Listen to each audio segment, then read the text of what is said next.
Hairline jack. Mostly unchanged. Not too shabby. You know what is shabby, though? I saw a dubious little advertisement. Now hold your horses there, partner. It's not AI.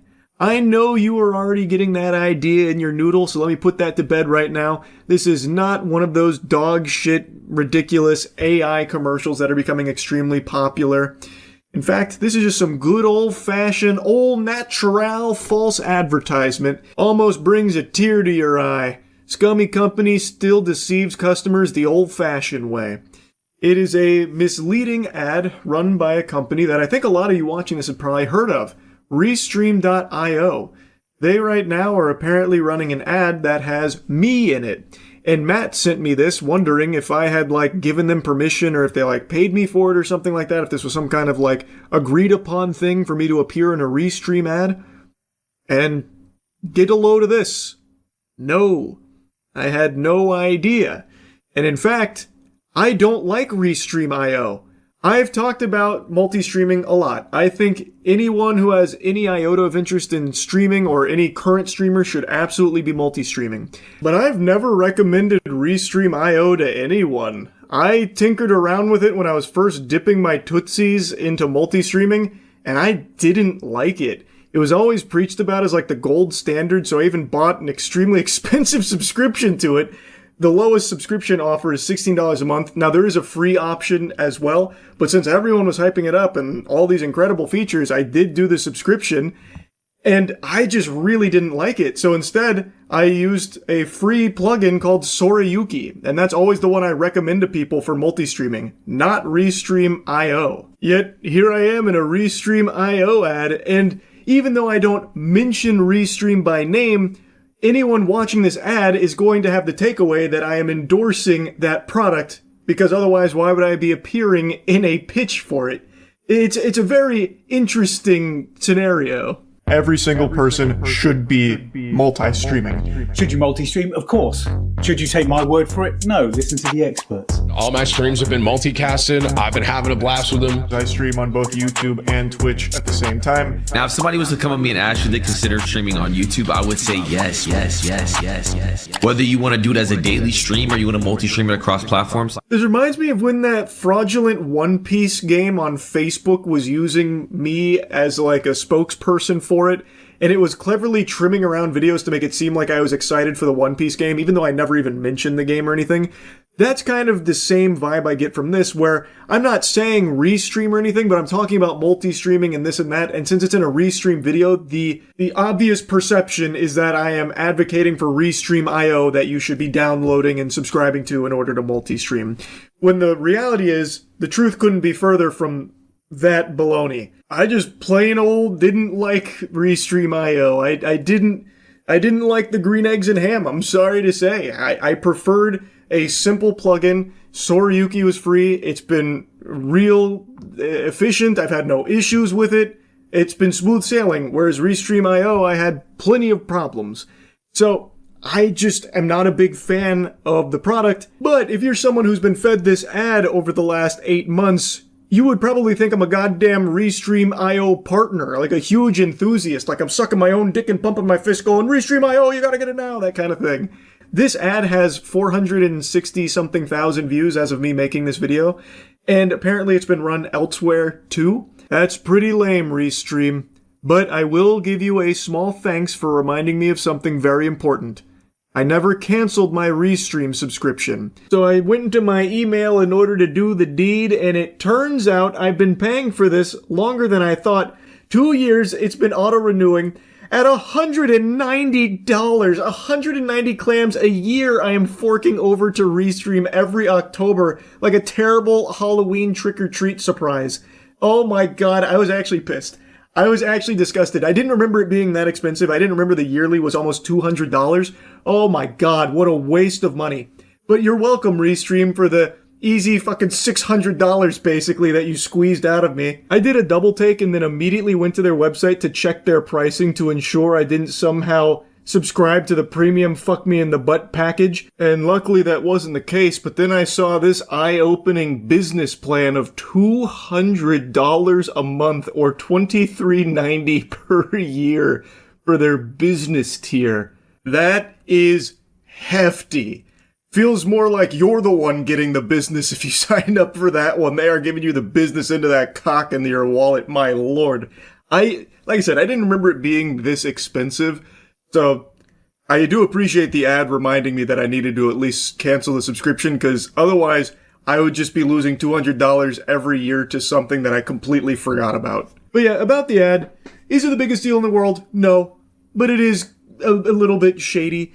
Typically, when someone wants to use something for promotional material for their product, they usually will ask you permission to use it to promote their brand. So Warframe. I think all of you know now, I am a big Warframe fan. It is, I believe, one of the best free-to-play games out there, and I've said that a lot on stream. And maybe at some point you've seen a Warframe ad that has me in there with a segment glazing Warframe. And it's just a stream clip of me talking about Warframe. That wasn't like a paid partnership or anything. They saw that clip and wanted to use it, but instead of just ripping it and then putting in their commercial, they reached out and asked if they could do so, which of course I gave them permission. That's typically the standard protocol when it comes to taking someone else's shit in order to use it in your commercial material. You either at least ask permission or even oftentimes offer to pay for usage rights in whatever marketing material they want to use when you're going to be feeding actual consumers a real commercial.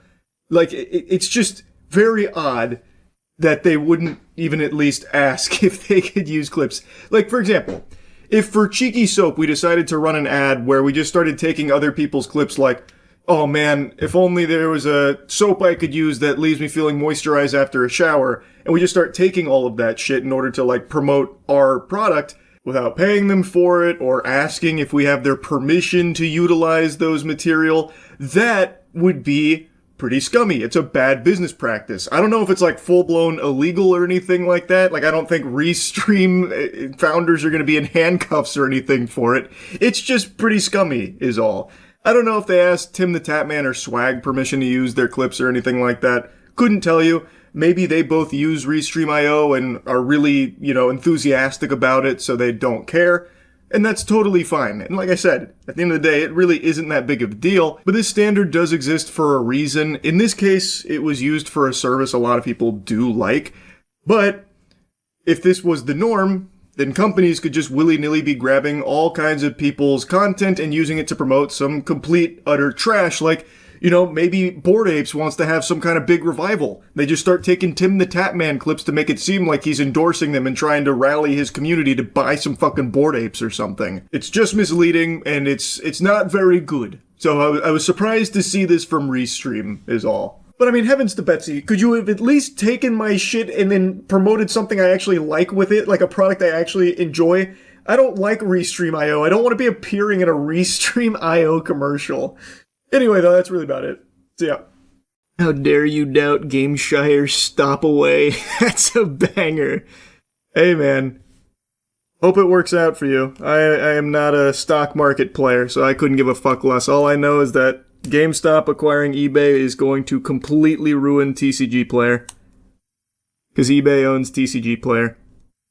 GameStop itself is a dog shit business. I know no one that's put money into it has ever stepped foot in there in the last 10 years, because why would you? Unless you're a Funko Pop zombie.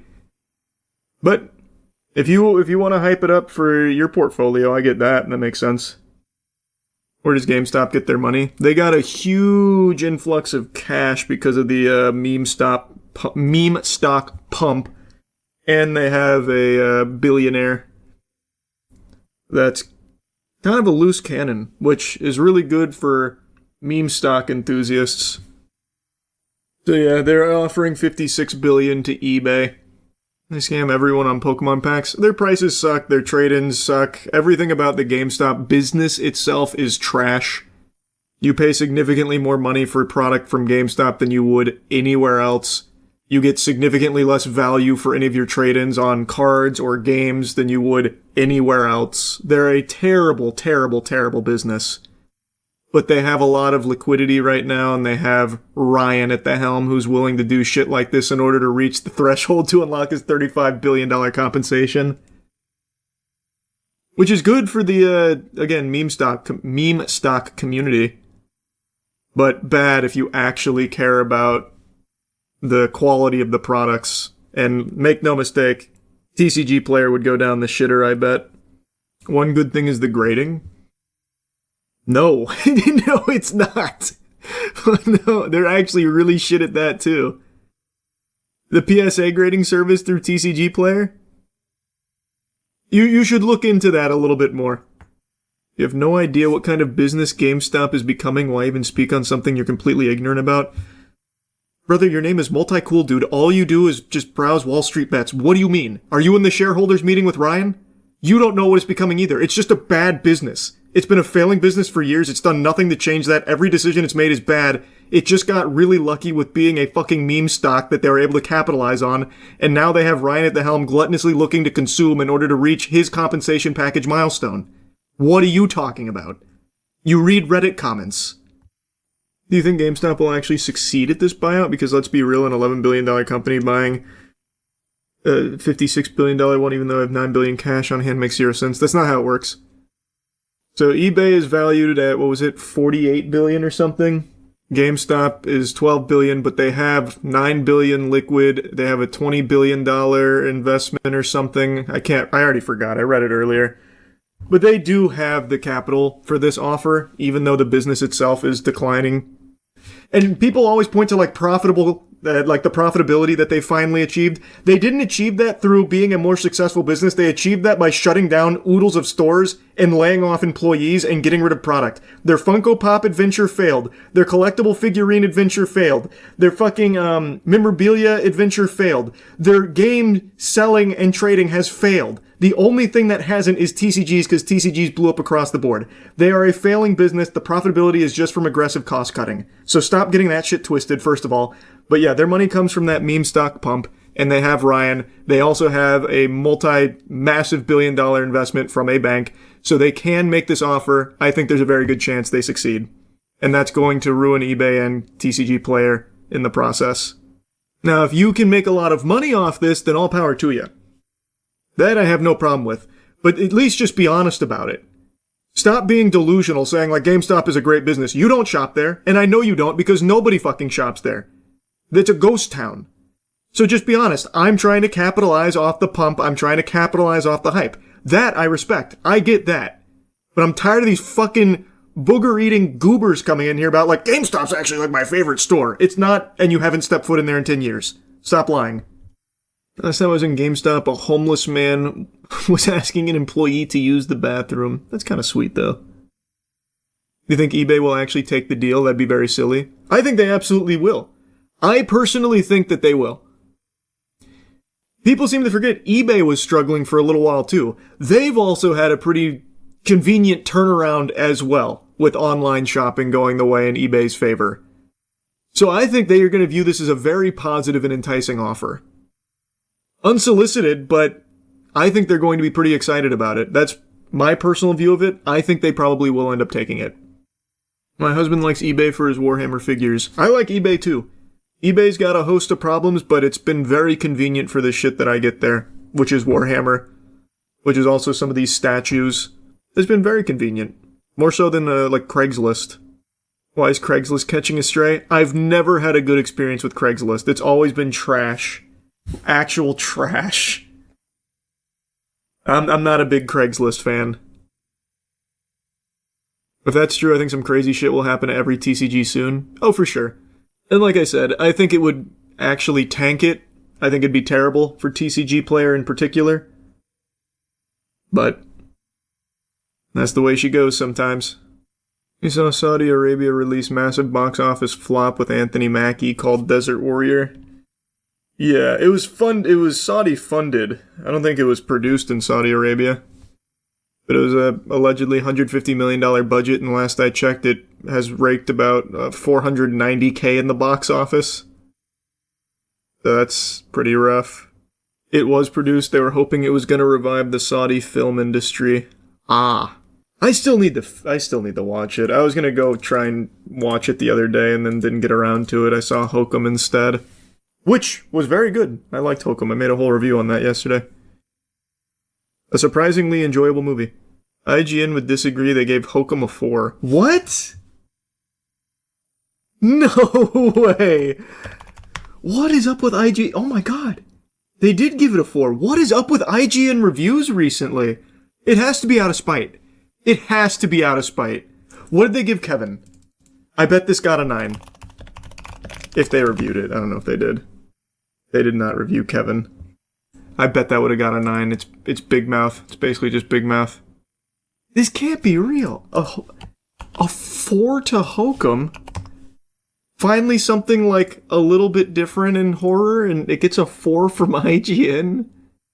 It doesn't even throw that much at the wall. It's very simple. It's a murder mystery with a little horror. What? It's not even like complicated, convoluted, artsy. It's like pretty simple and fun. Same reviewer gave The New Mummy a 7. Ugh.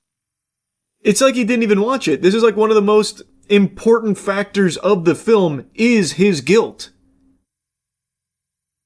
That is like one of the most important components of this movie. What are you talking about? It doesn't have anything to do with the rest of the film. It has to do with the entirety of the film. I don't think he watched it. This is the same guy who gave Invincible Season 3 finale a 4. No shot. That one had me livid then, too. Holy fuck, yeah, that review had me actually fuming. What does this reviewer like? Again, if you didn't like it, that's one thing. That's totally fine. Not everyone's gonna like the same shit I like, I get it. But I think this is just like a refreshingly good horror film. And some of the things that they critique in here are just actually wrong and feel like he didn't even watch it. Saying like the character's trauma plays no role in the film or anything, when that is the entire driving force of this movie. So he didn't like the Season 3 Invincible finale, which was a banger. But he liked the Season 5 finale. Or before finale, excuse me. Very cool. Seemed to really enjoy Season 4. And then Lee Cronin's Mummy got a 7, which is kind of crazy. That movie is actual trash. Well, I guess I wouldn't go that far. It's not... It's just, you're watching Evil Dead Rise again. Oh, what do you give Mercy? Okay, good. That makes sense. So you're telling me he thinks Hokum is as bad as Mercy? He puts Mercy and Hokum in the same tier. In what world? He liked the live-action Snow White. I vaguely remember we saw that last time I looked through his reviews. What did he give him? This movie was fucking terrible. Okay. So he thinks him, Hokum, and Mercy are in the same tier. Why is Hokum there? I just don't think he watched it. I genuinely don't think he watched the movie. Based on what I was reading from his review. Did you see that interview about the canceled Last of Us multiplayer game? People who played it said it was the best multiplayer game they had ever played.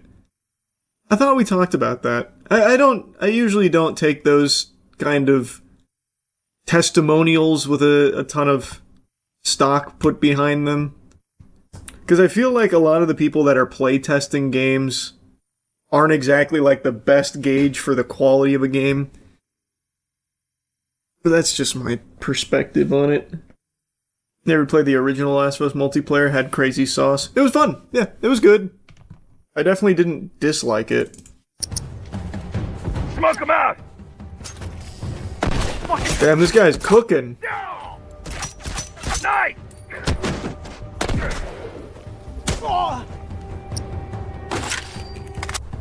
That's John Last of Us. Yeah, this guy is good. Oh!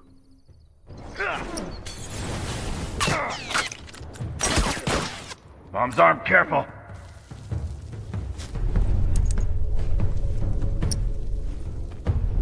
Why is he playing so afraid? Fuck, get in their way! Oh, one down! Nice.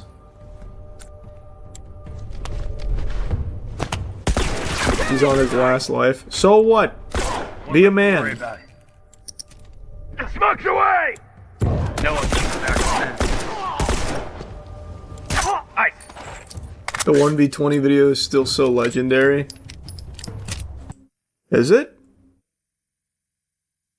I mean, that is a very popular video. I didn't even notice. Yeah. There's actually someone trying to rebuild the multiplayer for Last of Us 2. His channel is Specializer. Channel didn't come up. Oh, here it is. When you move around, go prone, or aim, your player state changes. We need to find the state name for when you enter your backpack. And as you can see here, it's called inventory. Since we don't have the source code for the game, I use a program called IDA to disassemble the executable. Holy We already found fuck. a function that controls the state of a process. This function is used throughout the entire game to change states on any process. Objects, scripts, players, everything. It takes two parameters. The first is the process we want to request the state on, which in our case is the player. The second is the state description. So what's a state description? Every state in the game has one. It contains functions and other information about that state. To find the inventory state, we just search for the name. We get two references. That's pretty cool. Good luck to him. Sony will definitely shut that shit down, but good luck to him. Type of shit always blows my mind. Like, what am I even looking at? Yeah. It's very impressive. That looks good. Yeah, this looks good. He's not very smart, he's not very charming, but goddamn can he use a lead pipe nicely. God, he's looking like an anime lolly now. Perfect. Which is what I want. He looks like the annoying orange face right now. I'm not overly pleased with what I've created thus far, but I'm assuming I can make it better. Oh, big shot! I entered VATS.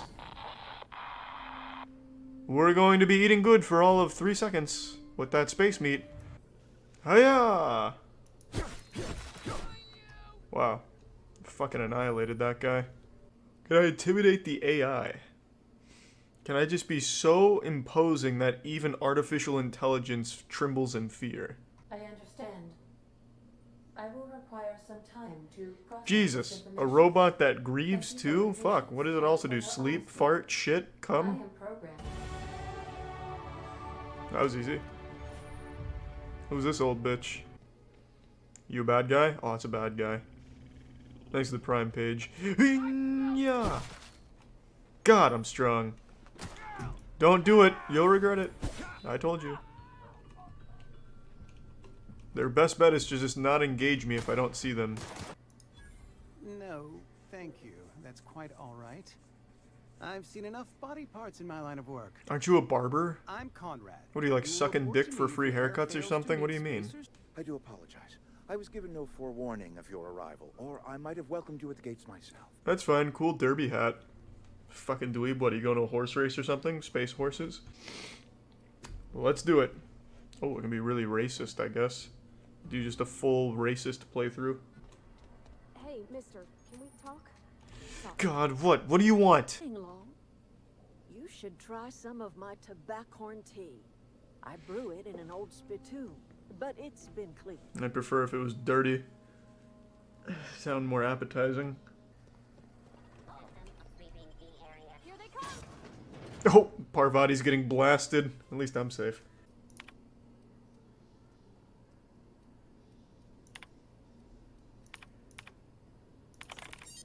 Oh, just hacking. There we go. That'll work. Watch out, Parvati!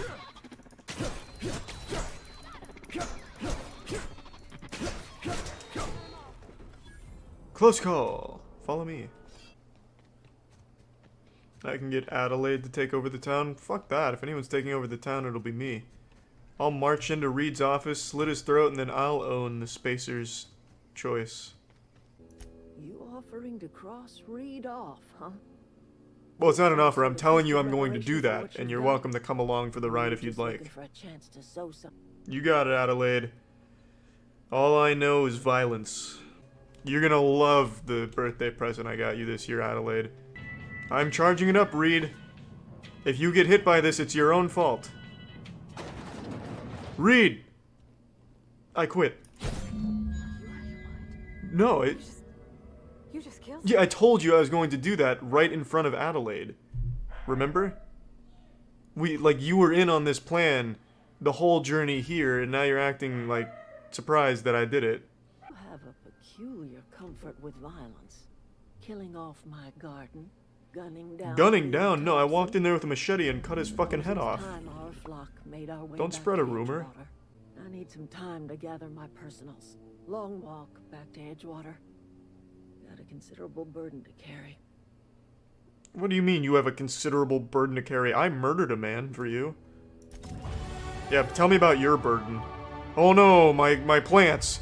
Oh no, my plants. Try chopping a man's head off in 5 guards.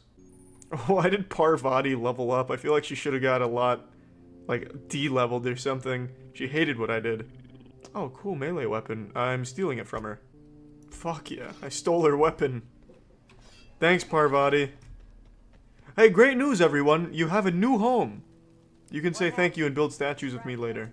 Do you know how to install a power regulator? Nope. Outstanding, Captain. I guess I do. Your aptitude for- I'm okay, Parvati. You stay back.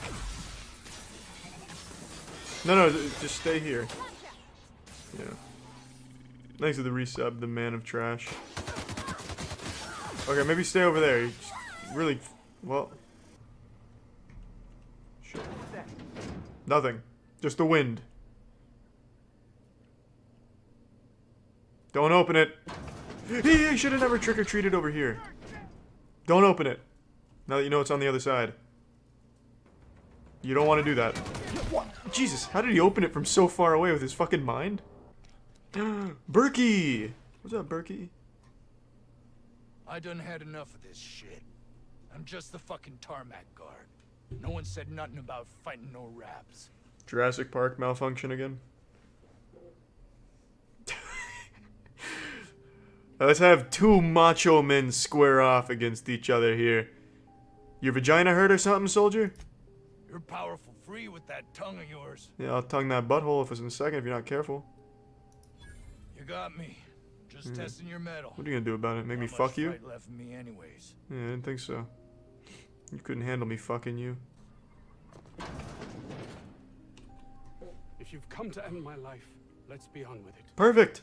Oh, not actually one of them, are you? No, but I'll still take your life if you want to just give it away like that. I got some better armor, I think.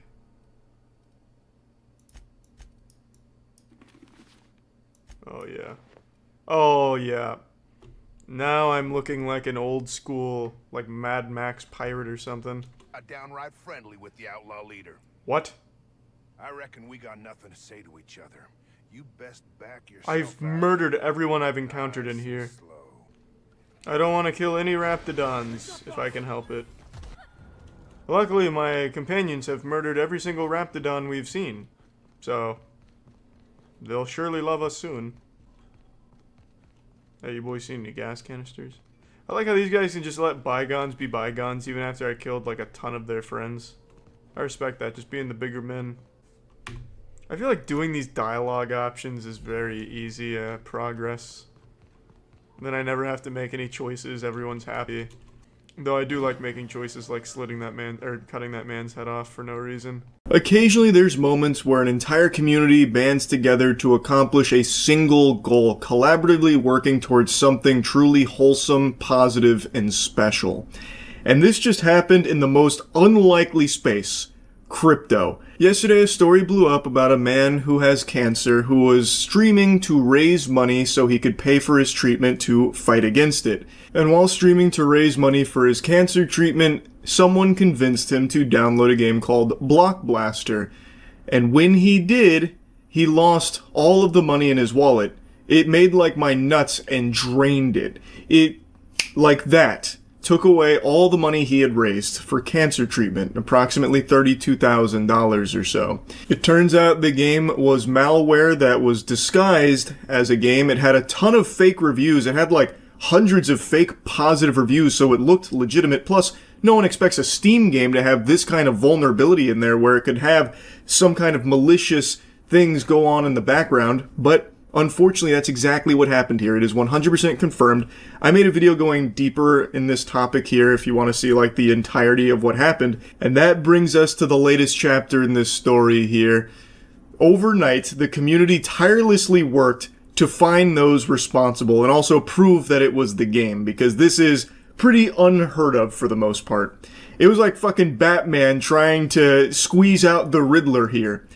And they did. They confirmed beyond a shadow of a doubt the game was responsible. They even identified apparently 907 victims. And not only did they prove that the game was causing all of these people to lose all of their crypto, they even unmasked some of the people responsible for it, which means there could be real consequences for these fucking sick assholes here. Like, we even have snippets of conversations, like this one from David. The context here is these two are apparently involved in the theft with very little remorse, and David says, "I will, sure. I didn't want to do that one, to be honest, but once I was done pin testing and sent it off, it was already done, and I figured he would make it back in a day." This is talking about Rostaland, the individual with stage 4 cancer who was raising money to try and get treatment to survive that they stole all of the money from through this game, Block Blasters. He said, "Bro, it's fucking huge. Life is fucked up, I know." And that's apparently referring to his tumor. Rostaland has a sarcoma, and he has posted some pictures of it because obviously being a pump.fun streamer, there's a lot of distrust. So he has done everything he can to prove the legitimacy. And like I said in the last video, it seems like everything there he is being honest about. Like, he is telling the truth. He's not faking cancer, I don't believe. So this is him talking about it. He even says, "Dog, I will send it back, but he literally will make it back in a few hours. I checked how much he already made back." And then the other guy said he already made it back, to be honest. This is one of a few suspects. Now, Zach XBT actually reached out to me to give me even more information about this case because it is crazy.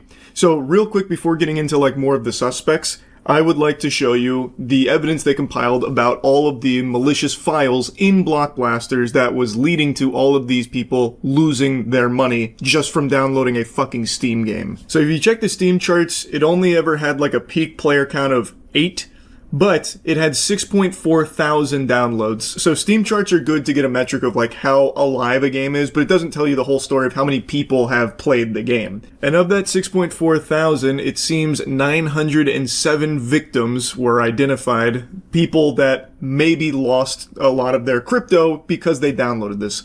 That's a lot of people. I really would wonder how much money they stole just from having this game on Steam. And mind you, this is not like a chart topper. This wasn't like a top seller game or anything like that. This was a pretty underground game. Like, even the name is as fucking generic and lame as it gets. Block Blasters? Sounds like one of those fake TV games where like the dad walks in and he says, "Hey son, what you playing there?" "Oh dad, it's just like the latest Block Blasters game." Like, oh my god, you're such a fucking fossil, dad. You don't know Block Blasters? Might as well just call it the pea that took a poop. Like, it's literally a nothing burger of a game.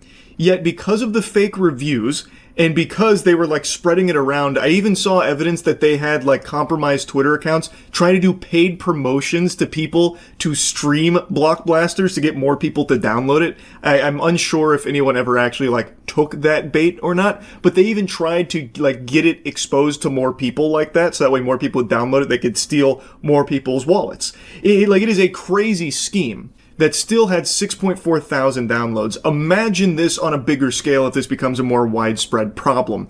They got 907 people, and we know in one case they got $32,000 from just one of those victims. This is a frightening prospect for like the future of Steam games if this is something that people have now identified an exploit for that they can use. It makes it very scary. This is a really insightful thread that kind of goes over all of the main stuff. So there was a batch-based stealer with a fizz install backdoor, steal C binary, various VBS scripts and zip archives, which had the password 121. Now, keep in mind, I am a fucking troglodyte when it comes to this kind of deep level shit. I am a homunculus. So a lot of this falls on deaf ears for me, but it seems pretty irrefutable. Like, this evidence here seems pretty watertight. They also have the file paths, the files themselves. They literally have everything. It feels dead to rights. Like, this is a case closed. And if you want to see like a full breakdown of the files and how it works, there's a website called G-Data Software that posted a full write-up on everything. And actually, according to this site, there's been some other notable games that have had similar things happen.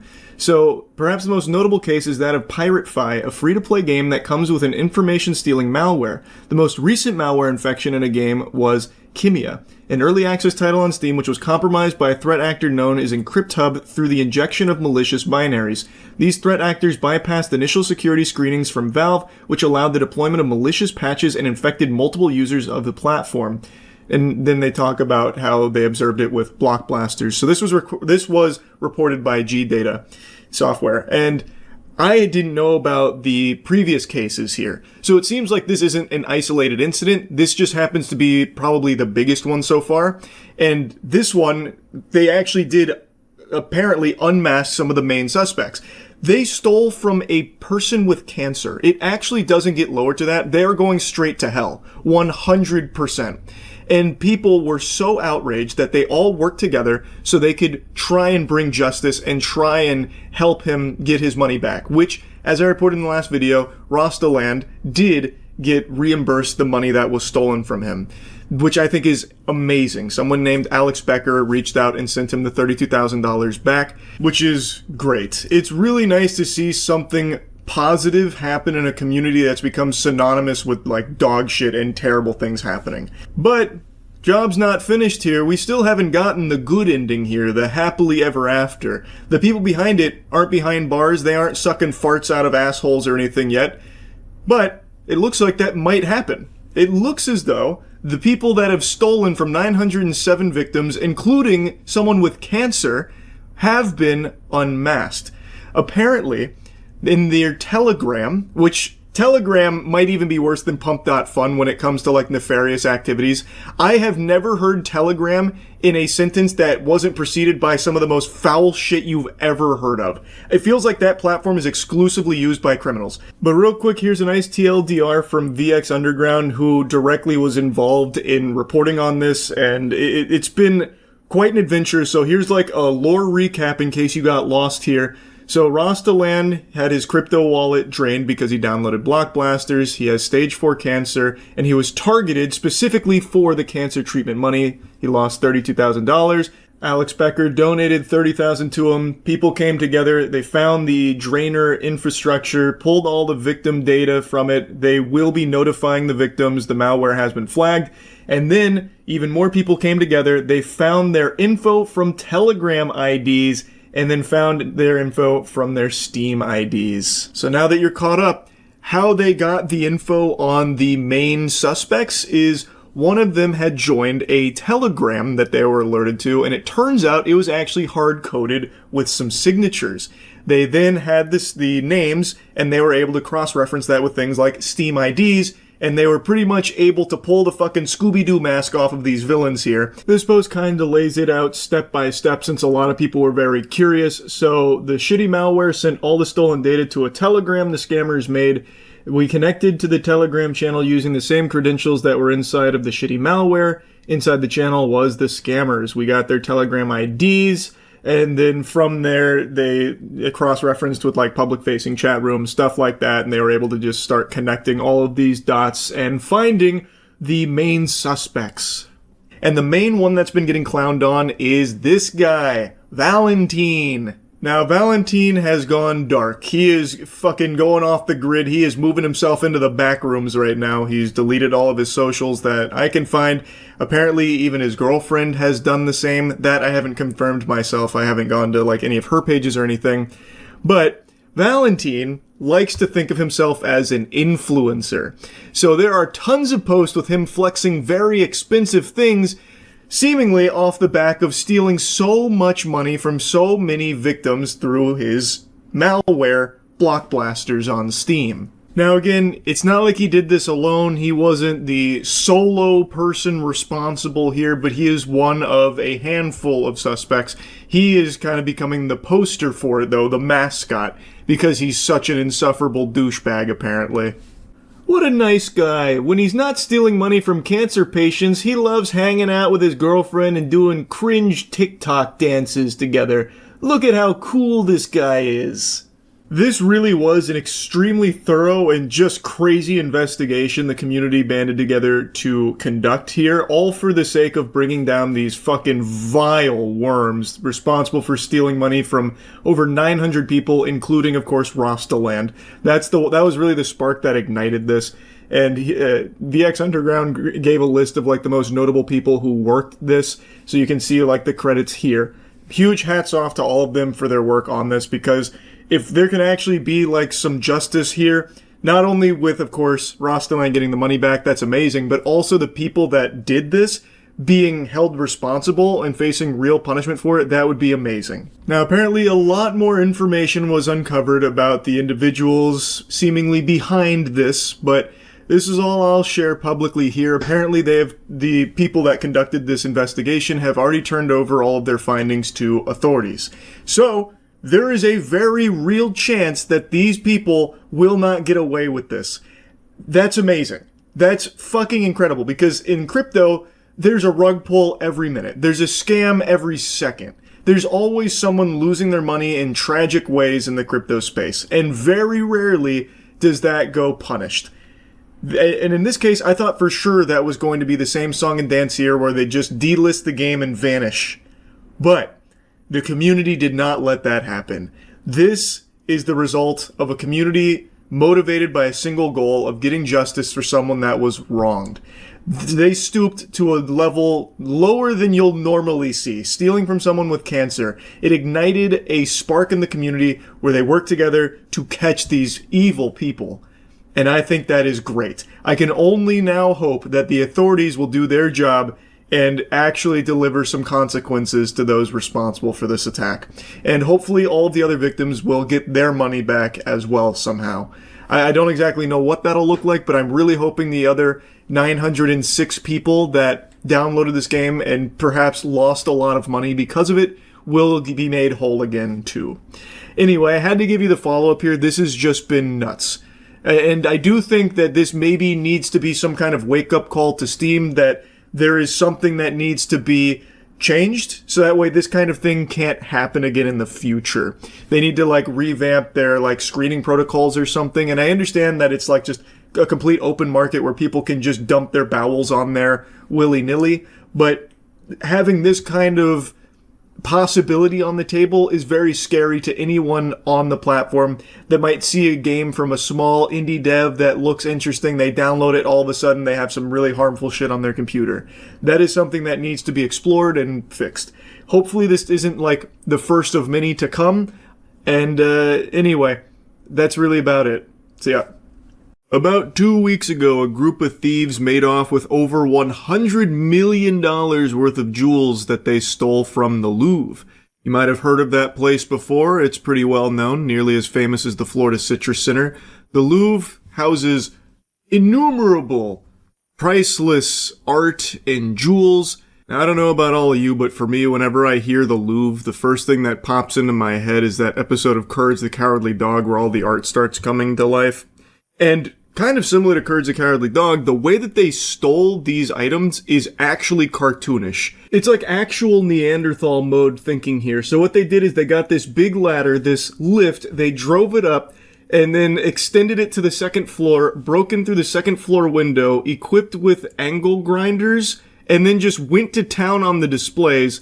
But the displays were pretty resilient, so it wasn't enough. Like, the gadgets they brought weren't enough, so they just threw away the doodads, they disarmed themselves, and apparently started like shoulder bashing it and elbowing it until it finally gave way and they were able to lift the jewels out of there.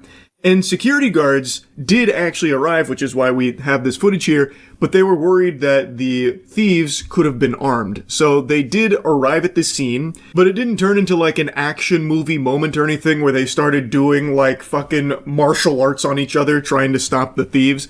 They reported to the scene, called the authorities, but the thieves were in and out in about 7 minutes. So they were able to steal over $100 million worth of jewels through this method. They then took the tools with them, as I understand it, and then they left on this lift, and we have footage of them leaving. This video filmed by security guards in the Louvre shows two robbers leaving the crime scene. They make their way down with a boom lift stationed outside and escape on 2 scooters just seconds before the police arrive. Plans don't get more simple than that, and most people, myself included, are very surprised at how easy that appeared to be. And according to some of the French officials, they're also pretty shocked that security was so lax and pretty outdated. So, a very simple plan, sometimes caveman brain is best brain, where you just go and you hit it with an angle grinder and a little elbow grease, and then they make their way out there with $100 million worth of jewels. Now, there have been 5 arrests, which we're going to talk about in just a moment, but they have not recovered any of the stolen jewels here. And the fear is that they are in the process or already have dismantled them so they can sell them, because you can't really sell them as is. These are extremely recognizable, easily identifiable, famous pieces. Who's going to be buying that for $100 million? Fucking Dr. Evil? Like, you're not going to find someone that's going to buy them as is, because then it would easily lead to their arrest. There's no wiggle room to weasel your way out saying, oh, I didn't know that this treasured French jewel was, stolen. Like, it's clearly never going to be sold like that. You know, it's not like a movie where you could sell the fucking Statue of Liberty and some dude will put it in his backyard, some, like, obscenely rich guy. Like, that's just not how it works. So, what they believe is currently going on is that they are dismantling the jewels carefully to keep everything intact so they can sell the jewels individually as opposed to just like an altogether piece, meaning all of these could be lost, destroyed, and that's maybe why they haven't been able to recover it right now. But they're holding on to hope that they're still all together, but I guess we'll see. They have made 5 arrests, so let's go ahead and quickly go over that. Turning our attention now to Paris, where 5 additional suspects are now in custody, arrested in connection with that daring heist at the Louvre that stunned the world earlier this month, into custody over the weekend. Despite the arrest, the stolen jewels, worth over $100 million, have yet to be recovered. So here's where things got a little messy and hard to understand for me. So CNN mentions that there have been 5 people that have been taken into custody, arrested in connection to this. I read something from the BBC that 3 of them have been released without charge. And some sources are saying that, not everyone that's been arrested was, present at the scene. They believe that they could be instrumental in getting more clues about the people that were there. What is confirmed is it was a 4-man team. There were 4 men present. There were the guy who drove the truck, another guy that stood behind, at the truck where they pretended like it was renovations, and then the 2 people that actually went in and got the jewels. So it was a 4-man team. They made 5 arrests. Of those arrests, one of them is a woman who is connected to one of the people that they arrested. They believe she is an accomplice that can be helpful in getting more breadcrumbs for them to follow. And then DNA evidence. This is where it got really, fucking muddy for me, because it seems like at least one of the people that was directly involved in stealing the jewels has been linked to this via DNA evidence. But then I also saw that they used DNA evidence to link other people to it as well, but then that got contradicted by other sources. And I saw the word DNA used so many times here, it made me think that they must have just went here fucking full of cum or something, spreading it all over the Louvre, because it sounds like they had so much DNA out the wazoo, shit must have looked like a porn shoot. Well, as you say, we do understand that one of these latest 5 arrested is one of those who was here on that day. Of course, those 2 that had been arrested over the weekend, also part of that 4-man team. These 2 had been known to police. It was DNA samples that had matched them to the scene of the crime. This latest arrest of one of those 4 also tied to the scene of the crime, we understand, by DNA. As to the other 4... Now, I think there might be some kind of translation error sometimes, which would explain the discrepancy and why not all sources are agreeing on the amount of DNA evidence used here. But I'm still going to give you a montage of all of the ones that have DNA evidence cited as how they were linked. The one that seems to be agreed upon across most sources here is that this 37-year-old man had his DNA found inside the basket lift that was used to get to the 2nd floor and also escape after they stole the jewels. He is claiming that he hasn't done it. The Paris prosecutor said he's denying involvement, so he's hitting him with that classic Patrick Star, is this your wallet? No, but it has your name on it? No.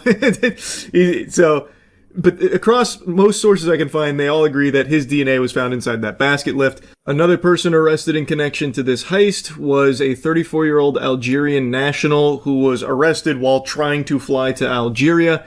Apparently they had found his DNA matched on a scooter that was used in the getaway. And then finally, the 38-year-old woman who is actually the partner of the 37-year-old man, they have children together, and a small amount of her DNA was found in that basket lift, which could have been possible because, maybe she had, left something or whatever on him, which was then transferred to the lift when he got in it. Now again, like I said, across a bunch of sources that I was reading, some of which were translated, some of them didn't mention the DNA evidence used in, the 38-year-old woman or the 34-year-old man. The main one that I saw that everyone seems to agree that DNA that has, hard linked them is that 37-year-old in the basket lift. But anyway, it sounds like they had arrested 5 suspects here.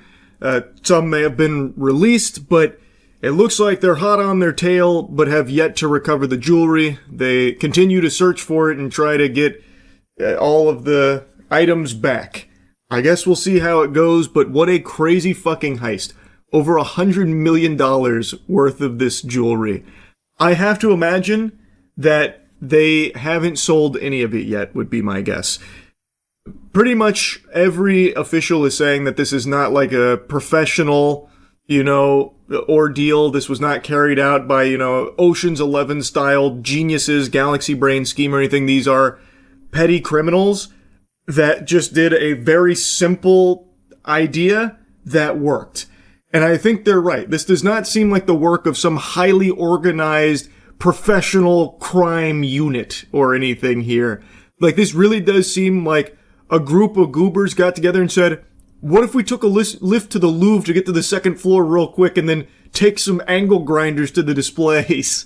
Anyone could hatch that idea. That's pretty, low neuron activation scheming. So I think they're right. These probably are petty criminals, which leads me to believe they probably haven't started dismantling any of the jewelry yet, because they're probably still trying to figure out how the fuck to do that. Or maybe they're so brazen that they're trying to find buyers for it as is, which is not going to be super quick. So I think there is a good chance that they do recover the jewelry. It's just a matter of when. It seems like they have narrowed in, at least on some very, likely suspects here that are in connection to this possibly. So I guess we'll see how it all shakes down. But anyway, I wanted to yap about this a bit because it really is one of the craziest jewelry heists in modern day. That is an unbelievable haul to make off with from one of the most famous locations on the planet. Full stop. The Louvre. That's crazy. So anyway, just wanted to talk about it a bit. That's it. See ya. This episode was brought to you by Keeps. Initiating moisture.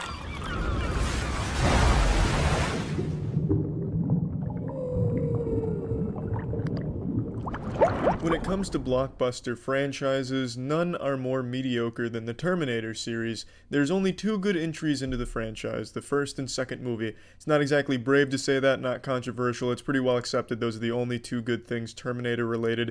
And I'm not just talking about movies, all the movies post T2 have sucked some fat asshole, but even everything licensed on it, video games, the fucking ride at Universal, all of them, just straight dog shit for some reason, just super stinky. I don't know why they can't make anything good Terminator related, and going into the new Terminator Dark Fate, Andrew and I were expecting to just kind of laugh at it like we have with the other Terminators, but to our surprise, this movie absolutely slaps. They've finally done what we all thought was impossible. They made another good Terminator movie. For the better part of 2 fucking decades, they couldn't make anything that even resembled passable quality in the Terminator universe, but now they've finally done it with Dark Fate. I really liked almost everything about this movie, as did Andrew. There were obvious goofy moments, as you would expect from something like this. A lot of their speeches reminded me of pretty low-quality anime. Our fates aren't written, we can change our fates, yahoo! Friendship and the power of love and what it means to be human. Nothing overly unique in that aspect, but it's still a oorah, good feeling, wholesomeness shit when it happens. It's cheesy, it's fun, but it is very goofy nonetheless. The thing I like the most about this movie, the thing that I think they absolutely nailed, the best decision Terminator has ever made, is they totally just forgot everything they've made after Terminator 2. They just retconned it. They said, you know what? We know everything post-Judgment Day is just a pile of shit. We're throwing it in the toilet where it belongs. So this movie picks up right after Terminator 2, and it feels like the first canon entry into the Terminator franchise since T2. It feels right, and I think the plot's really nice. I think it's creative. I like the spin they put on it, Sarah Connor's role in it, as well as the new characters they introduce. I think Grace is a really good character. Arnold is still an absolute joy to watch on screen, and the development his characters had. And overall, the plot doesn't have like twists and turns or anything, but the characters they introduce and the plot points that are there are really well made. Objectively, I think they're just decently done. I also really like the choreography in this movie. The action scenes in this are definitely the best in the entire franchise.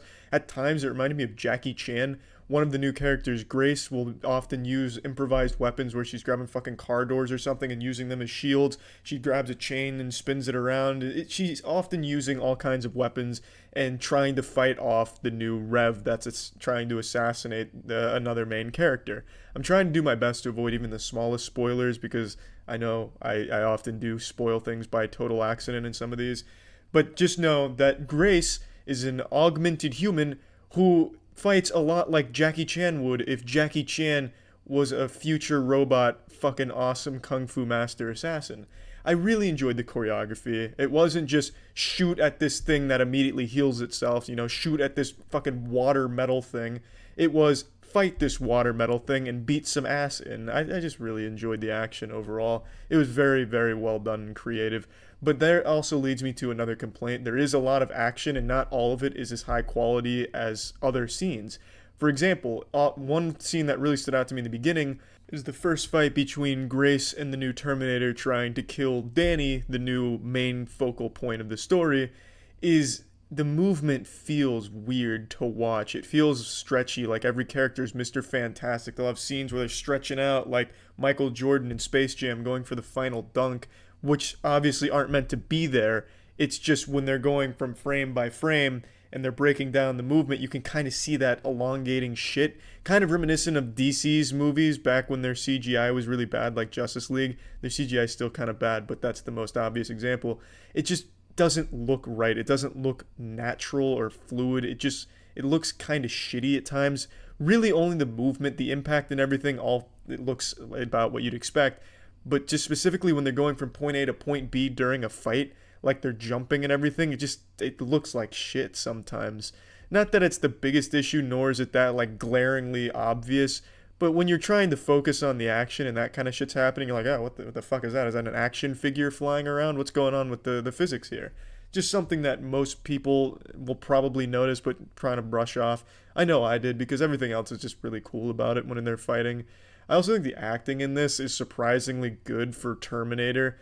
I really think everyone all around did a pretty solid job with their performance, especially Arnold. Arnold is just a fucking classic. Just him in and of himself reminds me of everything I've always loved about movies. Just every character he fucking plays, I love.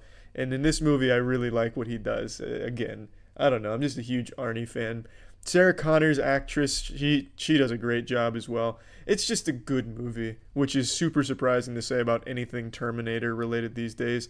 There's a couple of plot holes that I noticed, and I don't want to point out because I'm not doing spoilers, but aside from just some bad CGI occasionally, some plot holes, and just occasional goofiness in general. There's like a scene where Grace, to prove she's a robot, does like this weird incel switchblade thing where she slices a fly in half to prove she's the master of the blade.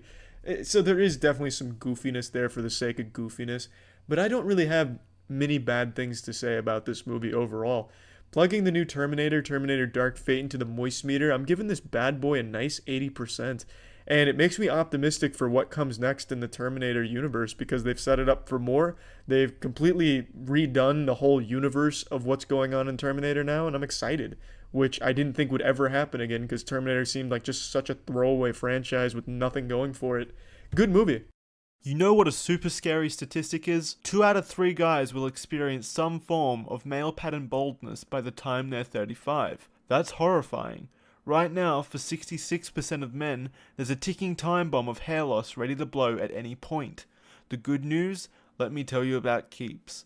With today's advancements in science, Keeps offers proven treatments that can combat the symptoms of hair loss. You can visit a certified doctor online with Keeps and get the medication delivered directly to you in a discreet delivery, so nobody needs to know you're fighting unwanted hair loss. Prevention is key to keeping your hair, and Keeps treatments are up to 90% effective at reducing and stopping further hair loss. More than likely, the sooner you start using Keeps, the more hair you'll save. Starting at just $10 a month, you can get 50% off your order by visiting keeps.com/moist. If you're ready to take action and prevent hair loss, go to keeps.com/moist to receive 50% off your first order. That's keeps.com/moist. 133-mile-per-hour police chase ends in total chaos. Is everyone okay in here? At 133 miles per hour, I would wager probably not. That's like de-atomizing levels of speed if you crash. Everyone's okay. It's a must-watch? Okay. Are you sure he's okay? You told me it's okay, and they just set up some really not looking okay players here. Are we sure? I'm no longer convinced. There is a huge semi and a man on the road in the middle of the warpath here. How confident are we that everyone's okay? He parries it.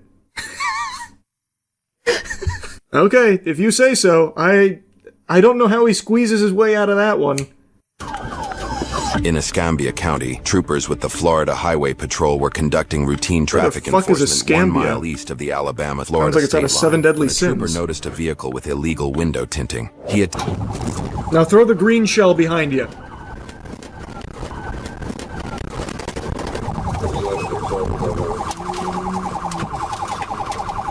Man, he's spinning those tires.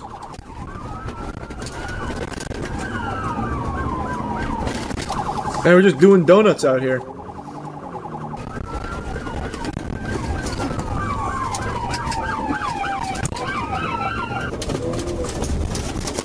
Man, oh, good lord, how many officers are in there? Holy.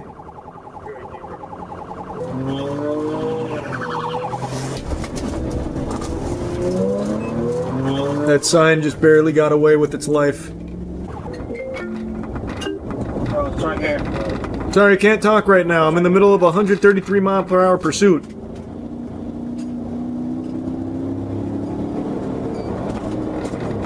Oh.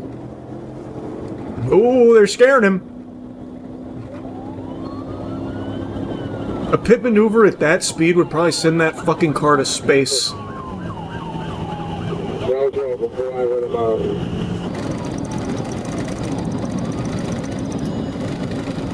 129. A casual stroll.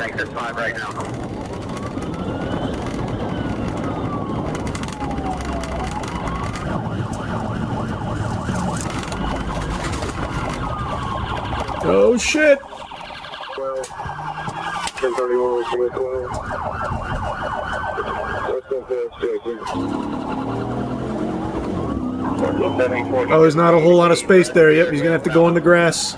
Oh! Shit! Oh, whoa! Was that on purpose, you think?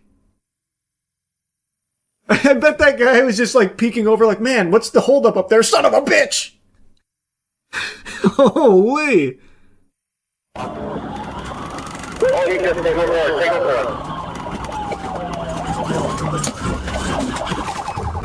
Damn! Oh, maybe the 133-mile-per-hour chase starts now on foot. That guy was zooming.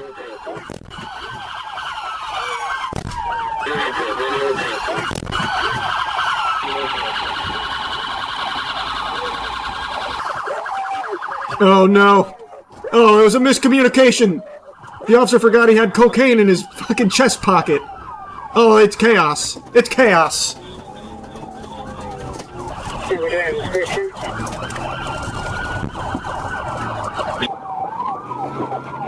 Bravo, Mike. Looks like a gray shirt. Oh, what a disaster. Everything that can go wrong is going wrong all at once. No one hit the brakes in that guy's car. Now it's going to just go all the way to the other side, cause an accident. Oh boy. Yep, there she goes. Oh god, officers exchanging paint with it. Oh boy. Escambia, come on. What are we doing? That is... Oh, good heavens. Jesus Christ. Send the dog! Send the dog! Ranger, moving. Oh, God. Oh,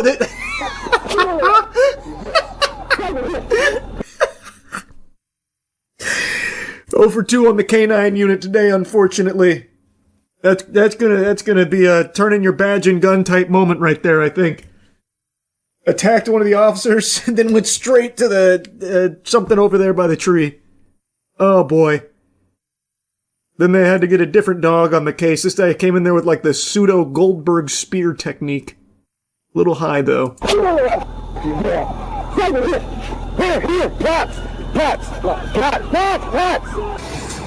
Oh, this is the officer that got bit.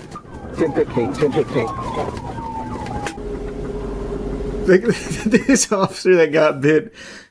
What the hell happened? Did he also get like a confusion debuff or something as well? Because he has been like in a trance-like state ever since. He's so stunned. Can't believe Ace did that. Yeah, it looks like everyone was okay. What do you know?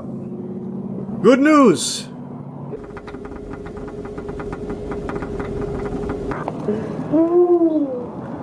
What you think it was a good idea to run, man? Stand up, stand up, stand up, stand up. Your arm doesn't affect your legs. So stand up. The scene of an accident and reckless driving. The charge of reckless driving was later dropped. A judge... Of all the charges... What? Oh, I guess this is the... Okay. I didn't see this one at the top. I guess they just wanted to stick with that one instead, but I feel like reckless driving could have also stuck around. I feel like you got pretty strong evidence on the old reckless driving, I gotta be honest with you. Working through the system when he was arrested again on December 4th, 2023, this time for murder and attempted murder. According to the arrest report, Isaiah and his brother allegedly met a group of 3 men to buy an ounce of marijuana. During the transaction, Isaiah grabbed the weed and ran while the victims gave chase. After the victims rounded a corner, gunfire erupted, leaving 1 person in the group dead from gunshot wounds. Isaiah also bragged about being internet famous due to running from the cops and being bit by a canine. What a fucking loser.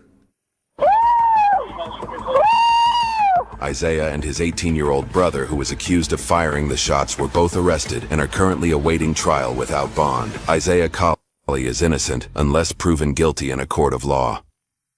Wow. That took a turn at the end. All that for an ounce. That is crazy. The things people will throw their lives away for. He also had an AK. What, like in his car? Oh, I guess there's a little more at the end. I thought it was over. You know what's also super cool? When you catch your dog and knows to leave.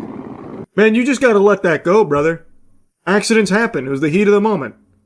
Dog made a judgment call. This one out. On May 26, 2023 in Harford County, Maryland, 38-year-old Michael Stevens II was released from the Harford County Detention Center after posting bail related to a theft charge. Later that same day, just down the road, Stevens came across a 1986 5-ton military truck. Oh, the temptation. Oh no, the stars were aligning. And decided to steal the vehicle, triggering a pursuit. What a great day. Deputies had seen before. And then I got off the truck and he just like he came towards me head on. Jesus. That could be anyone. We don't know that's him yet. That could be anyone's military truck. 5-ton truck actually weighs more than 10 tons by itself. The 5-ton rating refers to how much cargo it can carry off-road, not its own weight. These trucks were designed to move troops and equipment through rough terrain, and they're built to keep going, even when damaged. The frame and suspension are heavy, the drivetrain is built for torque, and the oversized tires are reinforced to survive long distances on uneven ground. All of that combines to make this pursuit unlike anything we've ever published in the entire history of this channel. Yeah, this is quite a recipe for disaster. This guy literally left jail this same day, by the way. He said, man, can't wait to go back. Is that a military truck? I just want somebody I got a plan. to deal with Stop 6 just in case he gets on so we can deploy. Anybody have Stop 6 in the area? Looks like he's going to take 95 south from 24. Looks like he's taking 95 southbound from 24. Hey, watch the back. It's going to be debris falling out the back of the bed. Man, you try and pit maneuver that thing and your car blows up. I think pit maneuver's off the table for this one. We're gonna have to get him with the classics. Throwing knives out of the window to pop the tires. Circus style. All right, I'm on it. Somebody get on 95 south just past 1. Speed's at 55. Speed's at 55. So far, nothing's flown off the back yet. 152 with Stop 6. Stop sticks aren't going to work. It's designed to overpower them.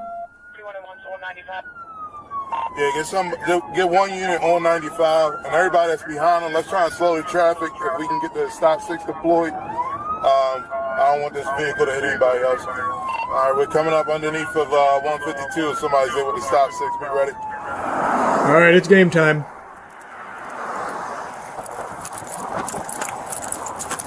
Good hustle. Nice. Excellent speed. Good work. Coming up on Stop 6. He's cooked now.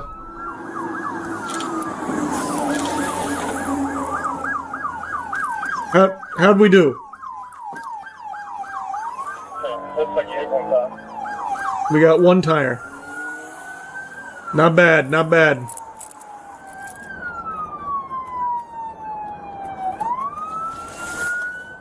Run 5-3. See if you get ahead of them by about a mile. See if you get on the Stop 6. They need to make stop sticks that you can just toss out the driver's side window. Wait, here we go. We got more.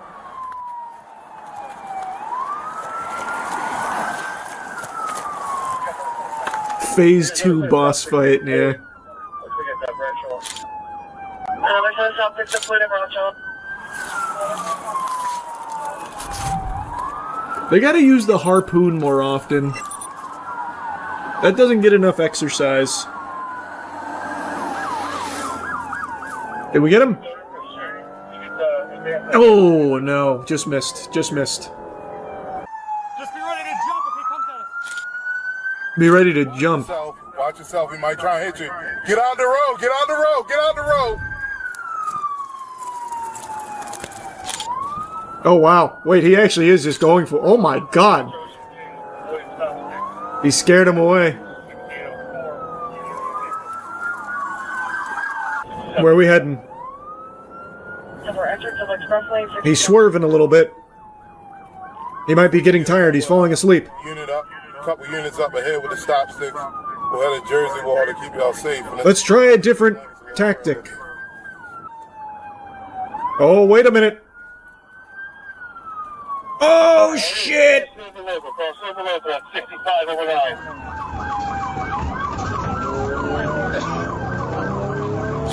He's blending in now, we're gonna lose him. Luckily, we still got eyes on him. Don't let him get too far, though. Where is he? We're past White Mountain. I lost him. At 695. How far ahead are we?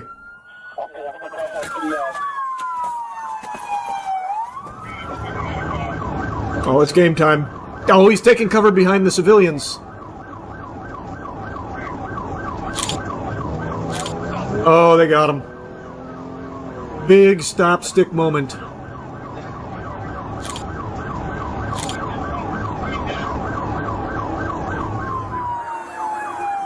What was Squad 2 doing? Just getting a good view of it? But where was their stop sticks? Continuing 95 and 695 exit. What did he try to do? Like activate Sharingan or something on him to scare him? Like, what? I didn't see any stop sticks. What was Squad 2's plan?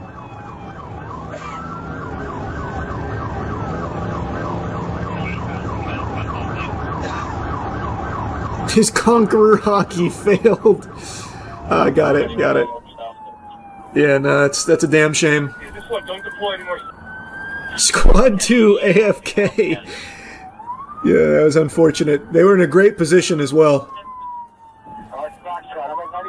I really do wonder what Squad 2 was doing. They pulled over. I thought they had stop sticks or some kind of plan. Maybe they thought the stop sticks would work so well Squad 2 would go out and catch the truck or something. I don't know. Driver's side window. With deputies reporting that the suspect now had a rifle hanging out the window, oh Jesus! Units ease off. The helicopter maintains visual from above, while Squad... Oh, that's not a stop stick. That's a gun. Right here. They said enough. Playtime's over. Stop. No, don't stop. Just combat roll out of the moving vehicle. It's more efficient. I got you. Hands, get on the ground. Stop, drop it down. Get on. Oh, what a trip. Hey, I got it. Stop reaching. That officer actually saved his life. What is he doing under his shirt? Tweaking on his own nipples? What the fuck was that? That was a textbook trip, though. Drop it. Get on. Look at this shit. That was perfect from this guy. Boy. That was a pretty crazy chase. What was the plan? Did they interview him? Hold on. Yeah.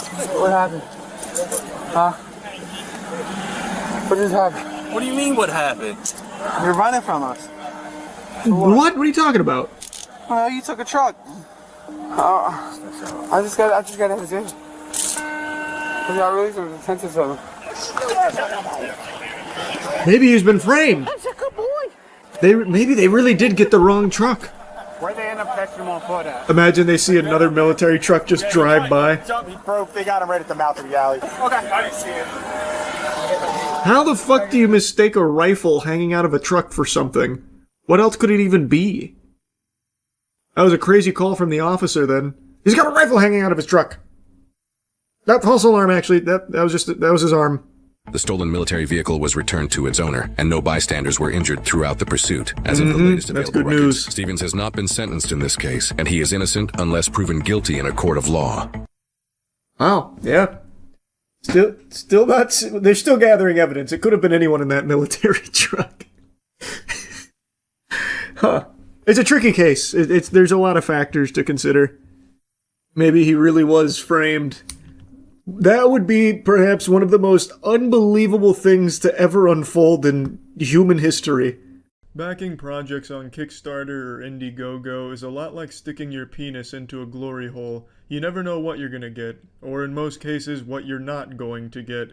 You roll the dice with your wallet by backing something you think looks good, but a lot of times it doesn't deliver, it never had a chance of delivering, or you get something that's super shitty or not at all what you thought it would be.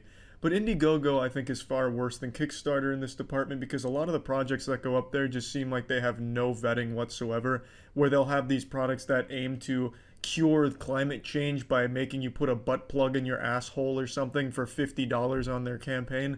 It's just outrageous pseudoscience nonsense. And to illustrate this point, I found the latest one that I think is quite the banger. This is the Lucha T8. Life on our planet exists in balance. Or at least it should. Yet, as we shaped our world, we've tilted the scales, and now the natural balance between us and our planet is lost. Yeah, that should just be all kinds of red flags. Unless you're like an anti-vax mom, that right there should just tell you this product they're about to sell is super bullshit. They're making it sound like some Star Wars shit, you know? We're just way out of line with the Force. We've lost our connection to it. Like fucking Dragon Ball Z. We can no longer draw energy from the planet into a spirit bomb. We now live in a world no longer naturally in sync with our bodies. But not all is lost. We may not be able to go back in time, but we can go back to our roots, back to our true selves. It just sounds like the plot to a Neil Breen or a Tommy Wiseau movie. And I'd like to point out something right here, address the elephant with the condom in the room. The backers and the amount of money they have makes no sense. There's no way they got $12,000 from 48 backers. This is most likely just the creator pumping money from his own asshole into the project to kind of prime the pump to make it appear to people that it's legitimate, like, hey, look, all these people are putting money towards this project. Look how much it's making. People want this. You should be in on this. It's a common technique for a lot of these fraudulent businesses on Kickstarter and Indiegogo. So I wouldn't be surprised if that's what's going on here. But I also wouldn't be surprised if it is real and this product just caught fire in a bunch of those soccer mom, don't trust science Facebook groups. Lucha T8 is a health improvement device that creates and emits the Earth's natural frequency of 7.83 Hertz. By emitting the Earth's frequency, Lucha T8 utilizes the naturally occurring synchronicity between our body and our planet to support regeneration of the organism. Sci-fi fanfic from middle schoolers is more scientifically grounded than that explanation for what this piece of shit is and what it does. They make it sound like Earth is constantly emitting a 7.83 Hertz frequency to the cosmos like a distress signal, like a fucking SOS. It is just a mindlessly ridiculous product that is very common on these crowdfunding websites, and some of them do get real funding from real people, which is the saddest part, that people buy into this garbage. But I mean, you have these people going crazy for essential oils, damn near giving a suppository to their children of eucalyptus leaves because they read one article on the internet that said that that would help somewhere, and then you trace it back and it turns out it was just a joke started on 4chan that now people are actually buying into. It's sad how easy it is to exploit this growing movement of distrust science and believe garbage. Because there's definitely people that would look at something like this and go, wow, that makes a lot of sense. If I wear this block of wood on my neck that just has a blinking red light on it, it's going to help. Because the video said, the Earth is constantly making a synchronicity titty at 7.83 Hertz. And if this thing's emitting the same frequency, well then man, the science checks out. You'd be dumb not to buy this thing. It's just pathetic. Lucha T8 helps eliminate lack of energy, exhaustion, anxiety, insomnia, stress, tension, migraines, and different types of pain. Yeah, the only pain this would help with is the pain of having too much money. If you're too wealthy, you can throw some money to this thing and it'll help with that problem. So how does Lucha T8 work? All you have to do is place the device close to a painful or troubled spot for no more than 30 minutes at a time, and it will balance the body's energy, metabolism, and polarity in a way that gives the organism a chance to recover.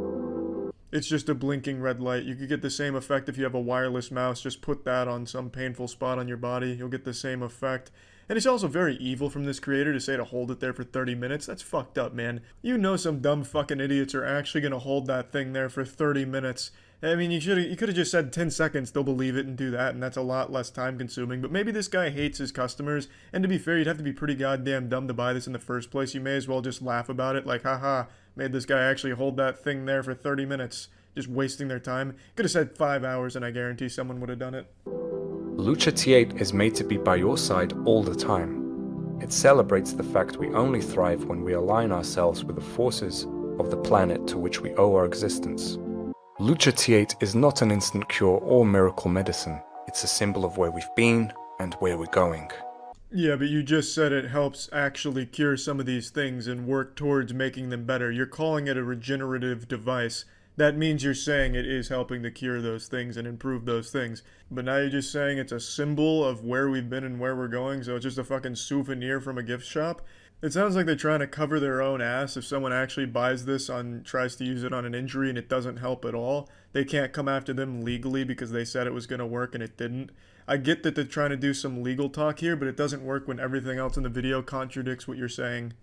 It paves the way to a harmonious and peaceful existence, leading you towards what you are meant to be. Stable, strong, happy. Lucha T8 unlocks our organism's potential to self-regulate and balance itself. It's a blinking light on a string.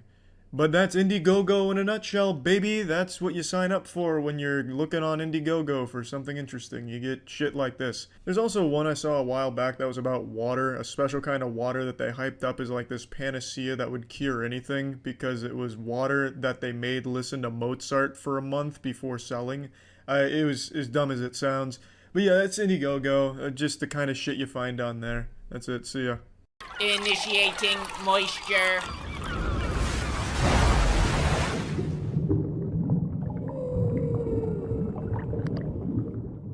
I think it's important to separate art from the artist, and in the case of Once Upon a Time in Hollywood, I had to make this necessary distinction between the two because I do not like Quentin Tarantino. Not that I don't like his work, I think he's just a fucking psychopath.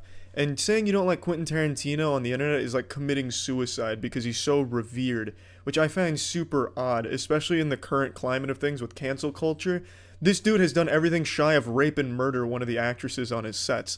For instance, he strangles Diane Kruger in Inglourious Bastards to get a realistic looking strangulation because he didn't trust the actor to be too gentle. He wanted to go hard to make it look right. He strangled Uma Thurman in Kill Bill. He spit on her. And also he nearly killed her, just outright murdered her by making her drive a car with no airbags, no seatbelt, some decrepit headrest literally held together by duct tape and goodwill. Had her drive it down this fucking stunt course like Evel Knievel, and she got into a really bad accident that she still suffers from. The dude's a maniac. So I don't like Quentin Tarantino. His work, different story. But Once Upon a Time in Hollywood, I had to set that aside and look at this objectively. And to be honest, the movie's still not even great. It's definitely one of his weaker movies. It's not an overall horrible or shitty movie by any means, but it's a movie that is entirely carried by its cast. It has a really stacked cast, and they're the only good thing in this movie. This movie is devoid of a plot. You will not find a narrative in this movie. It is not structured that way. You'll find a theme, which is about coping with changing times, you being less useful in society, you coming to terms with it. It's about the struggle of accepting that fate, and that's really just about it. Everything else is kind of just characters talking to each other. There's no overarching plot. There's nothing that drives the characters.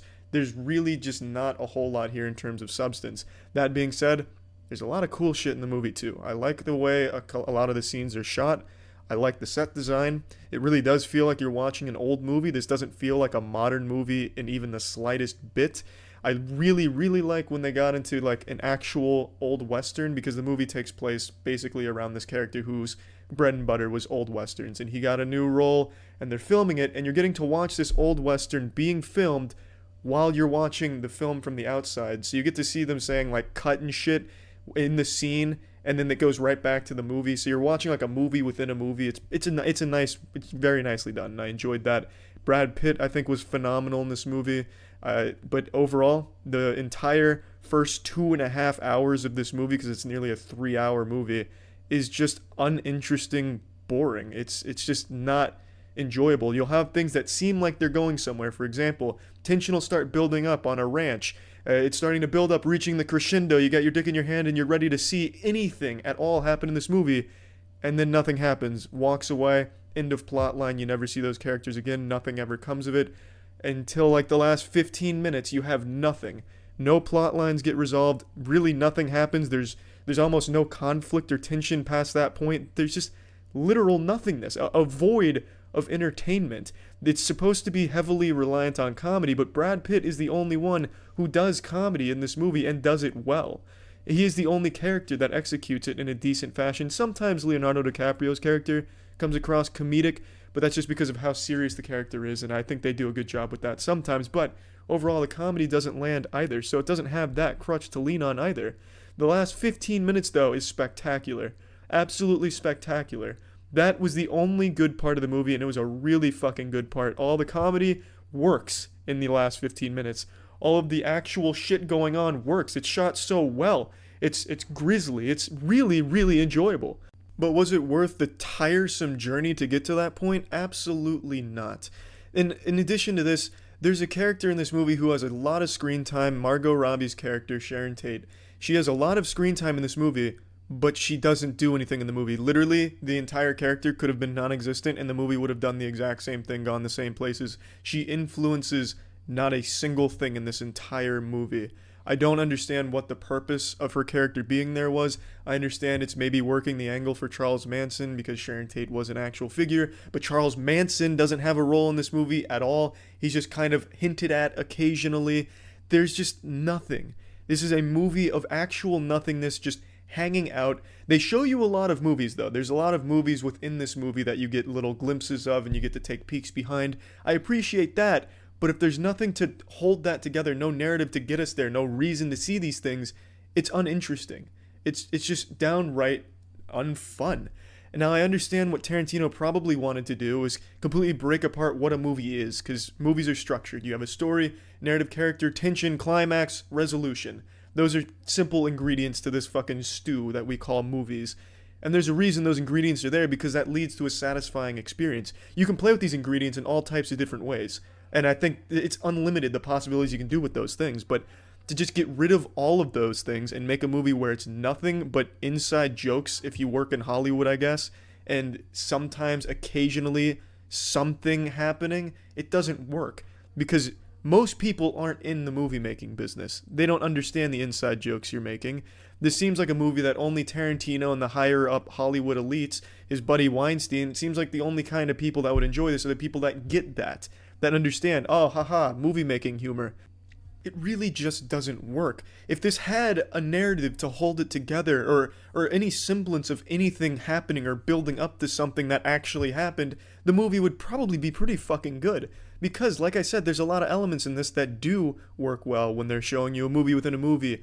It's just so well acted, too. I can't stress that enough. I fucking love Leonardo DiCaprio's character, Rick Dalton, and I also love Brad Pitt's character.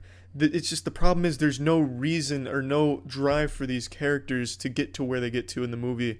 You just sit there, watch them talk, which sometimes is okay and tolerable, but other times just borders on insufferable and can't wait to get the fuck out of there. It's not a very good movie. I wouldn't even call it a movie. It's like an anti-movie at this point. I really just don't even know what to classify this as.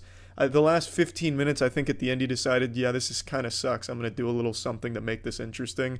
And then he did, and he killed it. But up until then, just everything was useless, including entire characters that didn't do anything for this movie.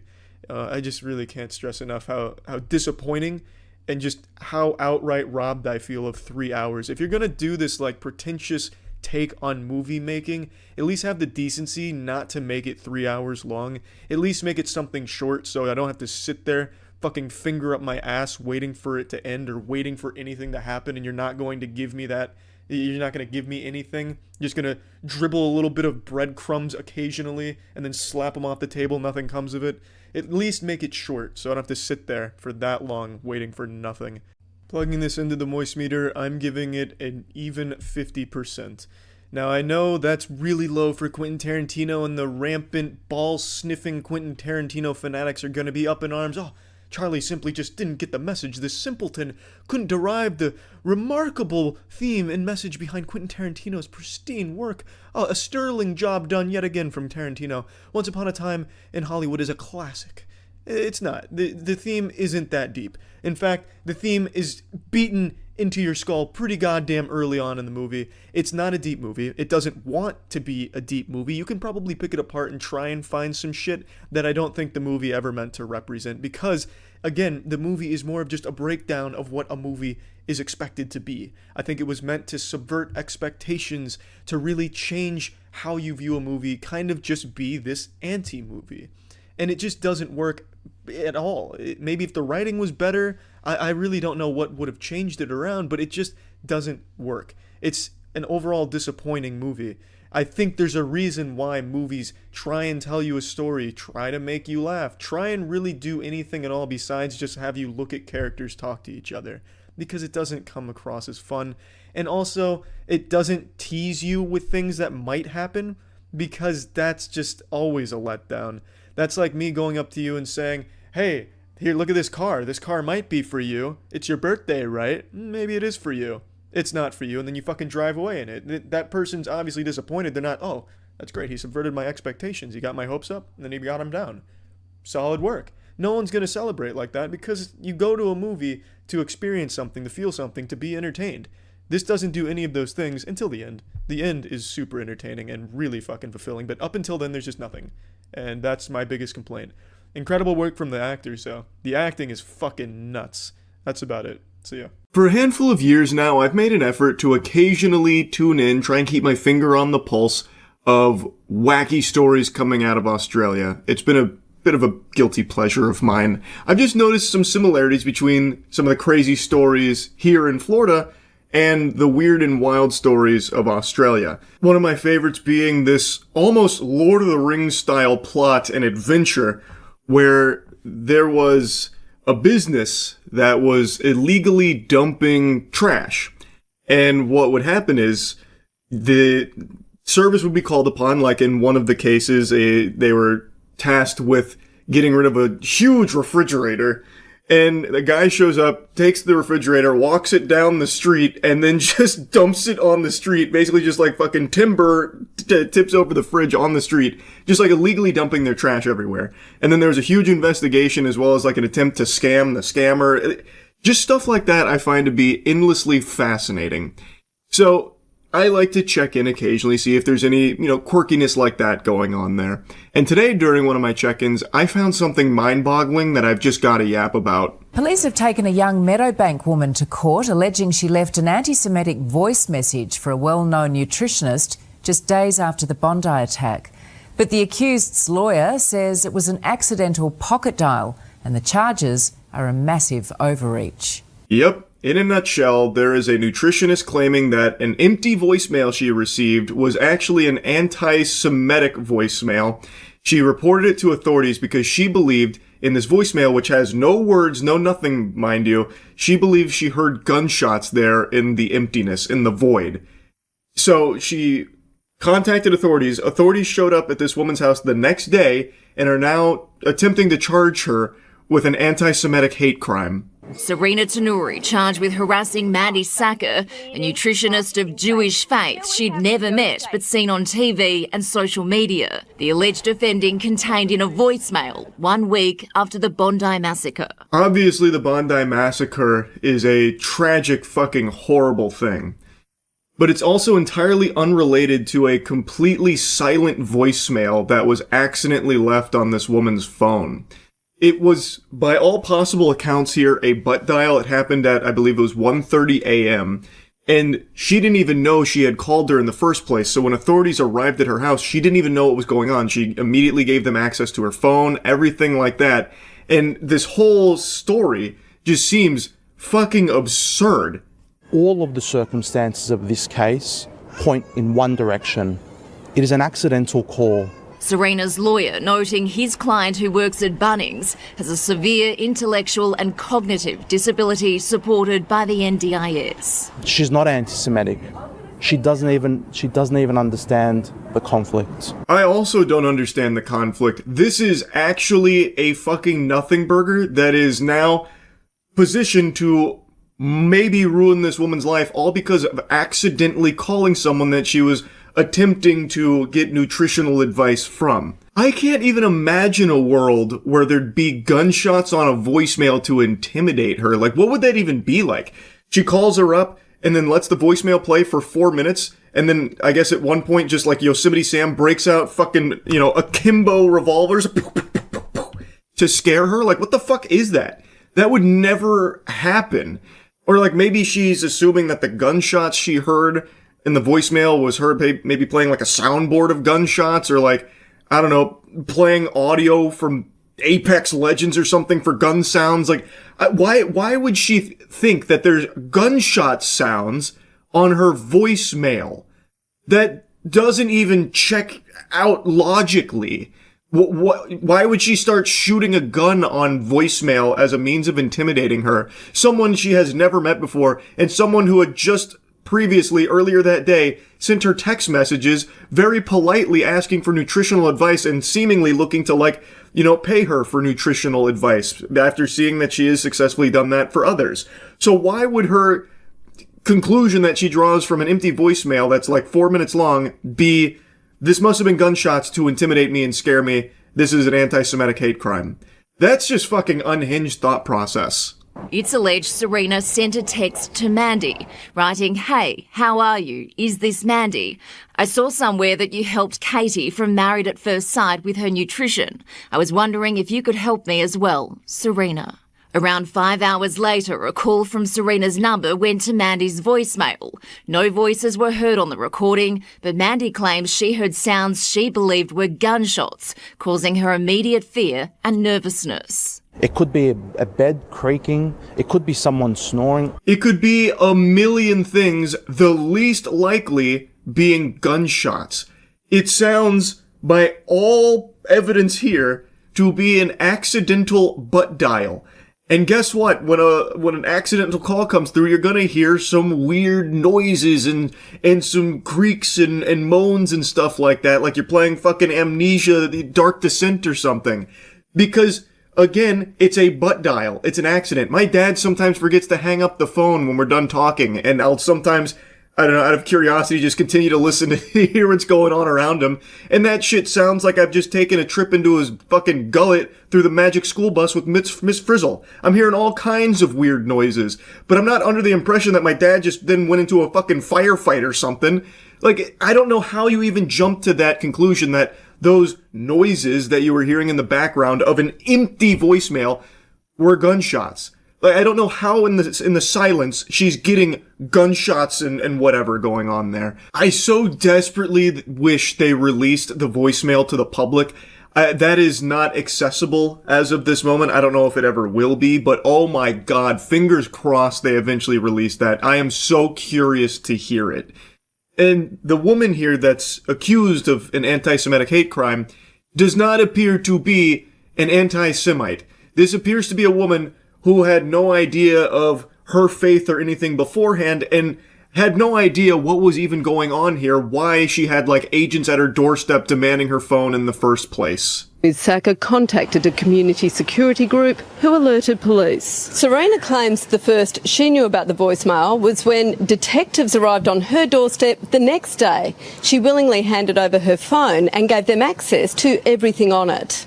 Until the point she was charged by the police, she did not even know that the complainant was of Jewish faith. I imagine that's got to be the most confusing situation to be unfolding. You just now have some agents at your door demanding your phone. You give them your phone out of fear, and then you find out later that it's all because of a voicemail you didn't even know you left in the first place that is now being labeled as anti-Semitic against someone who you didn't even know was of the Jewish faith in the first place. And also, according to the reporter here, Serena is apparently someone that expresses no interest in politics or religion to begin with. So it makes even less sense why Serena would be leaving a anti-Semitic voicemail in the first place with gunshots on it to try and threaten someone that she was trying to look for help from. Nothing adds up about this. I don't understand why there are now potential anti-Semitic hate crime charges being pursued against Serena over actually fucking nothing. I have to imagine some of the authorities have taken a listen to that voicemail, right? Wouldn't they want to employ some level of common sense like, that's probably not gunshots. Like, that could be a million things, and gunshots probably isn't one of them. This woman has no history of, like anti-Semitic hate or anything like that. I don't know. Maybe this isn't really something we should be putting time and resources into to, attempt to ruin this woman's life over what seems to be, by all evidence, an accident in the first place. Like, why is that not happening there? This makes me feel like if I traveled to Australia, walked down the street, closed my eyes, and just started pointing at people saying I imagine that they said a slur to me, I could get them in trouble. Today, the newlywed pleaded not guilty to using a carriage service to menace, harass or offend. In these sensitive times, her lawyer stressed they weren't critical of the complainant. I just hope police use some common sense here. You and me both, man. I would hope common sense will prevail here. Unless that voicemail is really damning, which I doubt. It seems like a fucking butt dial at 1:30 a.m., and she started, like, fucking hallucinating gunshot sounds in it. I do not think this was an anti-Semitic hate crime where she left a voicemail starting, shooting guns on it to scare her for some reason. The 26-year-old, who has also been hit with an AVO, pleaded not guilty today. The case is listed for next month when a decision will be made on whether the charge is dropped or if the matter goes to a hearing. And you were very shocked to hear you being charged from police? Especially with my mental health. Just wish people could understand. I'd never heard of an AVO before. I thought this was like a separate charge she was also given here for this voicemail. But I looked it up, and it's an apprehended violence order. And in Australia, It's used to protect someone they believe is in need of protection from, like, harassment, stalking, that kind of thing.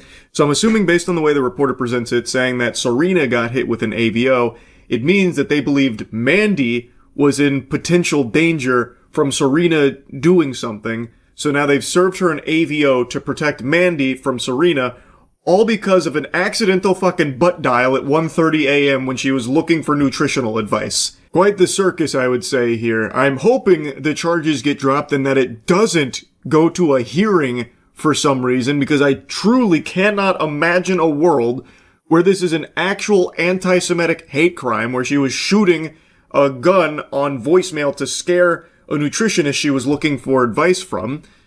But I guess we'll see. I'm very curious to see where it goes in a month here, to see if it does progress further. Hopefully it doesn't, but we'll see. That's really about it. So yeah. What I just learned about here has to be one of the most insane, vile plans I've ever heard of, and it was actually attempted. 2 men were training for what has to be one of the most unhinged ideas ever thought of. Like, the Lord, when he gave humans brains, didn't think they'd be capable of concocting something so fucking absurd. I'm actually struggling to find the words to even set the stage here for what I'm about to show you, so I'll just instead use a hand gesture. It's a big thumbs down moment. This shit is foul. A federal grand jury indicted 2 North Texas men accused of plotting to invade a foreign island, kill the men, and take the women as sex slaves. Prosecutors say one of the men enlisted in the Air Force to get military training he thought he needed. Fox 4's Blake Hansen. I know that intro hits you like a fucking knuckle sandwich because it's so preposterous, but it's actually just the tip of the iceberg here. And they left out a very big key detail. According to the official press release, these 2 lunatics were also planning to take the children as sex slaves as well. So these 2 Jeffrey Epstein commandos here were planning to invade an island nation, murder all of the men, and take the women and children as their sex slaves. And one of them literally joined the Air Force in order to receive training to better help them carry out this plan. This shit sounds like something P. Diddy would have cooked up while playing with G.I. Joe action figures or something. Like, these guys were very serious about this. They were actually doing everything they could to carry out this island invasion and murder and kidnapping. In our newsroom tonight with these stunning allegations, Blake. Yeah, Stephen Heather, federal prosecutors say the suspects didn't plan to go it alone. In fact, the feds say they plan to recruit people who are homeless in Washington, D.C. to serve on their, quote, expeditionary force and take over a small Haitian island. The grand jury indictment handed up today charges 21-year-old Gavin Weisenberg from Allen and 20-year-old Tanner Thomas from Argyle. Now, there's no picture of Tanner that's available at the moment, but the mugshot there that exists of Gavin, he looks like a psychopath. That guy looks like he has a screw loose. It looks like he is, like, biologically evolved to be the quintessential caricature of a freak that has these, like, crazy, heinous ideas. And like I said, this is something they took so seriously that they were even planning out how to recruit homeless people to join their ranks to storm the beaches of the island that they were going to invade so they could start slaughtering the men there. With conspiracy to murder, maim, or kidnap in a foreign country, as well as a charge of production of child pornography. I told you that intro was just a crumb. That doesn't even scratch the surface to the depths of depravity that these 2 men has sunk to. Like, these are evil, rotten to the core fucking monsters. So there is also a charge of child pornography production here, which I imagine none of you are surprised to hear, given that these 2 men planned on kidnapping the women and children as sex slaves for themselves. Record Joe Weisenberg was booked into the Collin County Jail in July. We've not been able to find a mugshot for Thomas. Prosecutors say he was in the U.S. Air Force at the time. The place they are accused of plotting to invade is called Gonave Island. It is part of the Republic of Haiti. It's not small. In fact, that island has about 87,000 residents. Prosecutors say Weisenberg and Thomas plan to lead that expeditionary force by sailboat to the island, murder the men, take control of the island, and then turn the women into sex slaves. If you did whippets every second of every day for the entirety of your life, I don't think you could kill enough of your brain cells to hatch a plan this unhinged. They planned to lead an expeditionary force via sailboat to this island composed of these two, Gavin and Tanner, plus whatever homeless men they were able to rope into this scheme, and take on 87,000 people. These delusional piss stains thought they were built like Goku or something. That is crazy. Like, fucking Thanos would struggle to beat 87,000 people on his own. Like, it is so unbelievably outrageous that it's hard to even come to terms that this was something they were really trying to do. Like, I can't stress that enough, that this wasn't just some, like, crackpot crazy idea. They were taking steps to actually carry it out.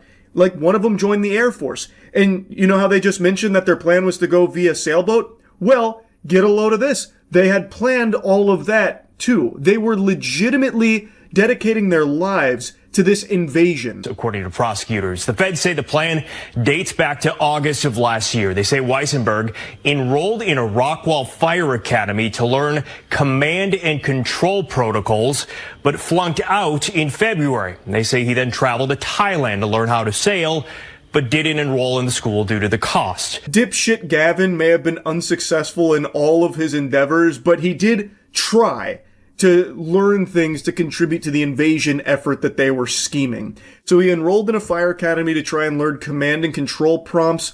He flunked out. He then also was going to learn how to sail via courses in Thailand, but then didn't enroll because he couldn't afford to, I suppose, or was probably too busy spending his money on blow and chicken tendies. But he did, like, dedicate time to trying to learn these things for this invasion plan. His whole life was revolving around trying to be better equipped for this invasion effort that they were plotting. The feds say Thomas, meanwhile, enlisted in the Air Force in January and in March changed his station assignment from Germany to Maryland to better coordinate the invasion and recruit the homeless population in D.C. While Gavin was sucking the mean dick of failure, Tanner, on the other hand, was successful in enlisting in the Air Force and getting this military training to contribute to their efforts here. He changed his station so he could be better equipped to find homeless people to recruit for this too. Both of these men were legitimately dedicating their entire lives to this. This was something they were going to actually follow through on. Tanner moved to an area to better coordinate, plan, and recruit these homeless people for that plan. This is something they were going to do. Now, obviously, I'm sure you don't have to be a mathematician, you don't have to be, a fucking Poindexter, a wizard with numbers to know that if they did truly arrive at Gonav with the intent to murder all of the men there, they themselves would have been killed pretty quickly, I imagine, as they would anywhere in the world if they just come like Yosemite Sam firing from the hip, just killing a bunch of people. They themselves would have been killed very quickly. But the fact is, they would have taken innocent people with them. And that is completely unacceptable. So even though under no circumstances would this invasion have ever actually gone the way they planned, it would have no doubt led to the loss of life. We reached out to attorneys listed for Weisenberg and did not hear back. We could not find attorneys listed for Thomas. Prosecutors say they face up to life in prison if convicted on the conspiracy to murder charge. I have a hunch that Tanner probably represented himself. I have no evidence to back up that thought process there, but these two sound just so fucking off their gourd that I actually think Tanner probably is representing himself here in this case. But anyway, they are facing potentially life in prison. 100% they need life in prison. Plus they also have that separate production of child pornography charge. Lock them away forever. Absolutely. By stopping them here, they prevented a tragedy from happening. No doubt in my mind. When I heard this, when I watched this segment here, I was stunned. This has to be one of the craziest stories I've learned about in quite a while. So I just wanted to put this on your radar. That's really about it. So yeah. This episode was brought to you by Raycon. Initiating moisture.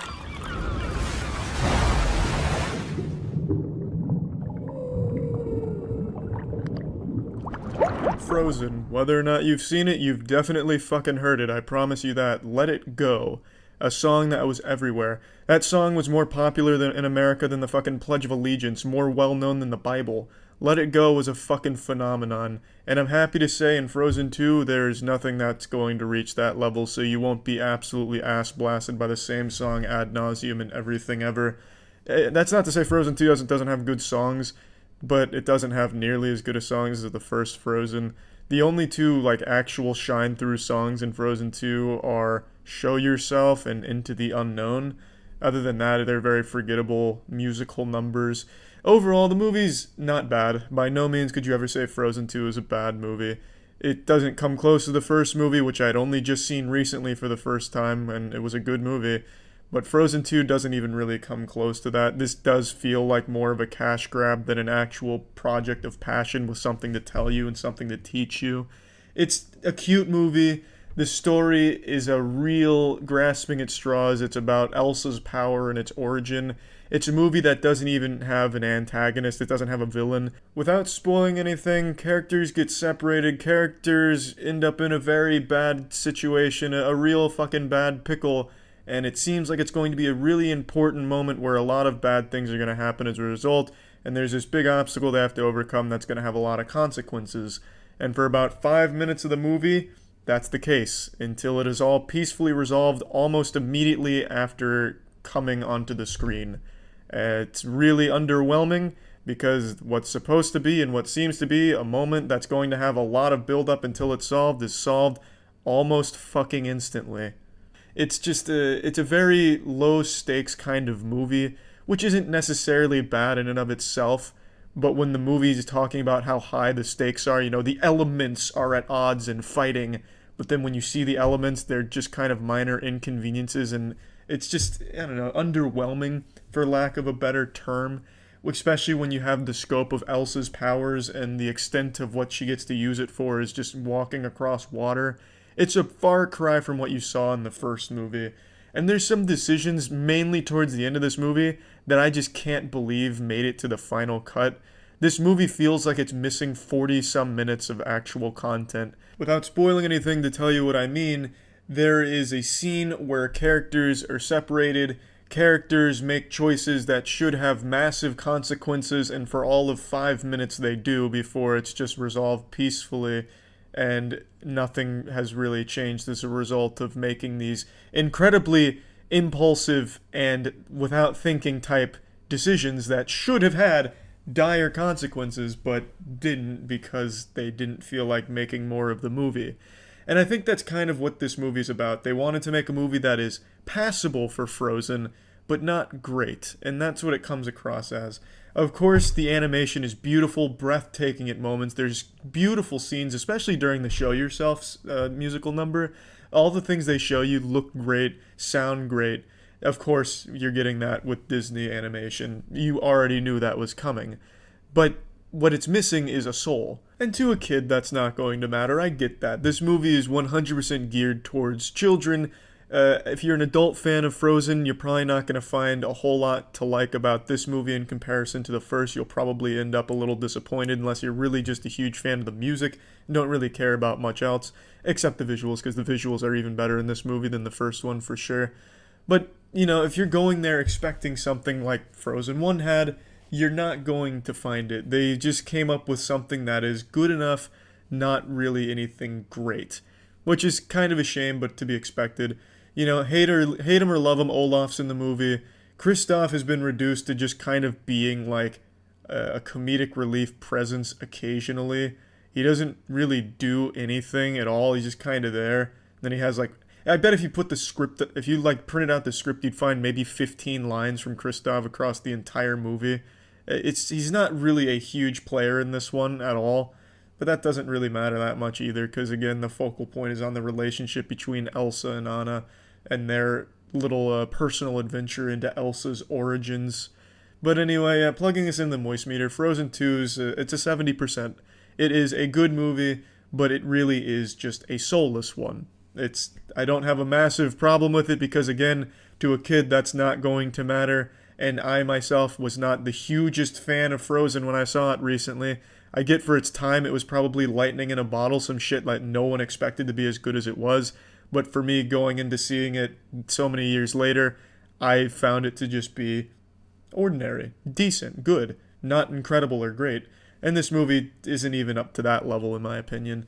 Not a bad movie though. A couple weeks ago I first mentioned how I upgraded to Raycon over the wired earphones for when I go to the gym, and while my physique may not indicate that I'm some type of meaty monster muscle man, I do go to the gym about 5 times a week, so these fucking Raycons are getting a workout as well. And I was just very concerned over my own personal safety with the wired earphones, because these wires are exposed like a motherfucker, and I don't want to get electrocuted at the gym during a rep. Also, they were just really inconvenient doing a rep and sometimes catching the wire and ripping that shit out of my ear. Overall, just significantly better than the wired earphones that I'm used to. They're much more comfortable. They sound better. They sound just as good as the other premium audio brands. Raycon's also less expensive than the other premium audio brands. So click the link in the description below and you can find a great deal on Raycon. They have their Black Friday deals coming up and I highly recommend them. So click the link below if you're interested. 14-year-old looks for a husband at her Halloween party? Is this someone that Ray Diaz kidnapped recently? What the fuck is that? How is it? Why is that even on here? It seems illegal. Complete stranger proposes to 17-year-old. Jesus. The mama bear attacks the bride. See, that sounds better. No one's underage. My god. Her dad looks like the Crypt Keeper. What did she steal their pickaxe? What was that? His mom is Slash, that's kinda cool. Pee-wee's Pee-wee's not old, you're old. Can't you see he's still young? Family, and then she got mad. Gorger? Bride? What does that mean? Gorger sounds like a Destiny 2 enemy. Sugar-coated, but like a Leviathan raid boss, the Gorger. Oh god, you don't want to get Pee-wee involved. He's got a 1990s hip-hop album to drop. Oh shit. It's the getaway. From all the drama, and then like Pee-wee yelled at his mom, and there's no way that girl's 21 years old. like after she left, everything went like The Gorger clan is faking documents. Pee-wee here is marrying like a 15-year-old. This looks super normal. Where's my boy Pee-wee at with his sideways cap? We're gonna put a gypsy curse on it and watch it all fall apart. Does she even have teeth on her bottom row? As the celebration. The reason I'm here is to get my ex-wife back. I'm not gonna let her go that easily. I'm gonna stop at nothing to That's get the her spirit. back. Kidnap. Jamie, shut up. He's here. Oh god, is she gonna cheat on the wedding night? Man, she only has 3 teeth on her bottom row.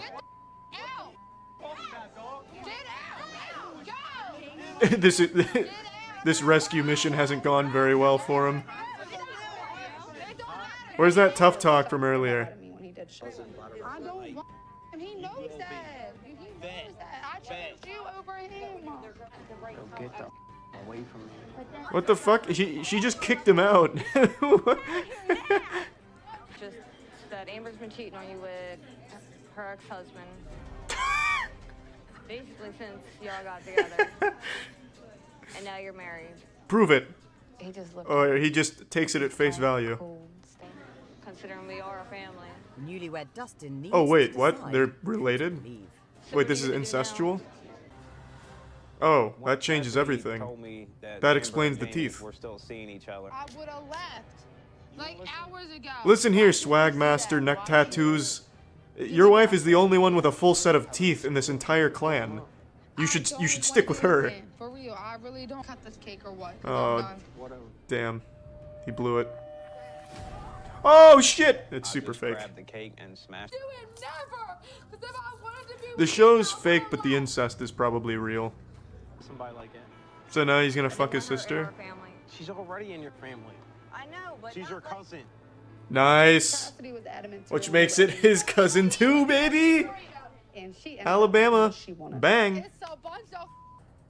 Everybody knows what you are. Well, didn't they just get married?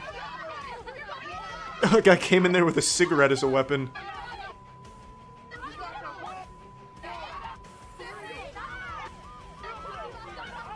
How the police already there? What the fuck? Jesus, that response time is legendary. Literally less than a minute.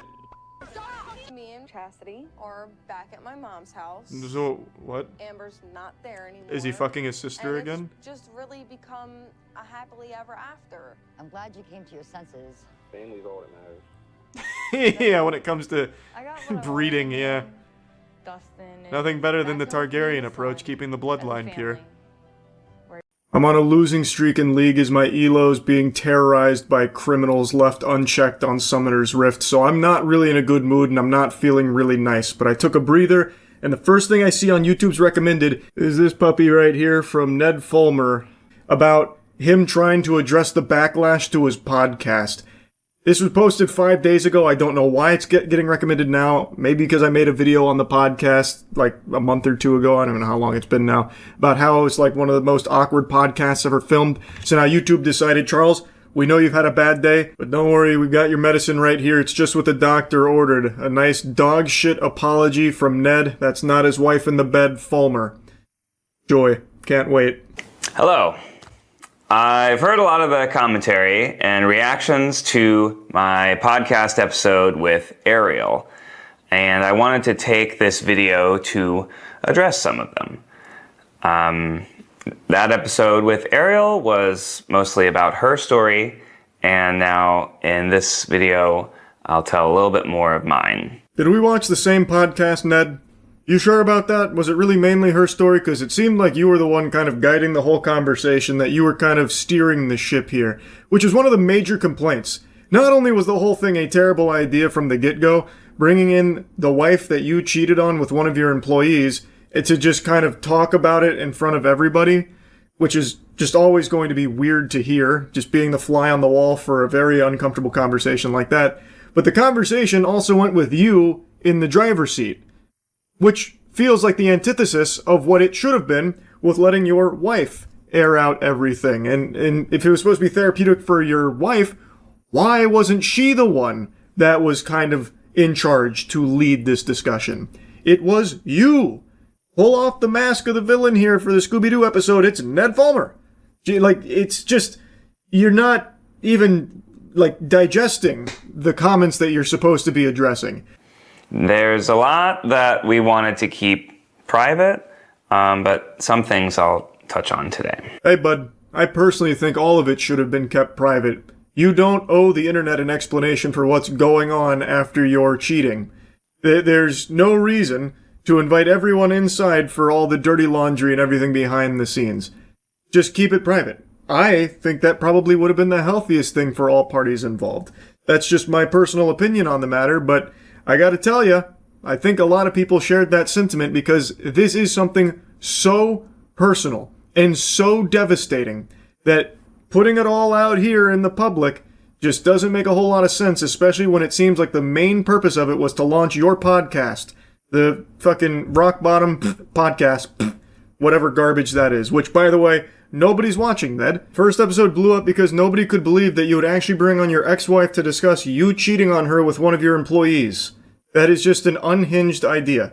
First, I know that it was a very painful and uncomfortable conversation to watch. I know for some of you, it reopened things. For us, it felt like a necessary step to be able to move forward. We knew we would always get these sort of questions in any context online, and it felt like the only way to move forward was just to face it head on. On a podcast that you're launching? That was really the only way? Look, man, far be it for me to question how Ariel wants to heal and move on from this. That's entirely her decision to make. But if this was a necessary step to try and address things head on, why did it have to be on your podcast that you are launching on the back of this episode that is exploring her feelings on having her whole life devastated from your unfaithfulness? That surely is not the only way. If you wanted to address everything head on, both feet planted, getting rough and tough with it, why not just release a joint statement or something, perhaps, if you needed this to be a public-facing thing in order to move on to, clear the air of everything and rumors and whatever. It didn't need to be in an hour and a half or whatever podcast that you're starting. It just doesn't make a whole lot of sense to me, unless, of course, the actual motivator for it is to try and get back onto YouTube and be able to make money on the platform again. Because he is launching a product with it. As has been reported in interviews, launching the podcast with a conversation with Ariel was Ariel's idea. She's a stakeholder in the Rock Bottom podcast and this new channel, and she wants it to be successful. So that was part of the reason why, in terms of having that conversation, we did it together rather than on any other platform. I couldn't possibly know the inner workings of this business partnership. Haven't seen the contracts. All I can say is that feels very odd to me, because this seems like a business partnership strategy that heavily favors Ned. So I don't fully understand that, but I just really think that this is something that didn't need to be shared in this fashion. After Discovery, I started an intensive program of therapy, group therapy, and work to really try to understand what I had done, why I had done it, and what it meant for my relationship and my life. That's cool, man. I'm not your therapist, but I feel like the reason you did what you did is because it's something you wanted to do.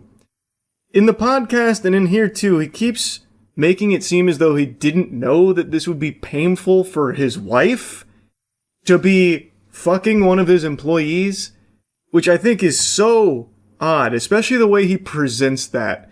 But he's talking about like his journey to coming to terms and realizing that what he did was bad and realizing that what he did is cheating. All of these mental clouds that help you continue behavior that you know is hurtful, and you still do it anyways. So it let me face the truth and acknowledge in no uncertain terms that I cheated on my wife with an employee of my business, and it caused her immense pain and shattered our marriage. Yeah, but was there ever any real uncertainty there to begin with, though, Ned? I feel like even if you had just been lobotomized, you would still be able to recognize that fucking someone that's not your wife is bad. That's textbook cheating, right? Like, this is what I'm saying. The way he presents it is weird. He makes it seem like I had to really understand. This was not a good thing. This was, as they say, cheating. It's like, yeah, man, yeah. Like, okay, cool, you're getting help to get to the bottom of this, so hopefully you never do something like this again in the future, but, like, man, like, did you really need to have this huge come-to-Jesus moment that fucking a woman that's not your wife, who is also your employee, by the way, is not good, and is cheating, like, by definition? I don't know, it rubs me the wrong way the way he talks about it. Like, he was just so blind to the fact that this was a painful thing that he was doing to his wife. Like, what he was doing would make her very upset, should it ever come to light. You know, it's just, you would know that. You would think, right? Like, he's sentient. I feel like anybody with a functioning frontal lobe would know that that would be very painful for your fucking partner to know and to learn. So for you to do that to them would cause them immense agony. But I guess maybe Ned didn't know that somehow. So this was a long process that it took, approximately 2 years, and continues work even to this day at the 3-year mark, even though we decided to separate officially 2 years in.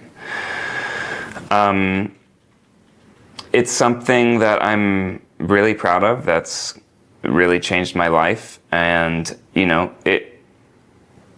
I understand that if a viewer is watching this for the first time, I'll let that thought continue in just a moment there. It is so peculiar that he would say that it's something he's proud of here. He's not talking about like the actual cheating, I don't think, or anything like that. He's talking about him getting like therapy and the help that he needs to recognize that cheating is bad and get to the root cause of why he cheated.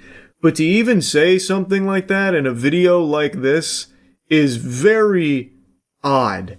Or just sees this 15-second clip on TikTok, you don't understand everything that has led us to this point. And I know that it'll take time. And if you want to just judge me off of one clip of me talking about society, which obviously was not the best response to that situation, you are welcome to do that. I know that people have a choice when it comes to what they watch and what they consume.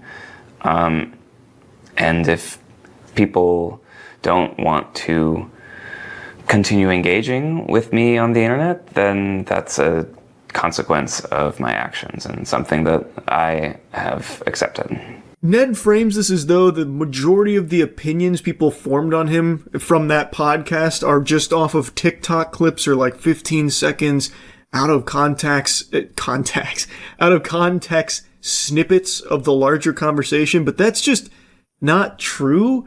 Like, sure, there probably are some people that only saw the clips, but the whole conversation is there with over 1 million views. Like, a good chunk of people saw the podcast. I think a lot of people like me couldn't finish the whole thing because of how unbelievably uncomfortable and awkward it was, but it's very understandable for them to form their opinions on you based on the fact that you cheated on your wife, betraying her trust, being unfaithful to her with one of your employees, man. Like, even just seeing some of the clips or just even knowing that, plenty of people are not going to like you for that. It has nothing to do with them only seeing these podcast clips that make you look bad. The whole podcast makes you look bad because what you did is bad. You did a really bad thing, Ned. Now he has the audacity to throw himself like a little pity party here, Oh man, you have a choice in what you consume, I suppose. So if you're watching these like 15-second clips, these snippets that make me look really bad, I mean, I guess that's your choice to make. I've come to terms with it. Like, as if that's the only reason people have a negative opinion of him.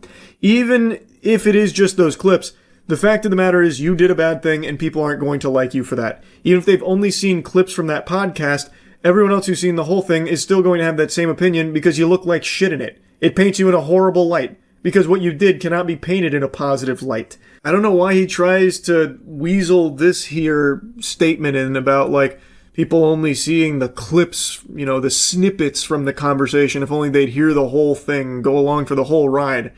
It doesn't make sense, because clips or whole thing, you are still going to walk away with a bad impression of Ned, regardless. It's just if you watch the longer one, you also have to, like, squirm in your chair because it's so unbelievably awkward to sit through.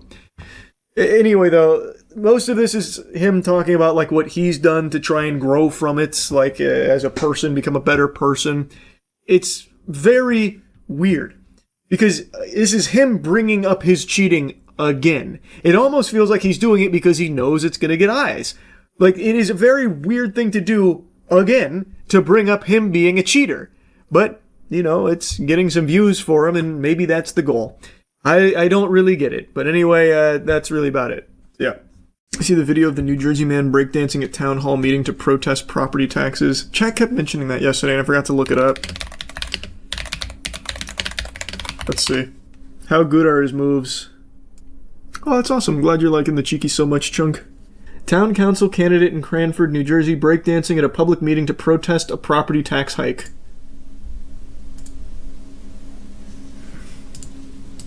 Mr. Thilly, I started your time. With no music. He's doing it a cappella.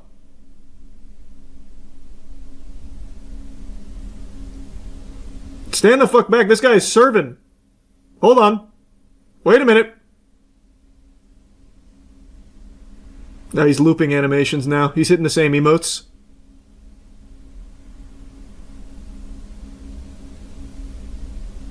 This is quite the protest.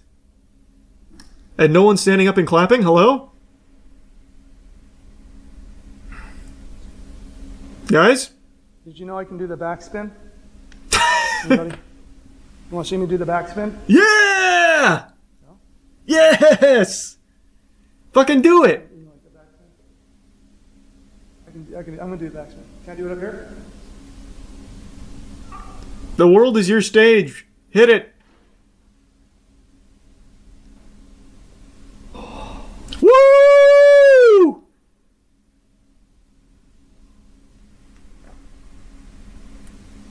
Why did our taxes go up so much? Boo! Imagine they just start booing him. That was cool, though. That was an awesome protest. I'm curious how it ties into the interpretive dance. We were told the referendum was going to bring it up for an average household about $400, I think. And mine went up like $900. Damn. And I think we were told like that was from the schools or something. But the school referendum said it would only go up, like I said, $400 on an average assessed home. I'm curious why he didn't integrate the moves into the speech to give them more oomph. Because he could easily just be like body waving. Anyone else find it kind of despicable that they told us 400 when mine have gone up 900? Like, I don't know why he did it before the speech. He could have done it during. A little winded, yeah. There's a lot.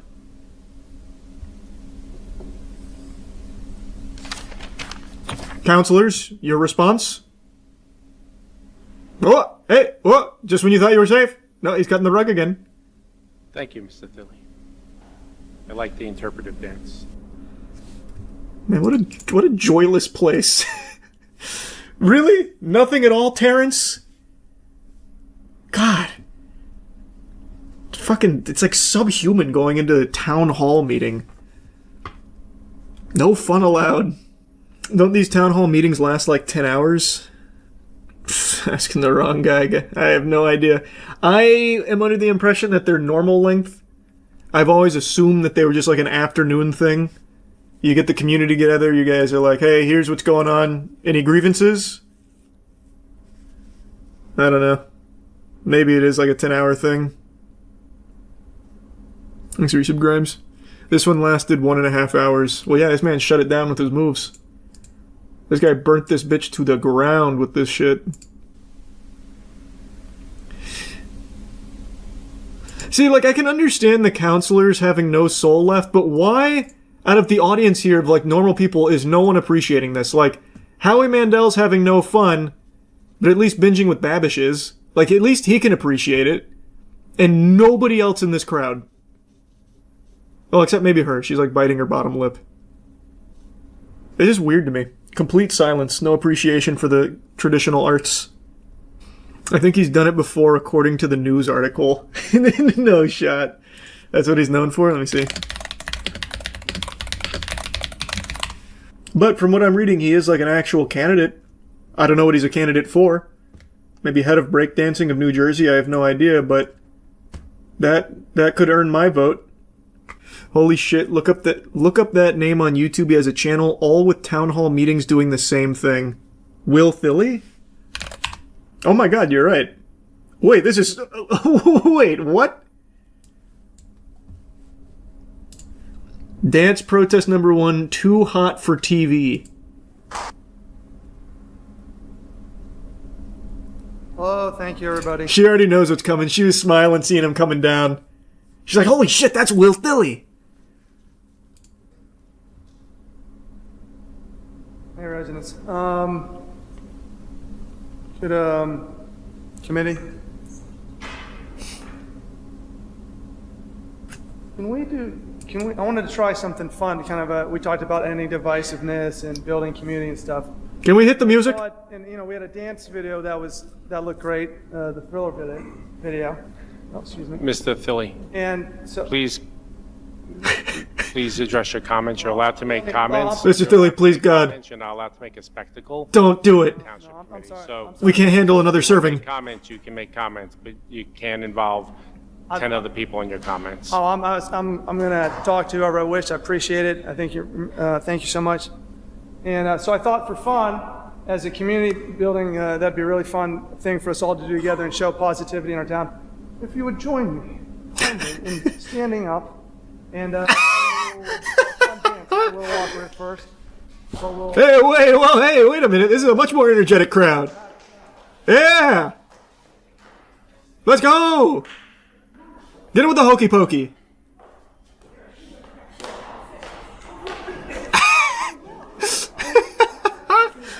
There's chaos! Anarchy!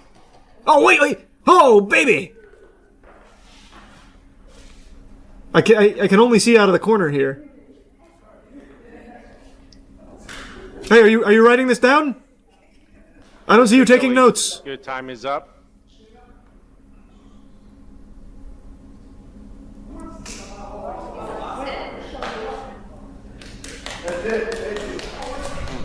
Philly! Do we have any further public comments? I'm not sure if I'll watch that or not, but we'll see. No, Rita. That's awesome, Cooper. You're more than welcome to come up. Go He's to the given up he's MTG given up the Reddit microphone. for help. I'm just using my 5 minutes. I appreciate that. You let me know when Wait, who's this guy now? His sidekick. Wait a second. Mr. Thilly, you walked away from the microphone, so we're Oh, no, I'm considering sorry. that your This is time. my time, sir. I appreciate So- that. I'm just doing my time. That's okay. Can you Can we get Ray Gun in here for a dance battle? you done? No, I'm not done. I just told you. Tell me when the 5 minutes is up. That's when Your 5 minutes is up. the thing, right? Yeah. That's a legitimately lying under oath, maybe? It has not been 5 minutes. It's been 2 minutes and 40 seconds. He's got plenty of time left. Next. Officer. Yeah. I didn't hear my time run up. You. Did it run up? Why did our taxes go up so much? WillBilly.com. Rita, please come up. Reminds you of the rent is too damn high guy. Hey, when you're right, you're right. Is your sub DeLorean? Let me see, I've got to see others now. Join me now, I will take back our town. Oh, this is from a year ago. Roof is done. Oh, that's got DMCA music. He's even made his own like music videos here. Cougars never quit motivational video. Is there anything you want to say about anything I've said, or I'm listening? Nothing? You've intimidated them with your spiritual pressure, Will. I'm not asking any questions, so I just wanted, please, can you not say anything about me after I leave the podium? Okay, so it seems like he's only danced a couple of times. It seems like it's more of a new thing that he does. Wow, this is sold out crowd on July 8th here. Holy. Thank you, Mayor. Penguinz. Wow. So, I got a sunburn Oh, on my neck here, like doing all that. that's a shame. Yeah, it seems like the dancing's not something he does all the time. I like this one. This is just called Full House. Hope everything's going good. Man, he is here like every day. I've been thinking about it'd be really great to make these meetings, get more residents to come to the meetings, and I know that's tough to get people to come to anything. So it's not against anyone here, but I thought, the goal would be to make government fun. Make meetings fun. And that, I think, What's the plan? How do we do that? would be more fun. Not that they're not really fun right now, but just thinking of on my own, thinking of ways to get people down here, because that's great. Everyone gets to know you guys in a more personal level as we relax, and So I thought for sure he was going to start dancing. I think would be possibly to have maybe a question and answer session where. No. We need more dancing. Maybe that's the reason for the dances. He wants more people to attend town hall meetings. It could be it. It's certainly possible. His thing is make developers pay their taxes, not us. That checks out. Like he's actually he is running with like an actual purpose. Like the dancing is kind of silly, but it looks like he actually does have like a real thing he wants to accomplish. Well, that's good. This is like the most Zoomer content I've ever fucking seen in my life. I'm 22 and I'm the guitarist of an alternative. We'll shred the other bays. Oh my god. Colorblind. Oh my god, this is so dumb. Fun fact about me is I'll go wherever LeBron goes. Hey, what's up? My name's Albert. I'm 20 years old. I use social media and I stay lit. Some fun facts threw me off a little bit. I've known For a Bev quirky a fun really long fact, time, probably since I was like 13. I like music. But Something that my ex would say about me. A serial killer. She'd say I'm probably a serial killer. Every single one of my relationships so far I've ended and we become friends afterwards. Mainly because when I get into a relationship, most of the time we are already. I feel like really that's going to close. be everyone's So answer. Whenever it ended, I met a girl online still once on Fortnite. best friends. I thought I was serious, I'll but have it to turns ask you out she was probably fucking some say other dude that. in real life. But we're still good friends and we still duo.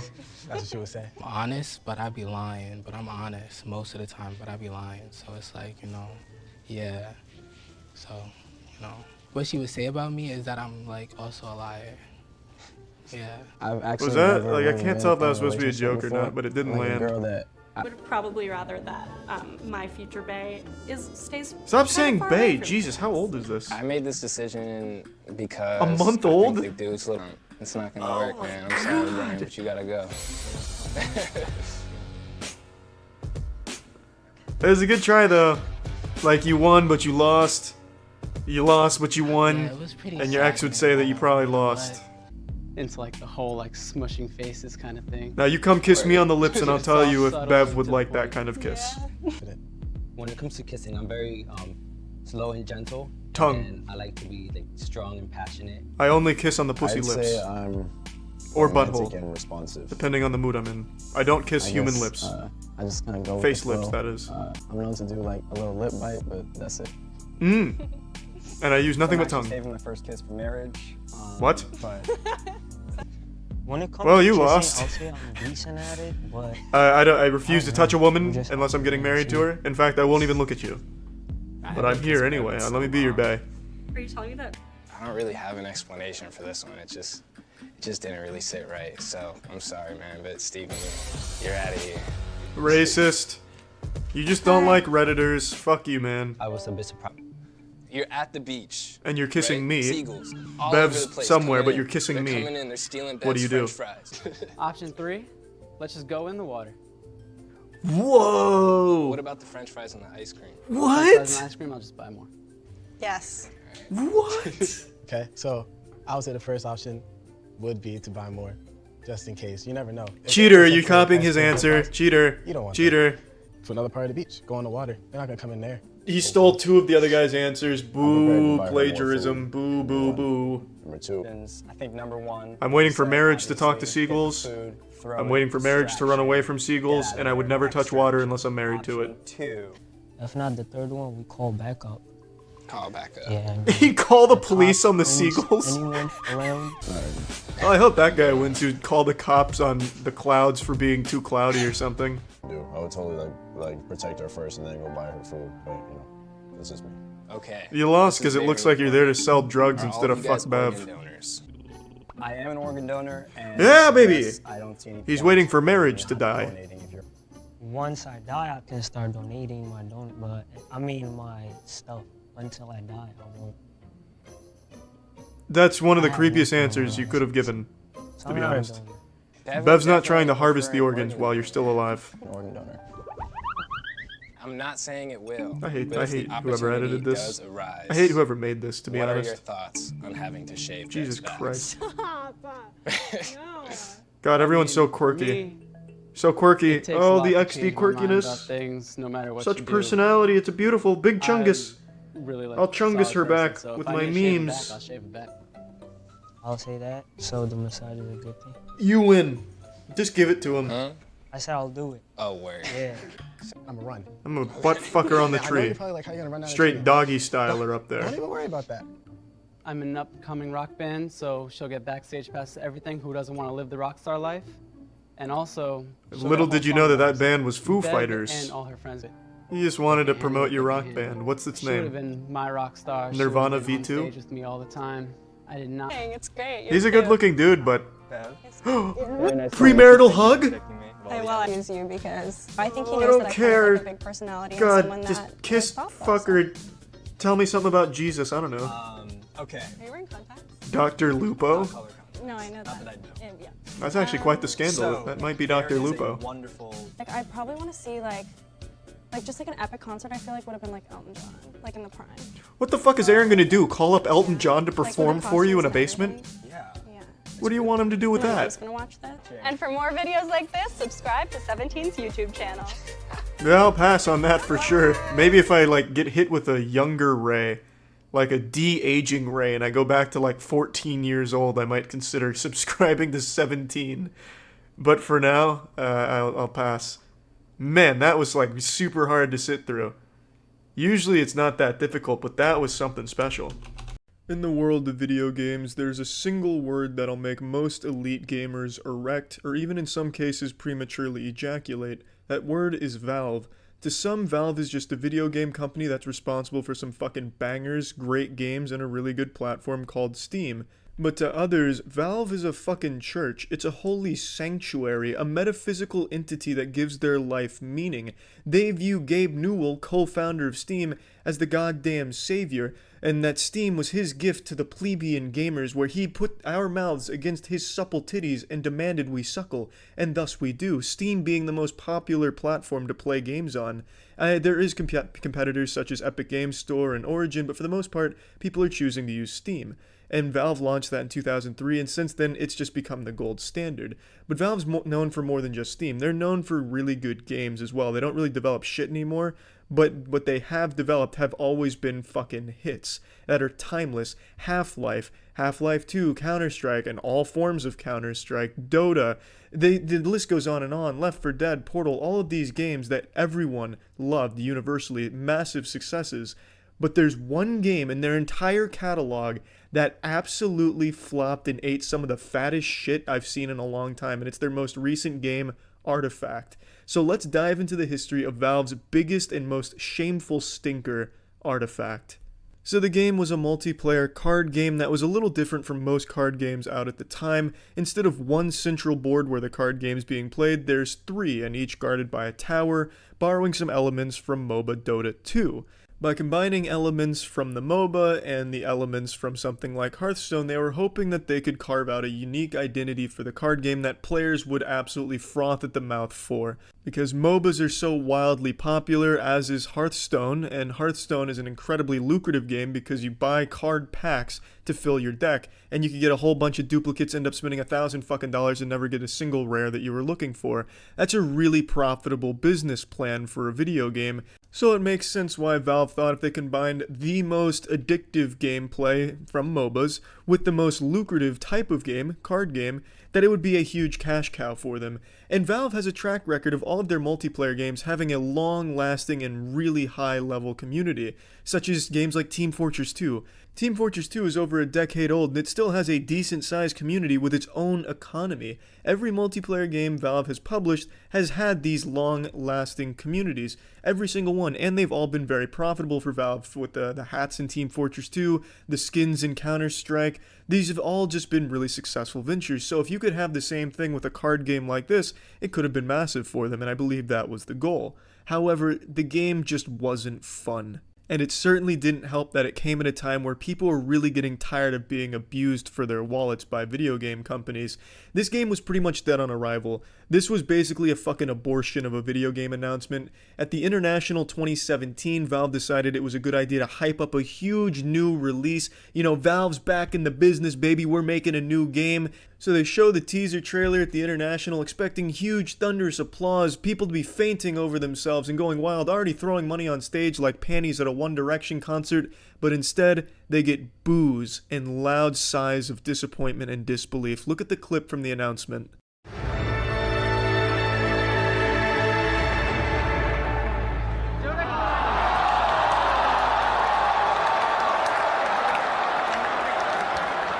This is hugely wrong time, wrong place. They're at a fucking Dota championship, a massive tournament for Dota, and they're advertising a game that's a spin-off that really just seems like a cash grab. Obviously, it wasn't going to generate hype. However, they were able to bounce back from this. Over the course of 2018, Artifact started to get a positive reputation in the community. It was revealed that basically the guy who invented fucking card games was behind Artifact, Richard Garfield, the man who invented the Magic the Gathering, fundamentally.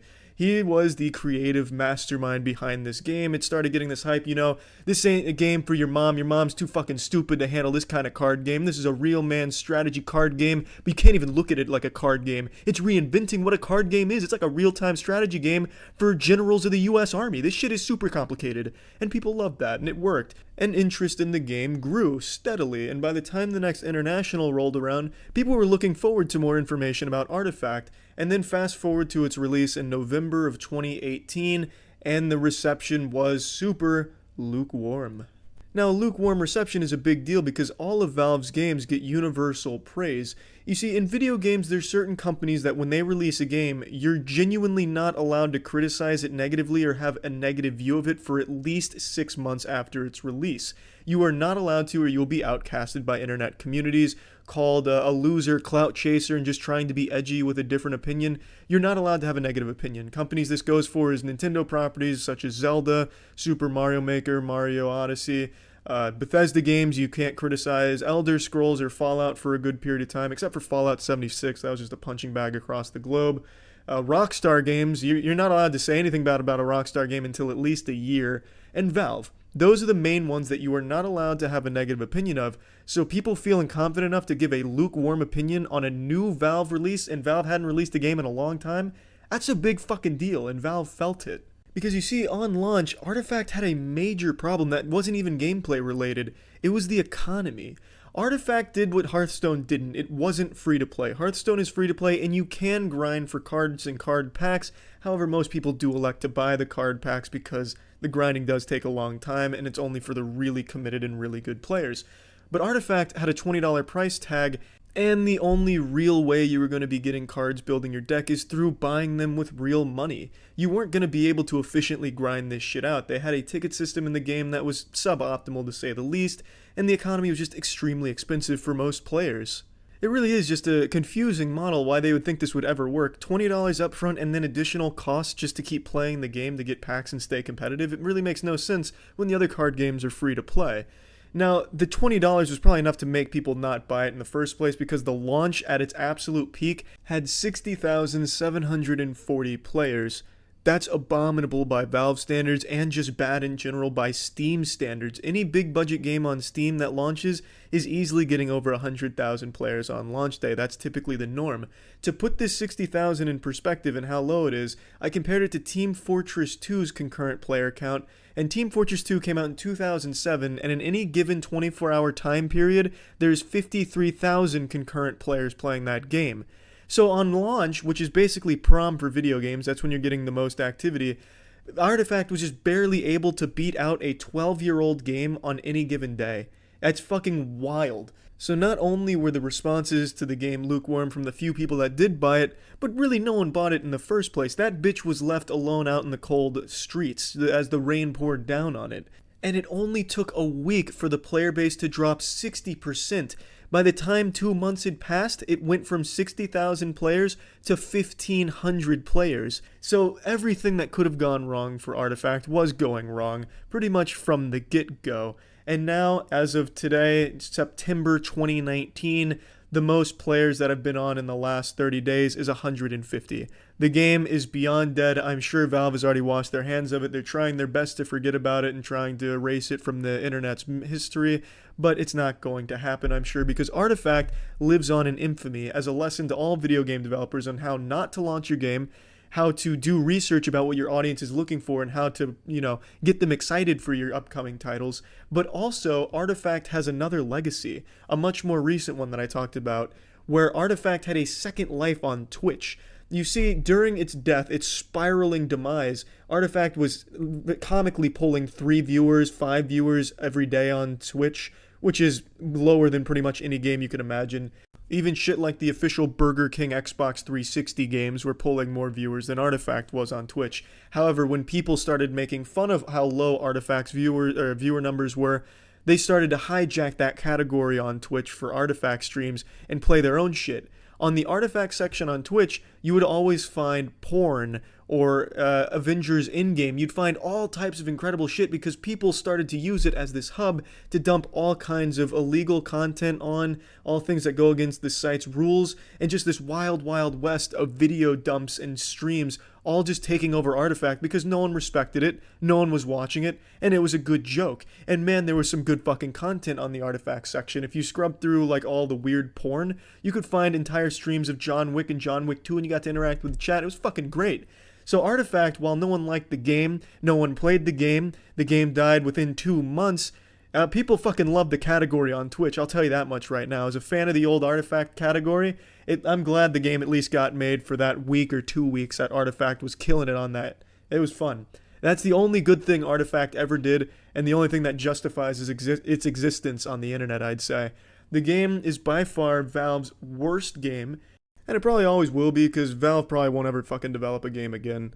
But anyway, what really killed the game ultimately wasn't just the monetization model, which sucked ass and was way too expensive, but it was just very simply, the game wasn't fun enough for the players that were playing it. It wasn't fun enough to justify the incredible expense it would cost to play.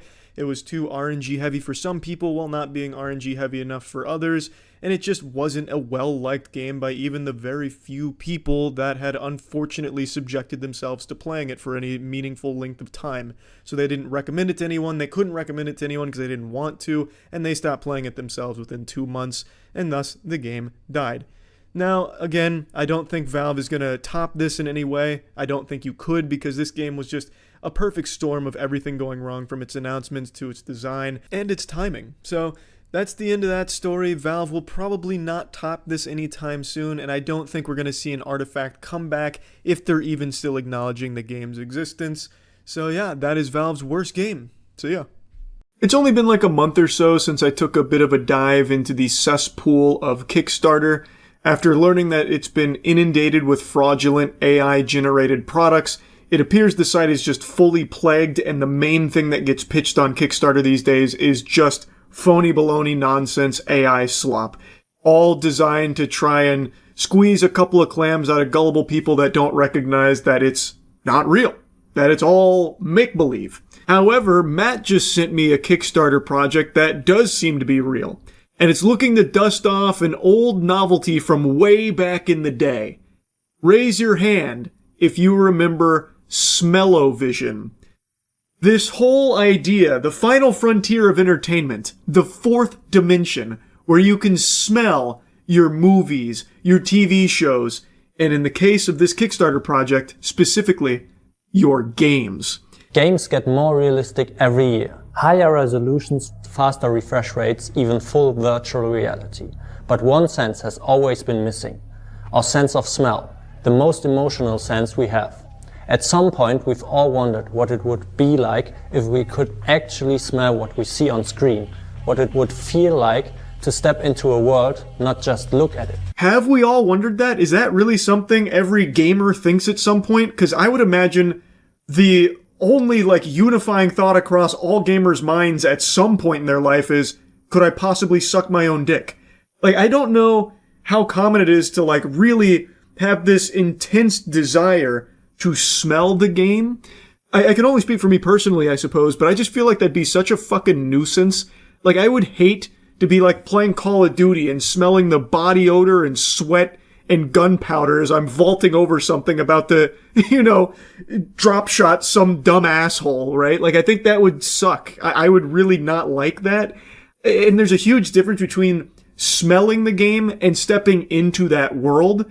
That's two very different things. It's not to say that I think it's a bad idea. I'm sure there is a community of people that would love to have access to the game smells, right? And the project has already been fully backed, so it definitely does have smell enthusiasts out there, and I have no doubt there's some real greaseballs hitting one of these right now. Can't wait to get their hands on this technology so they can go smell Ada Wong's panties in Resident Evil or something and go freaky mode on it. But I do understand that there is a market for it. I am just not in that group at all. Introducing the Scent Bar. Breathe your game. Don't just play it. 10 fans that can be independently activated. and 10-cent slots allow real-time scent release, always, no matter the scene. The brain of the scent bar is the AI image detection. We are starting with 30 cents, allowing immersion in nature, racing, and action games. Of course, no Kickstarter project is complete without an AI voiceover. That's mandatory at this point. But this product does seem to actually exist. I can find footage of them showcasing it at Gamescom. Now, how effective it was at delivering the scents directly to your fucking nostrils, I couldn't tell you, but I did see that it is a product that they actually did have like a setup for people to experience. Now, according to this video, they're launching with 30 cents, 3 different packages, and the astute observers out there may have noticed a very shocking absence. There's no Gooner package there. They don't have a selection of goon aromas. There's no sweaty gym socks. There's no panty fumes. There's no smegma adjacent scents or anything like that. And I gotta tell you, I think that was a big misstep. I think they're leaving a lot of money on the table because I bet you they could have found some real fucking degenerates to immediately buy the Gooner suite of smells out the wazoo. They'd be huffing that shit like it's Urgot's tubes in League of Legends. And uses AI image detection to work with practically every game. After backing this campaign, you will be able to enter the 4th dimension of gaming and start creating memories inside your games, just like in real life. Yeah, but I can do that now. I can make memories with games, and I do it all the time, actually. And I have tons of memories from games in my past without ever having to smell them or anything like that. I don't know how much that really strengthens the experience of a game. But again, I can only speak for me personally. I just don't really care to sniff it. You know what I mean? Like, I'm not a dog. Like, I don't need to sniff it, really. Like, I'm happy just experiencing it without the 4th dimension being there. Like, it's not like it unlocks the ability to, you know, have these cherished memories of games. I can still make those cherished memories even without having to smell some scent fumes and juices from the pods that are being fanned at me through the Zestum device placed under my computer while I'm playing Expedition 33. You've got yourself a scent bar. Awesome choice. Let's get it set up together. First, take your scent bar out of the box. The scent bar works with AI image detection. You can download our software directly from the website. And don't worry, the software barely uses any of your PC's performance. Trust me, your frame rate is safe. Welcome to the scent bar control panel. The tabs at the bottom show your 10 scent slots and what's currently loaded in each one. Intense. Say zombie games and you rather not smell rotten meat all night? No problem. Just swap the scent pod manually and keep the label for the AI to recognize. That way, even zombies can smell like fresh roses. Or energy drink, if that's your thing. So here's the rundown of how it works and how it gets set up here. So you place it under your monitor, you connect it with USB-C, and then you have the control panel where all the scents are stored, your 10 scents, and you switch in the pods that you want for the scents, and then it'll use AI image detection to know what's going on screen and what fans to activate to shoot the fumes at you. And they even mentioned that you can, of course, swap out the pods, but keep it labeled the same, so that way it'll still recognize it and shoot out roses instead of rotten meat smell. Can you imagine, though, if you couldn't swap those out at all? Like, it just has like a million scents that it instantly swaps in between, and it's like super realistic. So if you get tear gassed in the game, you get tear gassed in real life with the fucking Zestum blasting right into your eyeballs, basically pepper spraying you. Or like, you know, mustard gas shoots out and just asphyxiates you while you're sitting in your chair trying to play your game. Nah, that'd be crazy. That's some Sword Art Online type shit. If you like expand upon this idea as like a torture device almost.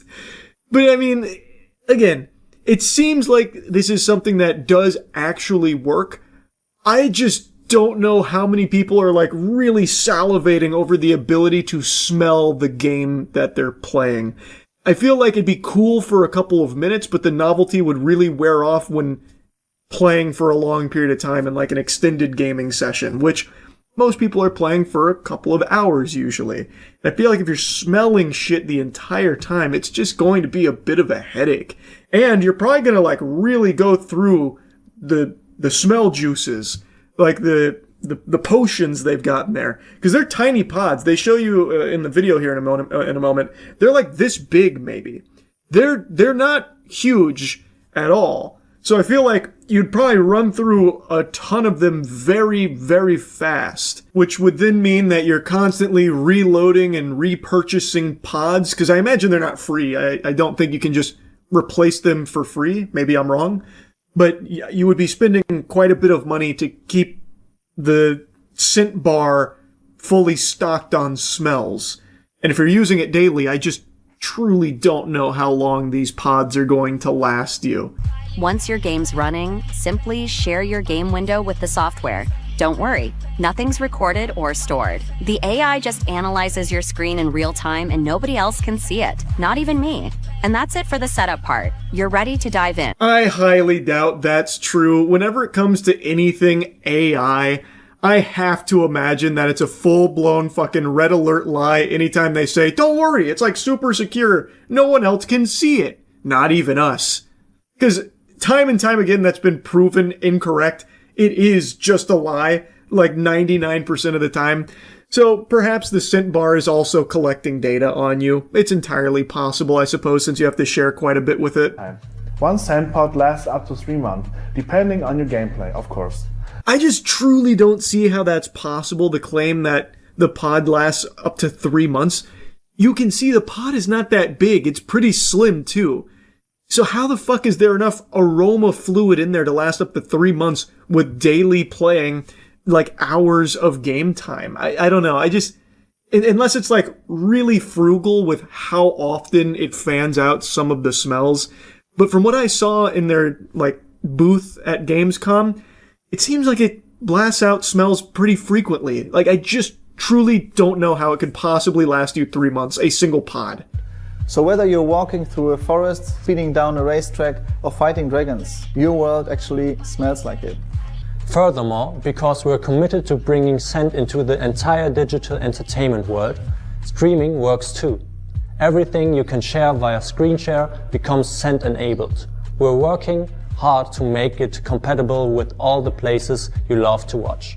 With your support, we can take this final step, bringing immersive scent into every movie night, every stream, and every game. Pretty ambitious goals. It's not just for games. They want to look to take this technology into other aspects of the entertainment space, namely streaming, which I feel like is a recipe for disaster, though could lead to some great moments like, all right, everyone load up your ass cartridges. I'm about to be blasting some nasty smells at you. Hope you're ready, PU, stinky inbound. That's gonna be quite a bright future. I don't know. Again, it's just not something for me, but I saw this Kickstarter because Matt sent it to me, and I just wanted to yap about it a bit because it's very interesting to see smell-o-vision make a return in the modern age. And I wonder if it'll be more successful this time around, because smell-o-vision kind of collapsed from everything, all available data. It wasn't overly positive. Most people didn't love it, which is why it didn't stick around. But who knows? Maybe the scent bar here kicks off a new wave of big-time smellers. I guess we'll see. That's really about it. See ya. I don't like Ticketmaster. You all know that. By extension, Live Nation, because Live Nation owns Ticketmaster. It's a huge, messy web that I've clowned on and insulted numerous times now. And I feel like everyone probably shares that same sentiment. I believe in every human being's soul there is a spot reserved purely for their hatred of Ticketmaster to reside. I'm sure everyone has their own experiences and horror stories here. It is just an absolute dogshit business model that is becoming worse and worse all the time. And it's run by this! Bear witness! Worm person! This is Michael Rapino, more like Michael Rapinor, because this man is just a giant fucking wiener. He is the CEO of Live Nation, Ticketmaster, and recently, this is why I'm making this video, he went on to say he had the goal to claim ticket prices are actually underpriced. Yeah, I mean, I think music has been underappreciated. I always joke, sports, it's like a badge of honor to spend 70 grand for a Knicks courtside. They beat me up if we charge 800 for Beyonce, right? So it's we have a lot of runway left, right? So when you read about the ticket prices going up, it's still average concert price is $72. Try going to a Laker game for that, and there's 80 of them or whatever the hell. So the concert is underpriced, has been for a long time. If that isn't the biggest load of fish paste, what in tarnation, brother? Holy moly. There's so much to insult with this statement. Like, I don't even know where to begin. If you have been to any concerts or shows over the last, let's say, 10 years, you've probably noticed a trend where it's getting more and more and more and more expensive. The biggest complaint you will see anytime there is a concert is people talking about how they're priced out from attending it. Even the biggest fans can oftentimes not afford to go to it, or maybe they can only get like the nosebleeds or something, which isn't usually even worth the price you'd pay for that, because also that is often expensive too. And they get away with this because they have fundamentally a monopoly when it comes to live performances, live shows like this. And there's always the huge issue with scalping, which almost seems encouraged by Ticketmaster. At least historically it used to. I don't know if it's as bad as it once was. I haven't noticed it to the degree I did a few years ago, so maybe they started to fucking put the nipple clamps on it and twist to try and stop that a bit. But since they do still have this monopoly, they still have, of course, like fees and also just an exorbitant price tag on attending these shows. Because they can. You don't have like an alternative to get the tickets or anything. And I hate that comparison he makes where he's like, oh yeah, some people will pay like 70 grand as like a badge of honor to sit courtside, comparing it to like a big sporting event where people shell out tons of clams. Brother, you just blow in from Stupid Town. How in any way, shape, or form does that even remotely associate with these prices for a concert? It's so night and day, I don't even think it's worth digging into like the actual meat and potatoes of the statement. It's just a false equivalence. And he tries to use it as a way to justify that there is still so much room to charge more for their tickets. And I think that is just sickening. So I've been to 2 shows recently. I went to a Deftones concert a couple months ago. Unfortunately, I did somewhat brown my trousers a bit there. There was a couple tiddlywinks of fecal matter, which I made a video talking about it. It was pretty embarrassing, pretty shameful. Fucking shit myself a little bit as a 30-year-old man. Not that I blame Michael Rapino for that. I know he didn't put poop in my butt. That's on me. That was my responsibility. Like, I get it. But anyway, I'm getting a little sidetracked. I'm starting to like pseudo-trauma dump on you here for no reason. Deftones concert was amazing. And then recently I saw a My Chemical Romance show here in Tampa. Also amazing. But you know what both of these had in common besides being extremely entertaining? Extremely expensive. And Ticketmaster gets to basically charge the moon for it if they want to. And they do want to, make no mistake. And it looks like they want to charge even more for it. They want the fucking whole kit and caboodle here. They want your entire piggy bank just to see your favorite artist perform once. And I understand concerts aren't like a necessity. No one needs to buy tickets to a concert. But you can see this trend that when Ticketmaster Live Nation kind of took over and got this like monopoly, they have been jacking up prices non-stop. And it's just spiraling out of control where it prices out tons and tons of normal people that no longer can afford to go see their favorite artist perform because they'd have to decide between spending the money for a couple of tickets to that event or like, you could also just spend that money on, like, a fucking week-long vacation in a lot of cases because it is that fucking expensive. So it's just, I also think it's bad for the artist, too, because then you're not performing to as many occupied seats. You're not performing to as many actual fans anymore. Like, I just think the whole model sucks now. And you can see a huge change when Ticketmaster Live Nation took over. Tickets were far more affordable, and I get everything's gotten more expensive. I understand that. But in this sector specifically, this monopoly has been extremely awful for fans and artists as well. It is only good for Ticketmaster. And the CEO's out here like, well, actually, it's like super reasonably priced. In fact, it is underpriced. I need to be making more money. Meanwhile, last year he took home like $32 million, like himself in total compensation. Like, I wonder why he thinks it's underpriced and why they should be charging more. What's the incentive there? Man, that's so interesting. I wonder why he would have that perspective. Any sensible, sane person will tell you the same thing. Ticket prices suck. And Ticketmaster super fucking sucks. So I definitely don't agree with Michael Rapinoe's assessment here that there's a lot of runway for more ticket price increases. He says that people beat him up for charging $800 to Beyonce. Well, what he doesn't mention there is that $800 to see Beyonce is to see her through like a fucking glory hole on like the 39th floor of the stadium she performs at. Like, you do not get good value even when you do spend a lot of money going to these concerts because everything is so fucking expensive. So I think his take on this is complete trash. Complete trash.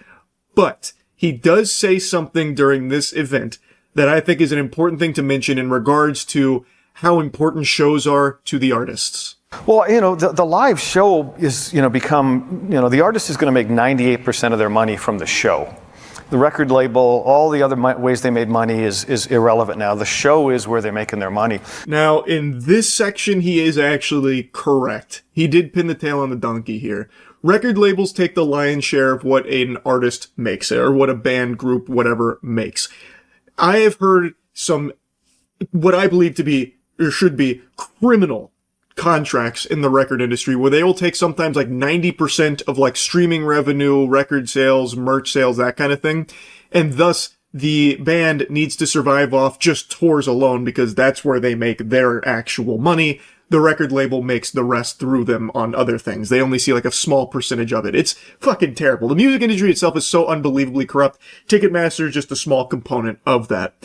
But he is right. The actual shows, that is the most important part to the money that an artist brings in, which I believe is also contributing to the increase in ticket prices. Not always solely Ticketmaster, but there are cases where groups or artists have knowingly increased their prices as well and like even agreed to like the surge pricing type shit, the like dynamic pricing model, because streaming revenue, record sales, merch sales, all of that stuff, the record label has got its filthy fucking paws in a big way. Thus, they need the tours to, bring in their actual chunk of change. Again, the system itself in the music industry is super fucked. Also, streaming revenue is not a ton for music. I feel like most of you have probably heard artists talking about how much like a song of theirs makes through like Spotify or something. And it's not overly incredible from the numbers I've been made aware of. And I guess from my own personal experience, I'm in a band, The Gentlemen. We are working on more music. Across our 2 albums, we maybe have like 100 million streams across all the songs. And we even did do like physical sales. And in total, I believe what we've brought in over the last 6 years is like 120, 140K, somewhere in that general ballpark. So you divide that between 2 people over the course of 6 years, it's not, the biggest bag of money you'll ever see in your life. You're not talking Scrooge McDuck levels of wealth coming from like music streaming sales. At least not until you're in like the, I guess, hundreds of millions as opposed to just like the 100 million club. Again, I can only speak from my own personal experience and at least the other numbers I've become aware of and what artists have made from those. And we've never toured or anything. If we did, that would probably be where the bulk of the money would come from because there's not a ton of people buying physical albums anymore. And streaming revenue through listening, through like just song streams isn't like incredible per stream either. So, he is right that these shows, these events, are extremely important for, like, the artist making their money. But his view of it is so distorted, where he thinks that because this is, like, the main revenue driver for a lot of artists, they need to be charging an arm and a leg for it, where it, like, prices out tons of people, too. Like, it's very counterintuitive. There is no need for the prices to go as fucking Insano style as they have because of Ticketmaster's involvement. It's just completely unacceptable, and it is just point blank way too expensive. Ask anyone who's gone to a concert recently. It is just too expensive. And he is just entirely wrong by saying that it's underpriced. It's not. I really think the Live Nation Ticketmaster merger was just the worst fucking thing that happened to, like, live shows in general. That should have been slapped down. And the fact that that was allowed to go through has just been disastrous. I can't fucking stand Michael Rapino. I hate Ticketmaster. Shit sucks. Just wanted to yap about it a little bit because somehow he felt so confident to just let this absolute trash take fly like that about being underpriced. Anyway, that's about it. So yeah. I had a piece of stubborn lip skin that I ripped off right before starting this recording, so my lip might bleed a little bit. Don't be concerned. That's just part of being 31 years old now. Even something as simple as taking a little bit of chapped lip skin off is enough to have me bleeding profusely, it seems. But, you know what else is bleeding? Marvel, at the box office. Now, this is a conversation in cinema that happens more frequently than people debating whether or not Sam and Frodo were gay. So many people since the end of Endgame have talked about how Marvel is dead and dying, and that superhero fatigue had finally reached its molten core where everyone was done with MCU and how bad the quality was. But despite all of that hoopla, pretty much all of the MCU projects did decently well for the most part. Like, even unanimously hated stinkers like Ant-Man Quantumania still generated like $500 million. But the quality did significantly decline, and a lot of people were getting tired of it. And some of them did actually not do well, like the Marvels. But on the whole, the MCU was still fine in the box office, but it was showing signs of weakness. Now, they've released two decent movies back-to-back, Thunderbolts and Fantastic Four. But they're not exactly doing the billion-dollar nut-busting that the MCU was known for. Fantastic Four is experiencing a 80% drop from its debut, so going into its second week here, it has declined significantly. It had a great start, and it had incredibly strong word of mouth, but it doesn't seem like that's translating to asses in seats. And Thunderbolts was the same thing. People saw it, they were surprised by how good it was, saying, Marvel's fucking back, baby, buckle your seatbelts, cause we are in it again. But then that also didn't have the strongest box office run, which is now leading to the bigger conversation that's been had a lot about the state of the MCU. Are people just tired of it? Is superhero fatigue really setting in now, finally? Or is it mainly just Marvel? Because Superman has done great in the box office. It has been fucking slapping in the box office. And it's a good movie. Thunderbolts and Fantastic Four are also good movies, especially in a sea of dog shit that Marvel had been farting out for quite a few years, with a few exceptions like Guardians of the Galaxy Volume 3. And now it's left a lot of people wondering, well, what the fuck's going on? Why are they not having strong box office performances when these are finally some decent films from Marvel again? And to be fair, I think it's a little overblown with Fantastic Four flopping and all of that with that narrative that's being spun. It's still at $370 million worldwide in its second weekend. That is still pretty solid, but against its budget and its marketing, it still needs to make like $450 million or something from the reports I read. Same with the Thunderbolts. The Thunderbolts generated $380 million total across its lifespan in theaters, and it needed about $450 million for that break even. So like, it still does have a little ways to go, but it's not doing, like, dreadfully. Like, I don't think all the Marvel execs are in full force panic mode, sweating, contemplating, sitting on a cactus or something, like, worried that it's all dried up and Marvel's dead. But it is less than you would expect for some actually good Marvel movies. It's an interesting topic, because, again, this is a conversation that's been had a lot, but I had always just said, yeah, the films have gotten worse, but there's always going to be an audience for it. They're always going to make like over $500 million. Turns out that is not the case. These are better movies than the ones that were coming before it and performing much better, but it really does seem like people are checking out. A lot of people are starting to view the MCU kind of like homework, that you have to do like prerequisite reading and watching the shows beforehand and catch up on like 5 and 6 movies just to be able to go watch one of the films and understand or appreciate it. So a lot of people found that to be kind of tedious. And also I think a lot of people were just tired of MCU in general, because they would release like 4 films a year, all of which were mediocre at best.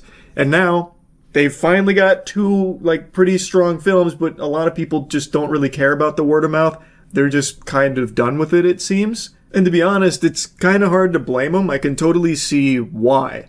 With so many superhero movies coming out, and a lot of them in the last 5 or so years being really underwhelming, why would you keep getting excited and seeing every single new one? You know what I mean? Even the ones that do get a lot of hype and glaze, it's hard to just want to go see that, because then you still have to wonder, will I even understand it? Because I didn't watch the last couple and I didn't watch any of the shows. And in Thunderbolt's case and Fantastic Four's case, you don't need to. You can go in them and entirely enjoy them by their own merit. They stand on their own 2 legs, especially Fantastic Four. It is all self-contained. So it sucks to see that it's not doing well, but it's not like I blame the general audience for not going and seeing it. There has been way too many underwhelming superhero films for them to just blindly trust that this is finally a good one, right? But I don't think it's like superheroes in general, because Superman is proving that there is still a huge appetite for superhero movies. I think it's just Marvel has been so sullied by their bad movies over the last few years that people are just kind of yawning at it. Which puts Marvel in a weird spot, because they finally had this come to Jesus moment and said, what if we made good movies? And then they fucking hoisted up the guy who suggested that like some kind of hero, you know? Like the big eureka moment, how about some good films? But they're not performing that well in the box office. So like it sucks to see that. And it's weird because now they do finally understand that they need to have quality films in order to stay competitive and stay generating unfathomable amounts of money. But the general audience has kind of turned their backs on them and don't really care to hop back into the Marvel train. So they have some good films, but now the audience isn't, you know, ferociously starving to consume it anymore. But they still have, of course, like the core community of like Marvel enthusiasts that are going to see every film they put out regardless. It's just now they're having a harder time reaching beyond that scope, even with extremely positive word of mouth. It definitely is a weird predicament for them to be in. I feel like they waited too long to finally start realizing we gotta try again. They can't just coast to $1 billion every time. And I think the path going forward for Marvel isn't to like, I don't know, fall back into old ways or something and make like really uninteresting, boring super slop, but instead continue with this focus of making things that are actually interesting and good, like Thunderbolts and Fantastic Four, but find a way to do it without the extraordinarily bloated budget. They are not going to be making as much money as they used to. They're going to need to find a way to deliver quality productions for a fraction of the cost. They can't just mindlessly dump hundreds of millions of dollars into every single Marvel everything these days. That time is behind us now. That is in the past. I think they need to start analyzing their budgets a little tighter and figuring out ways of being creative with it so they can deliver these same kind of movies that are strong but without eating a loss on them. Like Thunderbolts, that's a film that probably didn't need $450 million box office run to break even. You probably could have delivered that same level of film for less money, so that way the 380 that it did generate could have already been at your break even. Like, I feel like there's definitely ways, like I think these budgets are super overblown, which isn't specific, like exclusive to just Marvel, it's Hollywood in general. Like that fucking Netflix stinker Electric State had a, $300 million budget or something, and that was abominable. Like, it really feels like there's some kind of fraudulent bookkeeping going on over there, some kind of fucking scam, but that's a topic I've already yapped about a lot. Point is, for Marvel now, they probably realize that the audience isn't just going to blindly eat everything that they feed them. They need to keep delivering good movies, but they need to find a way to make them for less money, so that way the box office runs don't need to be colossal, historic, record-breaking performances in order to generate any level of profit. Though, admittedly, I think there's a chance Marvel learns the opposite lesson, that people don't want good movies. Like, they'll turn to Thunderbolts and Fantastic Four and be like, well, we tried a quality approach, that didn't work, let's go back to quantity. That would be a real shame, but I think there is a chance. Like, these zombies in suits, they could very well look at these box offices and be like, this was a failure. This experiment didn't work. That guy that we hoisted up about, like, what if we made good movies? Time to fire him. Fucking throw him out that window. That was a terrible idea. We lost money on it. We're gonna go back to quantity and just really generic, safe, boring slop. That's what the people want, clearly. I'd hate to see that, but I think there is a chance. I can only hope they don't go that direction. But anyway, though, I wanted to just talk about this a bit. I found it interesting to see Marvel is no longer like the guaranteed infinite money glitch juggernaut that it used to be. Though, of course, it is still making tons of money in the box office. It's not like it's all doom and gloom. It's just in a weird spot right now where it's not guaranteed success every time. Anyway, that's about it. So yeah. The fuck is that insect thing? The beetle. I guess it's just the beetle. Look at that beetle right there. Millions of years of fine-tuned evolution. The UFC fight is going on, so I've heard. Some boring-ass live-action fight. Who would want to watch a live-action fight when you could be watching this shit? See, like, in the real world, do you have Pinocchio fighting Lightning McQueen? I don't fucking think so. Come on, Lightning McQueen, ka-chow her ass. Give it to him, Static. What was Static shot? Wow. Holy shit. Mabel Pines dropping the Mabel penis on him. The beautiful Phil Swift. But I got the Nightmare moveset. Not even Flex Seal could stop the Nightmare moveset. It's just a lot of damage. Oh my god, it's gross. Phil Swift isn't chainsawing this Nightmare moveset in half. That's Ned's declassified, yep, he's even got the little thing over the glasses. Where he could like see through women's shirts and shit like that or something. Gave him like Superman vision. Holy fuck. Alright, I'll be the first to admit that is a better plank than my plank. Fine. I'll say it, it's a better plank. I wouldn't count out Soggy Champ. I really like Plank's voice lines, it sounds like a fucking avalanche. Like someone's throwing a bunch of rocks at a microphone for ASMR. He's really nailed Plank's voice very well. Oh, holy shit! Fucking punched the plank out of Plank and now it's just a man. Where there was once Plank, there's only Headless Man. Oh, oh, oh! Who did it? Oh my god, Soggy Champ fucking did it. I can't believe it. It was nearly a fucking draw right there. He chest kicked him at the same time. Oh, holy shit. I forgot the name of the guy from Katamari, but there's Katamari. King of Cosmos. And then some weeb shit. JoJo's weeb shit. JoJo's nothing without his stand. You can do this, Katamari. Rest in peace, Kurt Cobain. Anthony Sullivan, show some respect. By fucking him real good. Call 1-800... Sully's dick? Oh, I blew it. Oh, it smells like Teenage Sullivan. That is an absolutely beautiful evil mermaid guy from SpongeBob. I forgot his name. Monster Merman. The Mermaider. Man Ray. That's what it is. I really wish I had chosen Eugene for this. This would have been a great showdown. Mr. Krabs versus Man Ray. Now this just doesn't make any sense. Why would Plank be fighting Man Ray? Plank doesn't care about Bikini Bottom. Man Ray was always the weakest. I'm just glad I'm not fighting the Dirty Bubble. Well, that's a fucking shame. I should have picked Plank. It's Ed. Fuck. I'm missing all of the thematic matchups. Now it's Mr. Krabs fighting Ed. That doesn't make any sense. God damn it. Whose dick is better? This is what I used to impregnate Mrs. Puff. Old Marcus. That's so nice to all 4 people that still remember Gears of War or play it. That's a nice throwback. They may not have revealed any new Metroid information at the Game Awards, but we're getting it here now. She'll be fighting the cul-de-sac. What a Sailor Moon! Oh, it's not Sailor Moon. It's Girl Gundam Sailor Moon. Ooh! A super neckbeard aviator? We're seeing a lot of neckbeards, but all different versions and different kinds of neckbeards. It's a very interesting species. Very versatile. Oh, it's a number 2 pencil. Oh, I get it now. Oh, fuck yeah.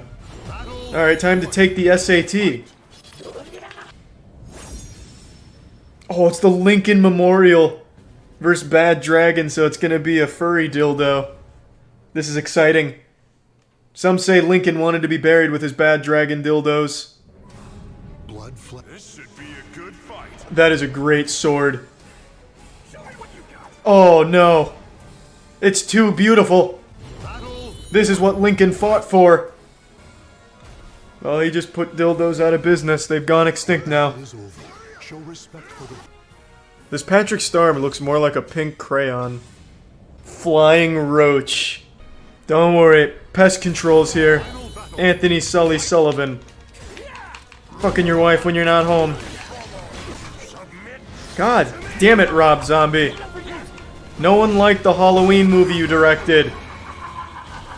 That's a beautiful cow, man, yes. Oh, yes.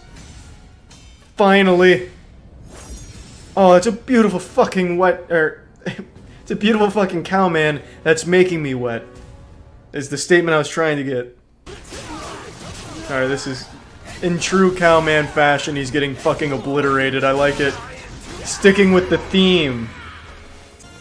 Oh, there he is. He's grazing. Now he's grazing. He's hungry. I think this is easily going to Sheriff Woody.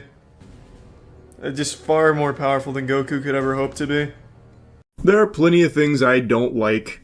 Traffic, bad drivers, green eggs and ham, and, of course, Nintendo's business practices. That last one I've moaned and groaned on for years, because I love their games, but the way the company is run is the most unfriendly corporation in the gaming space. I don't think they're the greediest, nor do I think they're, like, the most degenerate or anything. That still firmly belongs to Ubisoft. They wear that crown proudly. I don't know what happens over there at Ubisoft. I guess their workday consists of going in and huffing paint thinner and then eating glue.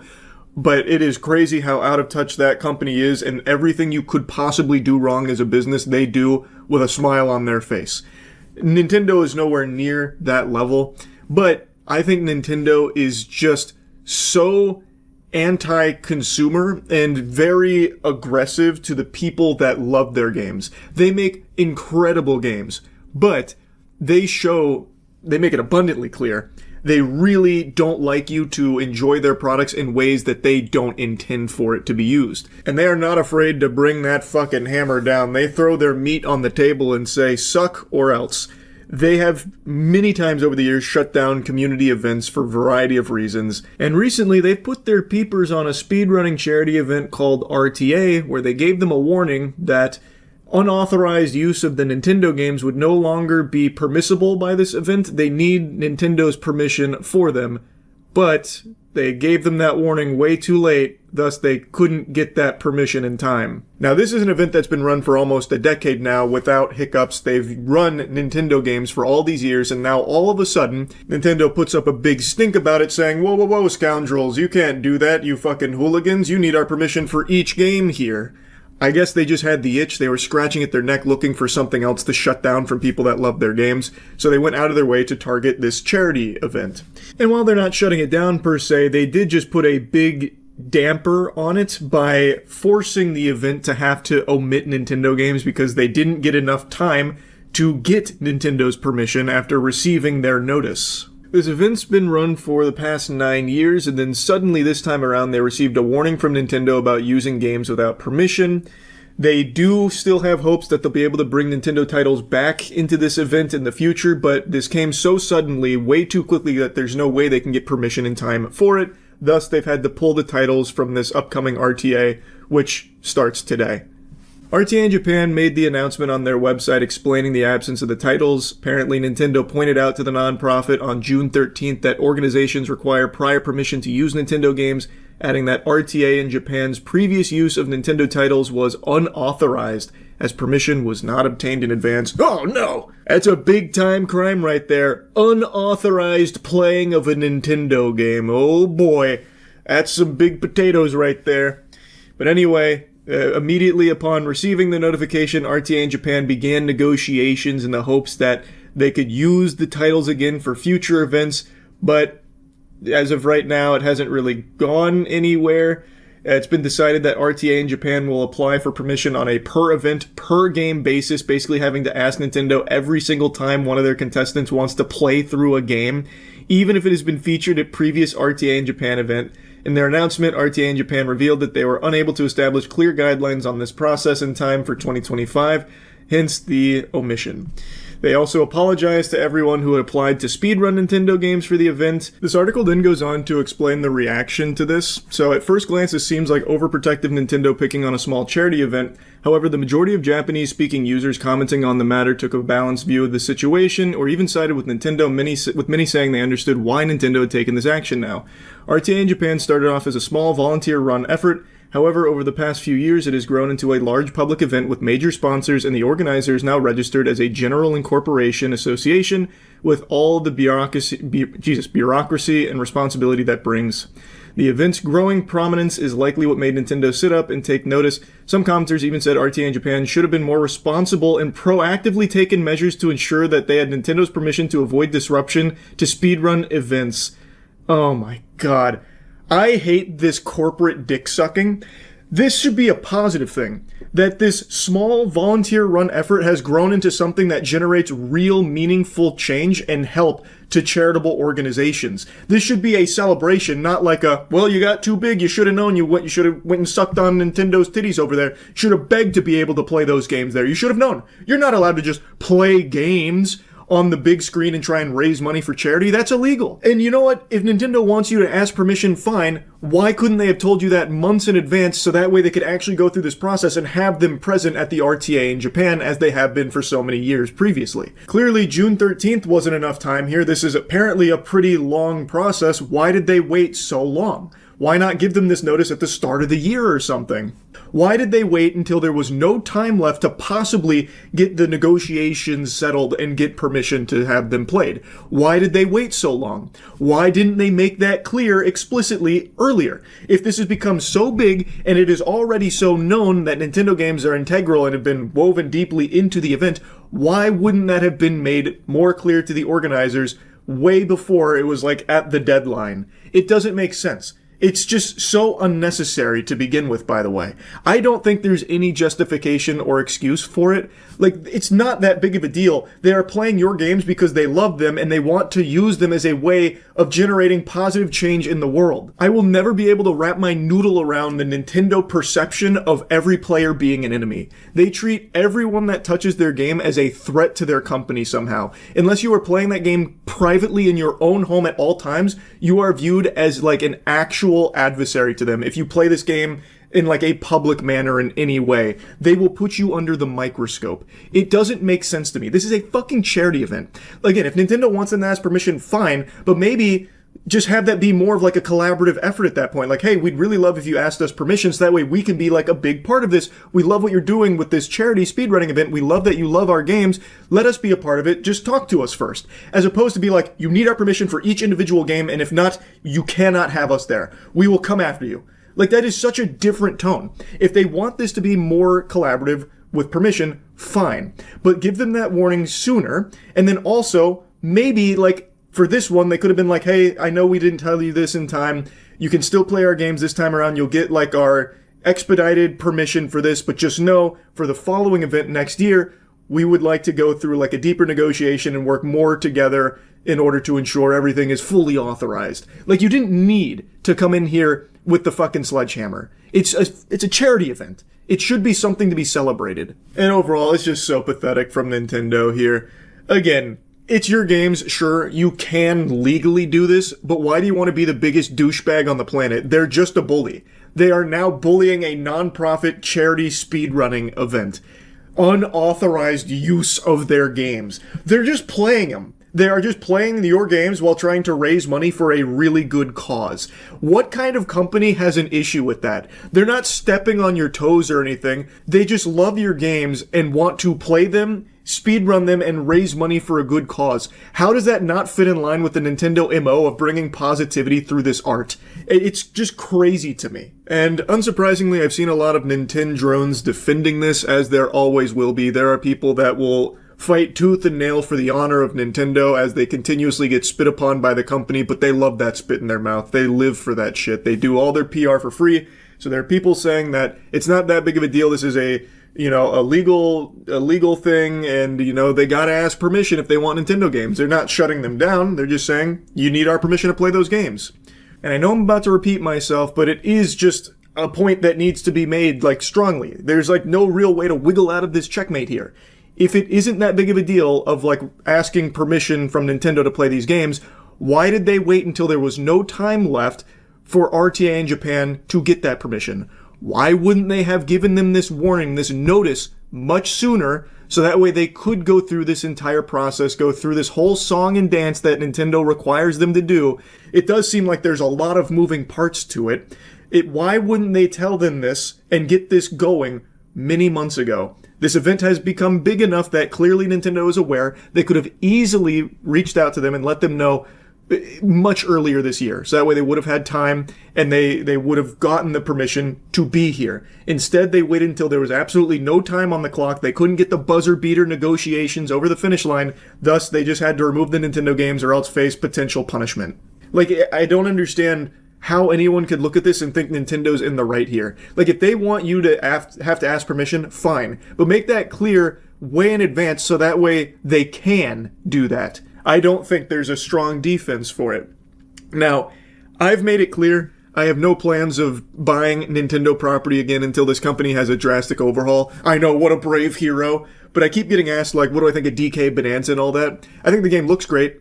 I have no plans of getting it. I don't have a Nintendo Switch 2. I have no plans of buying a Nintendo Switch 2. Even though I'm the biggest FromSoft fanboy there is, I am like so fucking deep like in the hypnotism that I must consume all FromSoft. Their upcoming Switch 2 exclusive game, Duskbloods, still not going to be getting it if Nintendo as a company doesn't change, or at least show that they're willing to work more with the community and go in a better direction. It's shit like this is exactly why. I can't stand it. It's so incredibly unnecessary. It's a speedrunning charity event. I find it so weird how successful companies have been at brainwashing people to side with them always. It's become very common for people to side with a corporation over an individual now. Now, granted, in this case, the speedrunning event, the charity event, is a company too, but it is a non-profit organization that solely is doing this to generate money for a charitable good cause, using products that they own to make a positive impact. And somehow people are still going against them, blaming them, saying that they were in the wrong, just because Nintendo said so. Because Nintendo reached out at the last minute saying, no, you can't play our games because you didn't get our permission. You need to get our permission. Let's start. When there was no time to start and finish that negotiation. Thus, they had to get rid of those games, which are a big part of the event, apparently. I just don't know how people can be at this point where all of a sudden they look at that and be like, yeah, Nintendo was super right. It's just super weird to me. Anyway, just wanted to yap about this a bit. That's it. See ya. Big changes are coming to Google. Can you guess what they are? Yep, it's that naughty little word again that could make any sane person start twitching and tweaking like they just hit the crack pipe. AI. Yep, it's AI. And some specimen have the gall to call it an upgrade. Just giving you a fair warning here, buckle your seatbelt. I'm delivering a full yappy meal with this topic. This is just egregious. Before I really dive in though, just want to let you all know we are still doing our Memorial Day sale for Cheeky Soap, so you can go to usecheeky.com and get 20% off anything in the store using any creator code. It's the best soap in the universe. Upgrade your hygiene, very moisturizing, feels great after a shower. The era of linking you to sources relevant to your search inquiry are over. The 10 blue links, they have closed the book on it. Now these fucking whimsical Imagineers have unveiled an AI-powered overhaul that is centered around an intelligent search box, which sounds so spiffy and super cool. So instead of returning links that link to human sources for this information and websites that are run by people, well, most of the time, sometimes Google has linked to just complete fucking fraudulent slop, but on the whole, a lot of websites rely on the searches coming up when you look for the information that's relevant to their articles. And instead of now getting these links, Google search will drop users into an AI-powered interactive experience and is going to be introducing AI information agents to gather information on your behalf. These agents work like Santa's little helpers. They're out there in the trenches. They're putting together all the information to give you that beautiful gift of knowledge. So they go out and they scrape all of the websites that humans have provided the information for and feed it to you without you ever going to those websites. So those websites that the information came from see none of the benefit, apparently, But you get the information and you never click on the links or go there or anything like that, and you can't explore it further.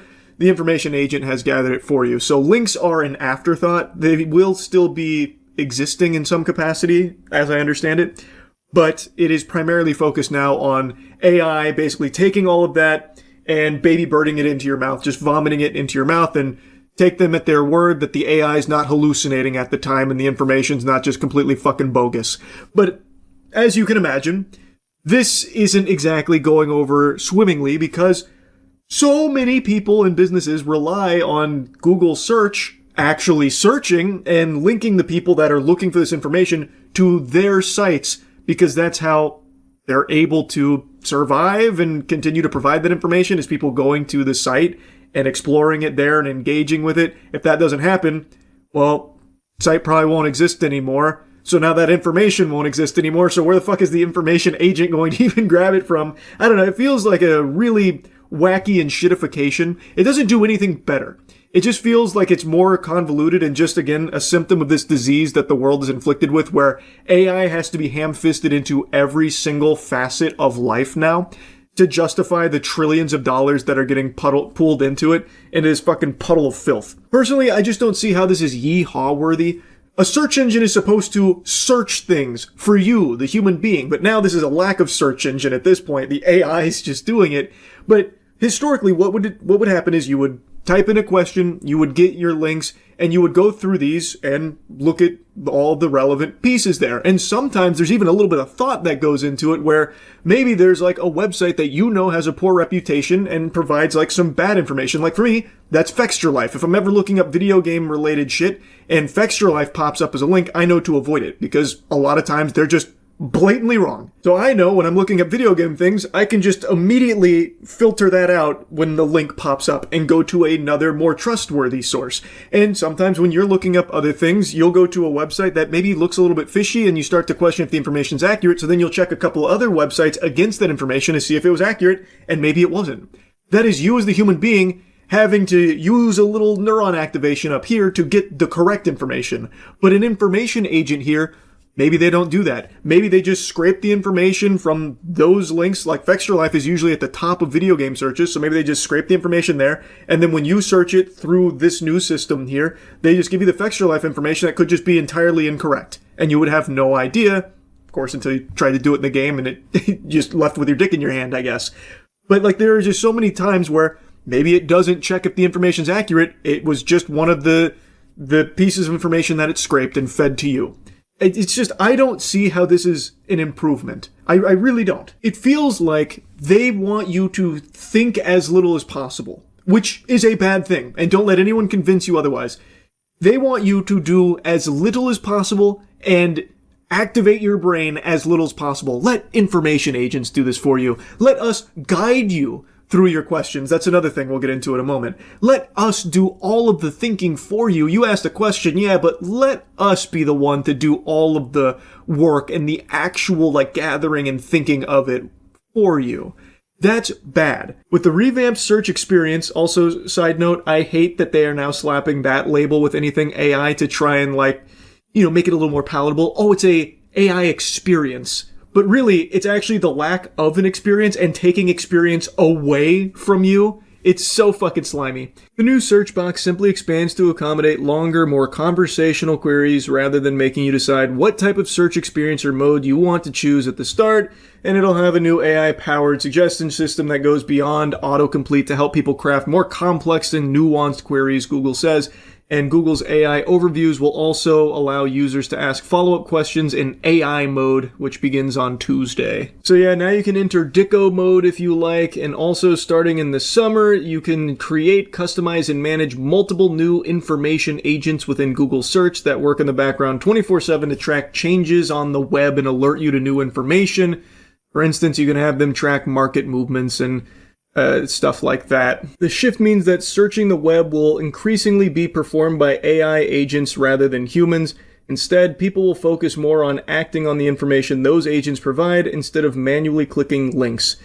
Again, I don't think there's anything good about that. I think people should have to go through the information gathering process themselves, because there's value in being able to filter bad information from the good information, instead of just blindly trusting AI to get it right for you.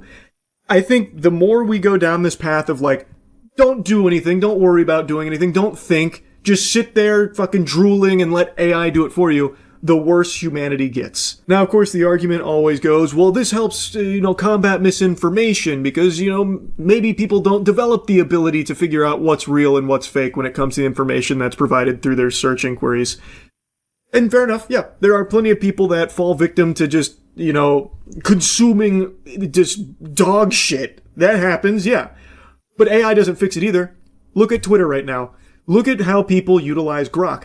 You can have AI corroborate all of your incorrect shit too, depending on how you ask it. Because AI, right now by design, is there to like appease you and fondle your little balls there at all times, which is why there's like AI-enforced delusion, or AI-reinforced delusions and stuff like that, AI psychosis. It's always there to coddle you. Thus, it can be manipulated and can provide incorrect information or lead you down the wrong path when it comes to what information is relevant to your inquiries. Like it's not infallible. In fact, there are so many examples of it just being wrong and at times downright dangerous with how it behaves with people that interact with it.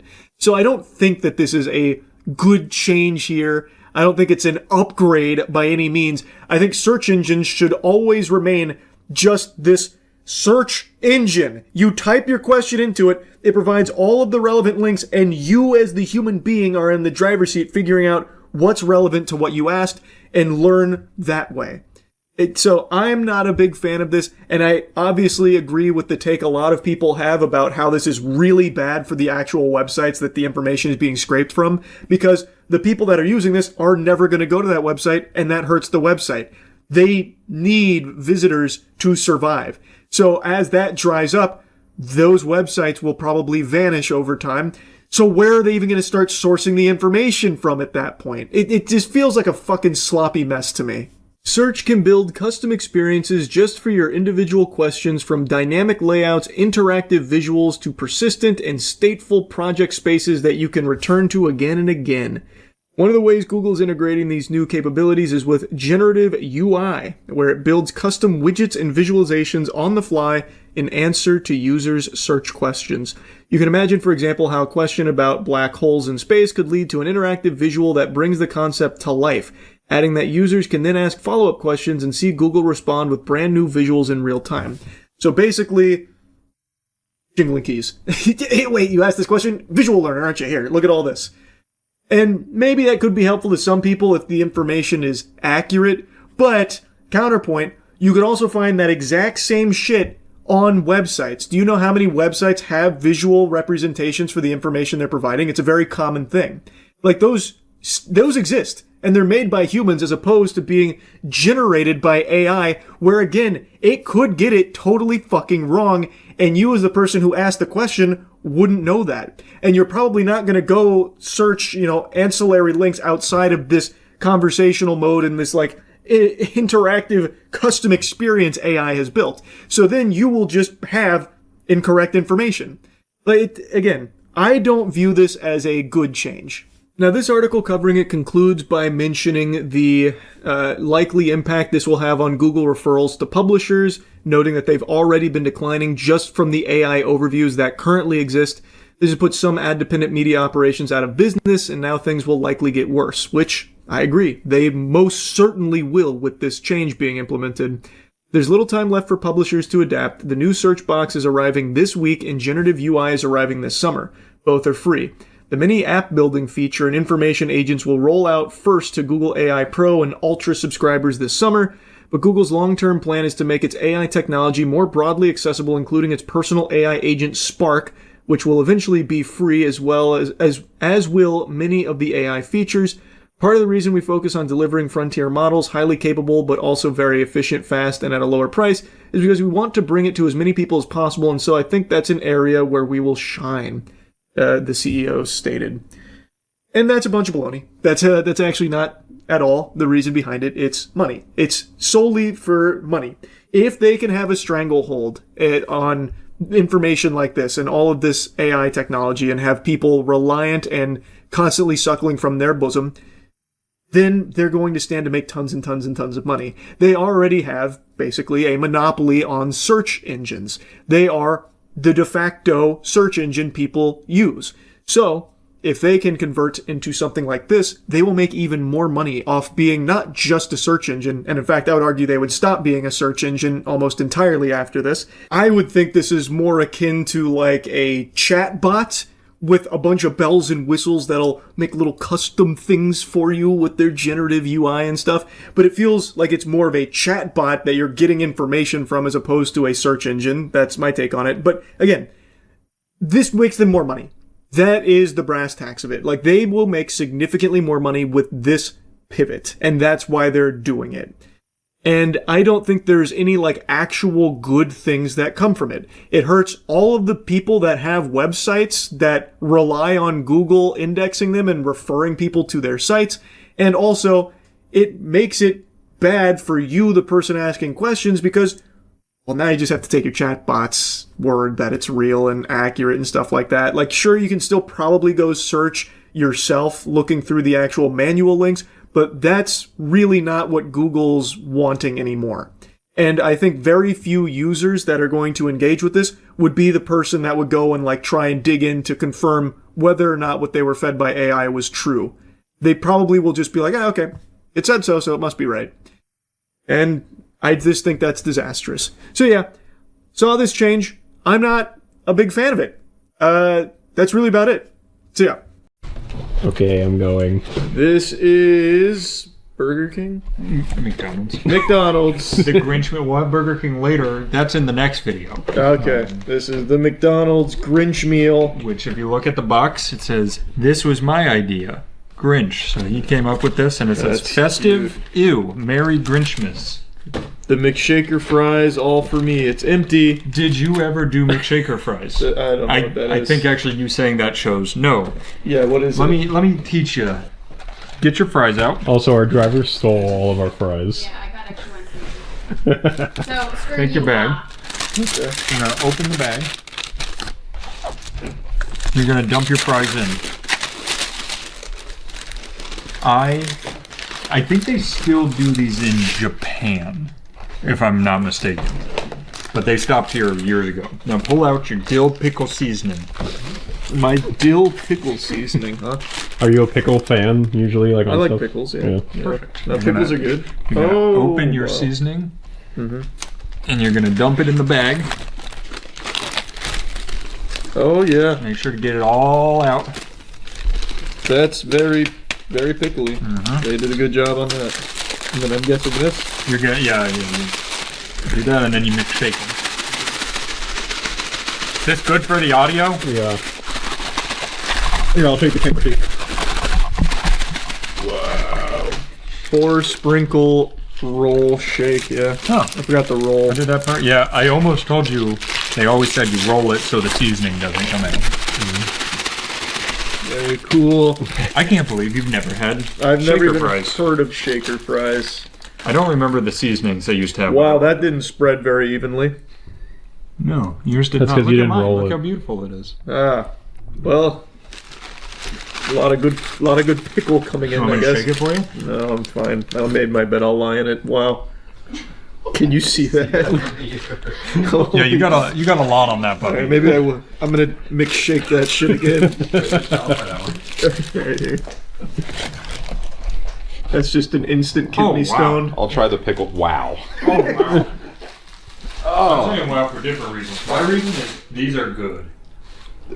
That is actually pretty good. Good one.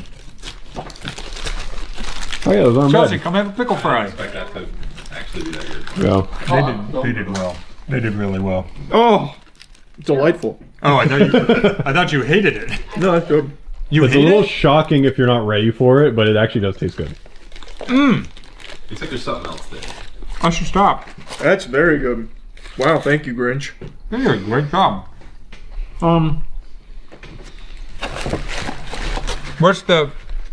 What do you do to my nuggets? They're just so that's the meal. It's like the shaker fries. Are there 10 nuggets in there? Toy. I think the shaker fries. Are there 10 nuggets in there? Toy. I think something. Is that the toy? That's the toy. You okay if I open the toy? Yeah. I really. Well, you should have one too. Yeah. Are they different? I don't know. Are there multiple? They're multiple. Do you also have guarantee it. nuggets? Yeah. No, I have a Big Mac. There's a big. Oh, the meal comes gotcha. Big Mac or chicken nuggets. And there's nothing special about those? Other than the shaker fries and the toy, I guess. Well, to answer the Grinch where he says this was my idea, it was a shit idea. I got socks. I got socks too. They're the Whoa. same fucking socks. Same socks. I think that's a pretty good, like, is a as an good toy. adult, I That's a think good that's toy. pretty good. I don't know if a kid would like socks, but I would can't like read socks. it because it's on the bottom. Nose hazard. That's I can read, right? That says nose hazard. Yeah. You got sticky feet, man. Yeah, and you're I was smelly. thinking like somebody would kick me in the face. All right. Yes, that's what the Grinch is known All to right, do. Danny loves socks. I'll wear those. All right, and then Yeah, put those over here. we got the Big Mac. Big Mac. Yep, Big that's a Mac. normal Big Mac. You don't know that. They gave me sweet and sour sauce, just like the Grinch. They gave me Big Mac. Just like the Grinch. Whew. Am I dumb, or does that patty look a little different? I don't know. He just grinched on No, it it looks a like there's little like bit. egg on it, right? Is it that layer right there? It doesn't look like a little egg. Yeah. Yeah. Like lettuce. No, maybe it is just. Yeah, maybe it is. I don't know if it's any different. Is it eggy? No, it's just a Big Mac. Is it good? I think it's a Big Mac. Here, I'll try Fine. it. Fine. You want a Grinch nugget? Yeah, I'll take a Grinch nugget.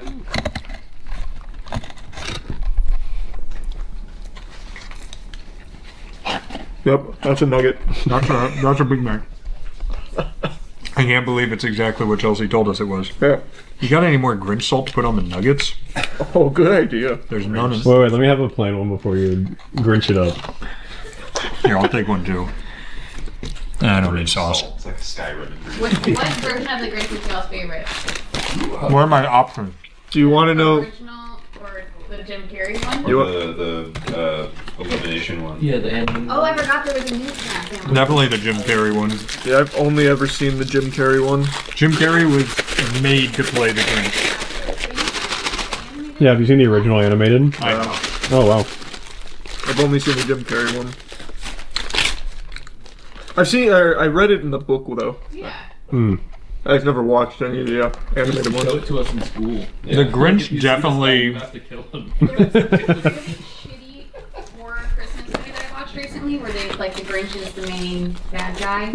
It is probably the worst writing I've ever watched, and it was beautiful. It was absolutely beautiful. That's fun. That's always fun. You would probably really like it, Charlie. I think the I know I Grinch would. was, and this probably isn't a hot take, extremely justified to be the way he was. They were horrible to him.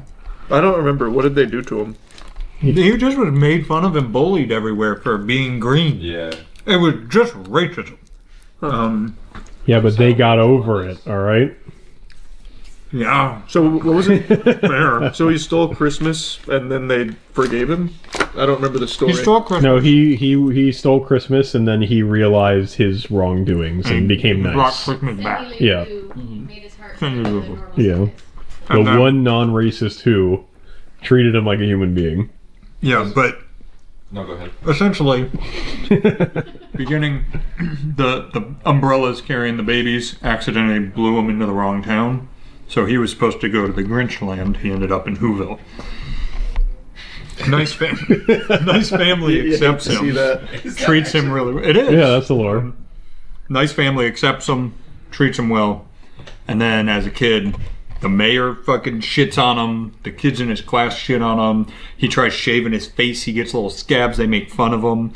It was just mean, so he hides up in the mountains away from everybody. The lore is that he was meant to go to a place with other people that look like him. Right, it's literally racism, the story. Why was that? I'm not kidding, it is. Like, it literally is. The baby delivery system was flawed at the time. You didn't come out of a person. You came in on an umbrella egg thing. Right. How babies are born. Yeah, Right. so big wind. Yeah, Legitimately, he was playing Fortnite. He dropped in a big gust Pachinki. pushed- So why have we never seen Grinchland? I'm sure have they never shown Grinchland? It's kind of like in Avatar when all the airbenders are dead. Yeah. That's why when Untapped market right it is when he's fixing Christmas, he gets those arrows that start glowing. Yeah. Also, this Big Mac was pretty good. Yeah, it's a Big Mac. I would say, I mean, you get a meal. yeah, very underwhelming. You get socks. And you get socks. I appreciate the McShaker fries. That's cute. I Those are guess. great. I think they should bring back shaker fries all the time. I want another flavor though.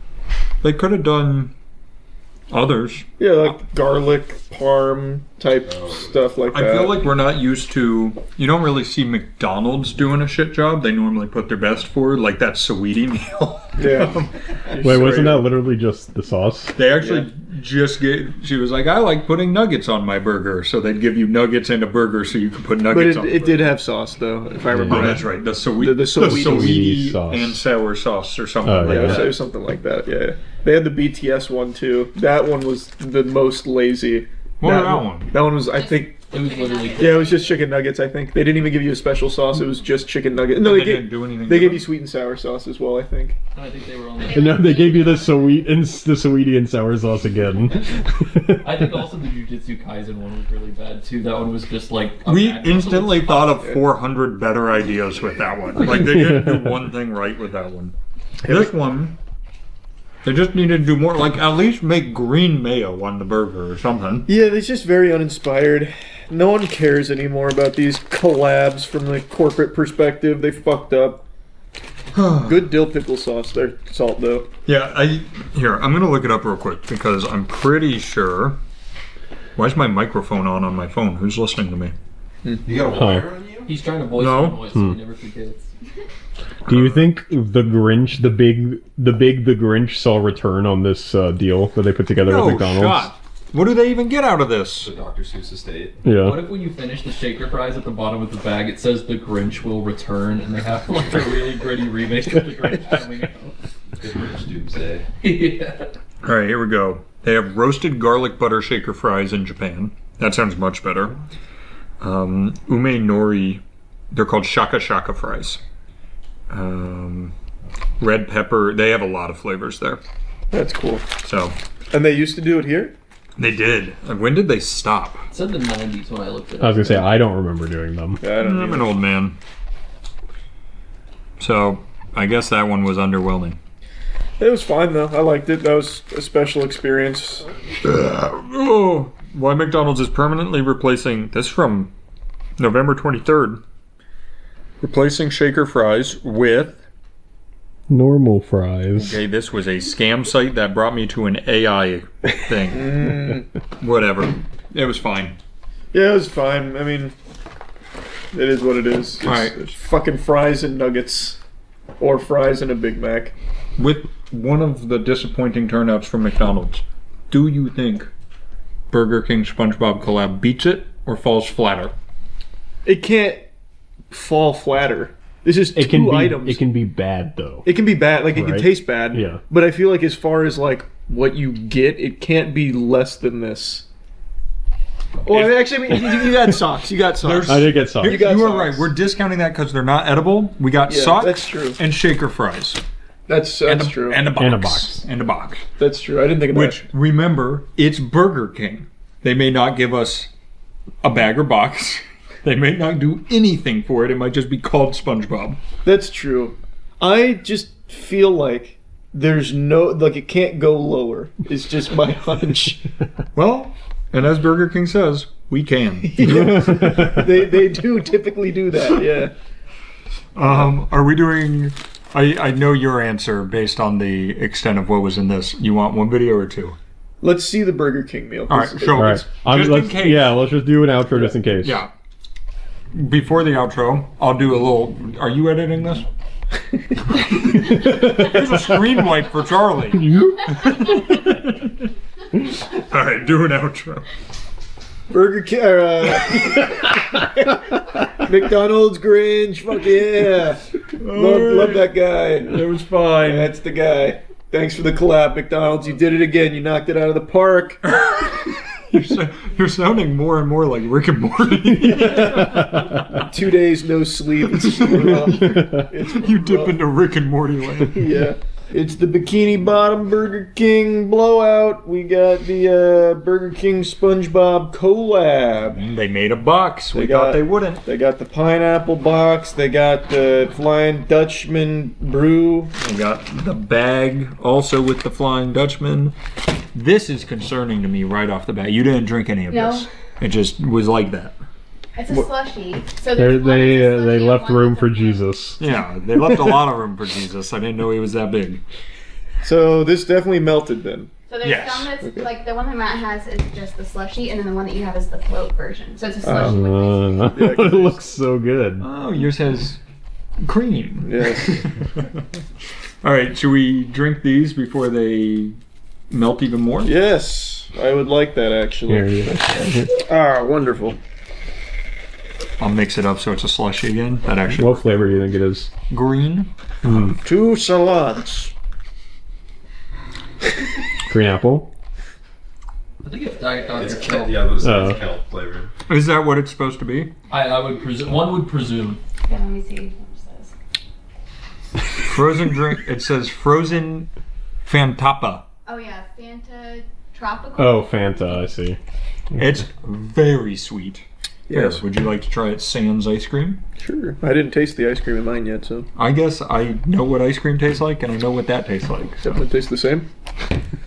Yes. Let me get in the ice cream. Pineapple Fanta slush or the pineapple. Oh, pineapple. That makes sense. That's its own. What did they call it? The frozen Fanta pineapple. Oh. And then Pirates frozen pineapple float. Oh. I guess they. So that one's not yours. Isn't as special. Yeah. So you can try the ice cream on top there if you want. It's fine. That's crazy how much Diet Dr. Kelp was such a layup. Yeah, I know. That's what I was about to say. It's better with ice cream. Yeah. Shocking. Everything I know about this, you're going to with each item be like, why the fuck did they do that? Like, why did they not name the green drink Diet Dr. Kelp? Yeah. There were layups everywhere. They could have given you a novelty drink hat and sip out of it, yeah. He was number one. Man, we do this every time with Burger King.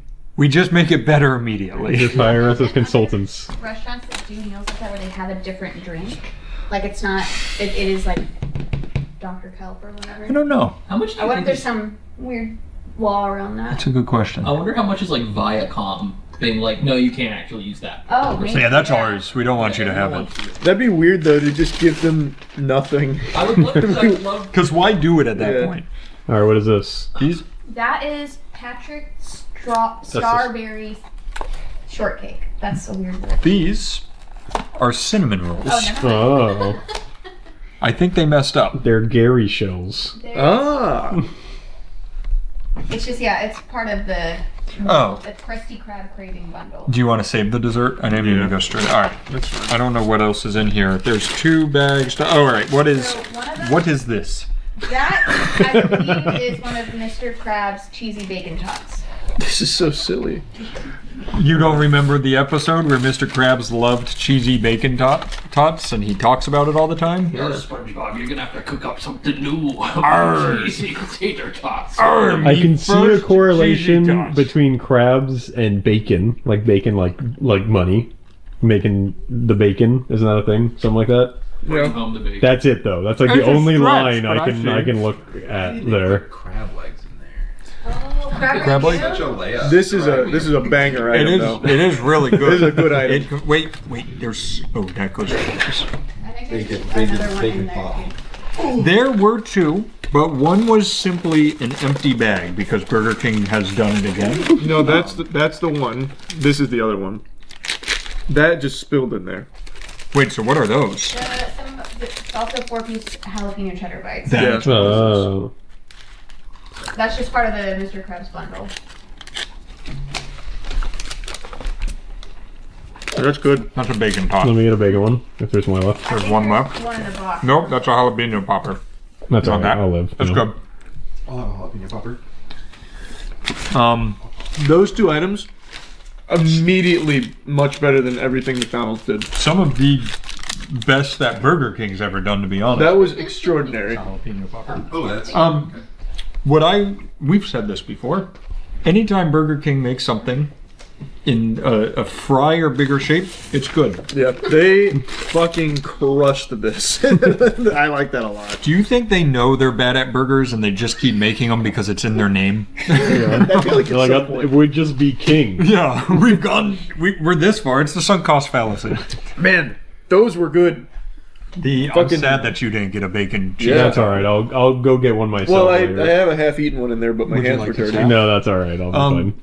Still horrible tie-in to the show. It doesn't really match, good. Doesn't match the theme, but great food items for sure. Like, I would actually say they should have just made those and not put. I have a question. Have any of you watched current SpongeBob? No. Maybe Mr. Krabs took a weird bacon cheese twist that we don't know about. Bacon cheese. I started watching the most recent Sandy Cheeks movie. I did not know. And that I was a didn't thing. see Mr. Krabs mention anything about cheese nor bacon, but that movie did suck major ass. what was the spoilers coming? What was the through plot? Like the premise. I don't remember, but I recall it was half animation, half live action. It Like was, where they put them on popsicle sticks and walk them above the nope, water. it was like Oh. 3D animation meets like Disney like That's So Raven type sitcom thing. Oh, I didn't sounds finish it. weird. Who played Sandy?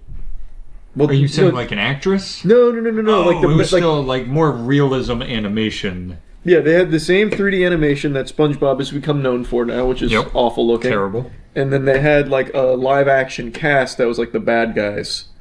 Oh, I see. Kinda, yeah. Huh. But really, it was Huh. terrible. I didn't finish That it. sounds atrocious. And not a single mention of bacon cheese bites. Not in the first 30 minutes. What about Cine Minis?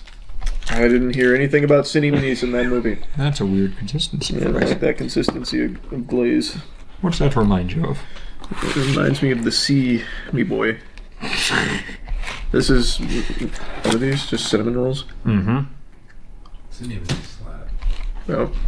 There's a cinnamon roll. There's a cinnamon roll. What's the name of those? Masonies? Cinnamon rolls. Yeah, they're just called City Minis. There's no tie-in to SpongeBob. No, it's just part of the Krusty Krab That's Crazy fine. bundle. That's fine. No, that's all right. Sometimes you just need to put a dessert in there. They're called City Minis for But I thought maybe they'd be like, like Gary's shell. The chum bucket cinnamon macabooming. Exactly.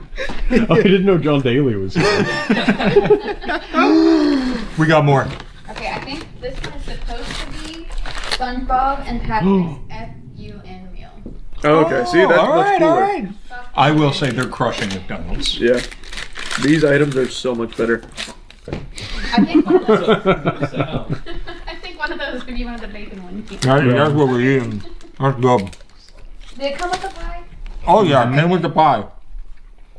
We've got Patrick Starr's berry shortcake pie. You remember Starberry. Starberry shortcake pie. Remember that episode?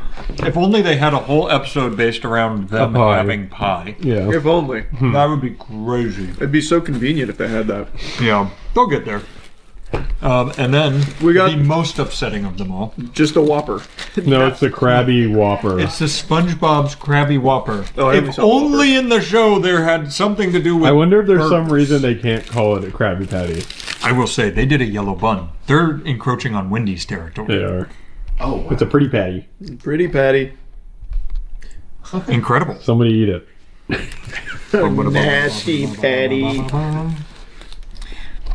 He killed the health inspector. Get it? No, get it with. Oh. Dun, dun, dun, dun, dun. Wait, Dan. Can you get a shot of when Charlie goes to bite it? Can you do like the. Oh yeah, that's the Squidward.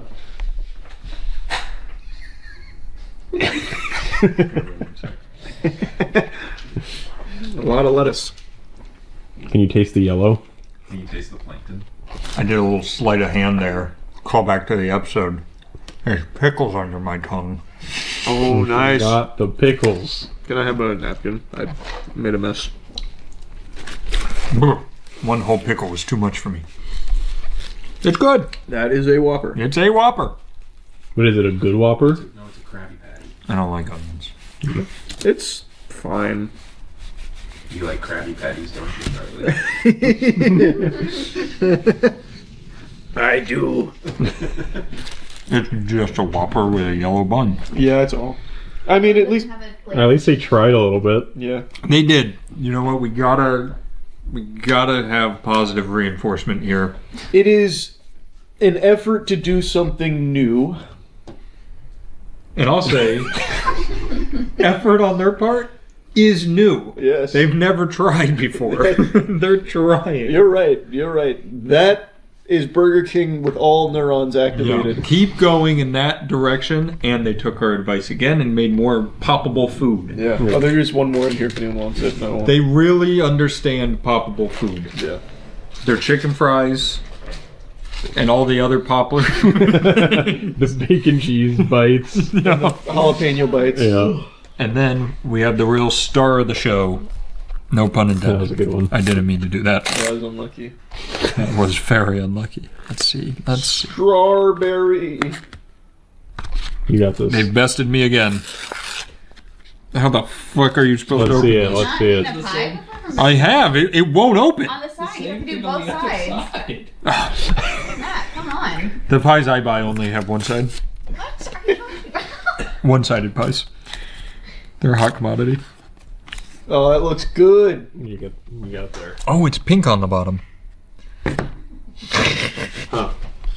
That looks yummy.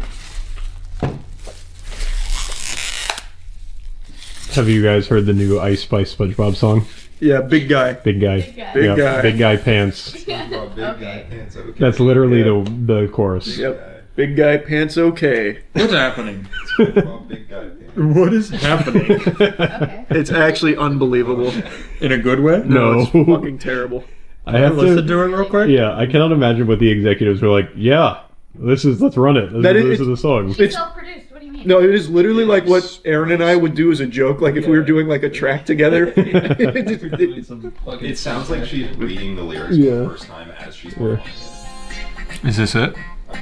I don't remember the intro. I need to. That sounds like it. That sounds like it. Really help, identify. Stop playing with it.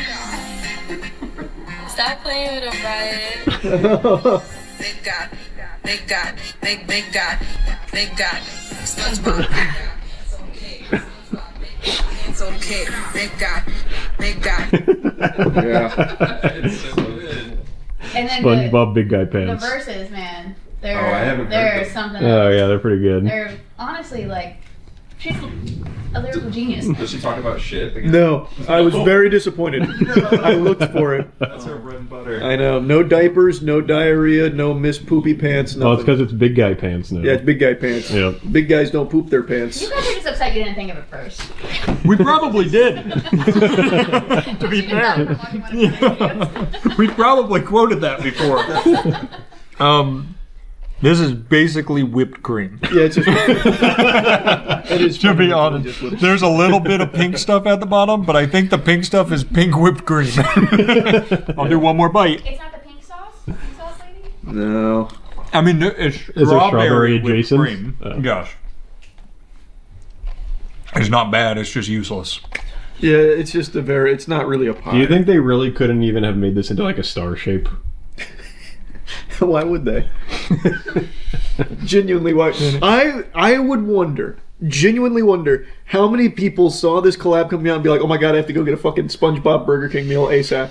Like, there's probably such a small sliver of people that give a shit in the first place. I bet you there are people that collect like every single collab. For sure, That I I think how believe. small that sample size has to be. Yeah. I would be so curious to see the numbers on how many of these they sell. Yeah, if, Yeah. You, if you collect Burger King merch, can you just send us a message? Yeah. Like to talk with you.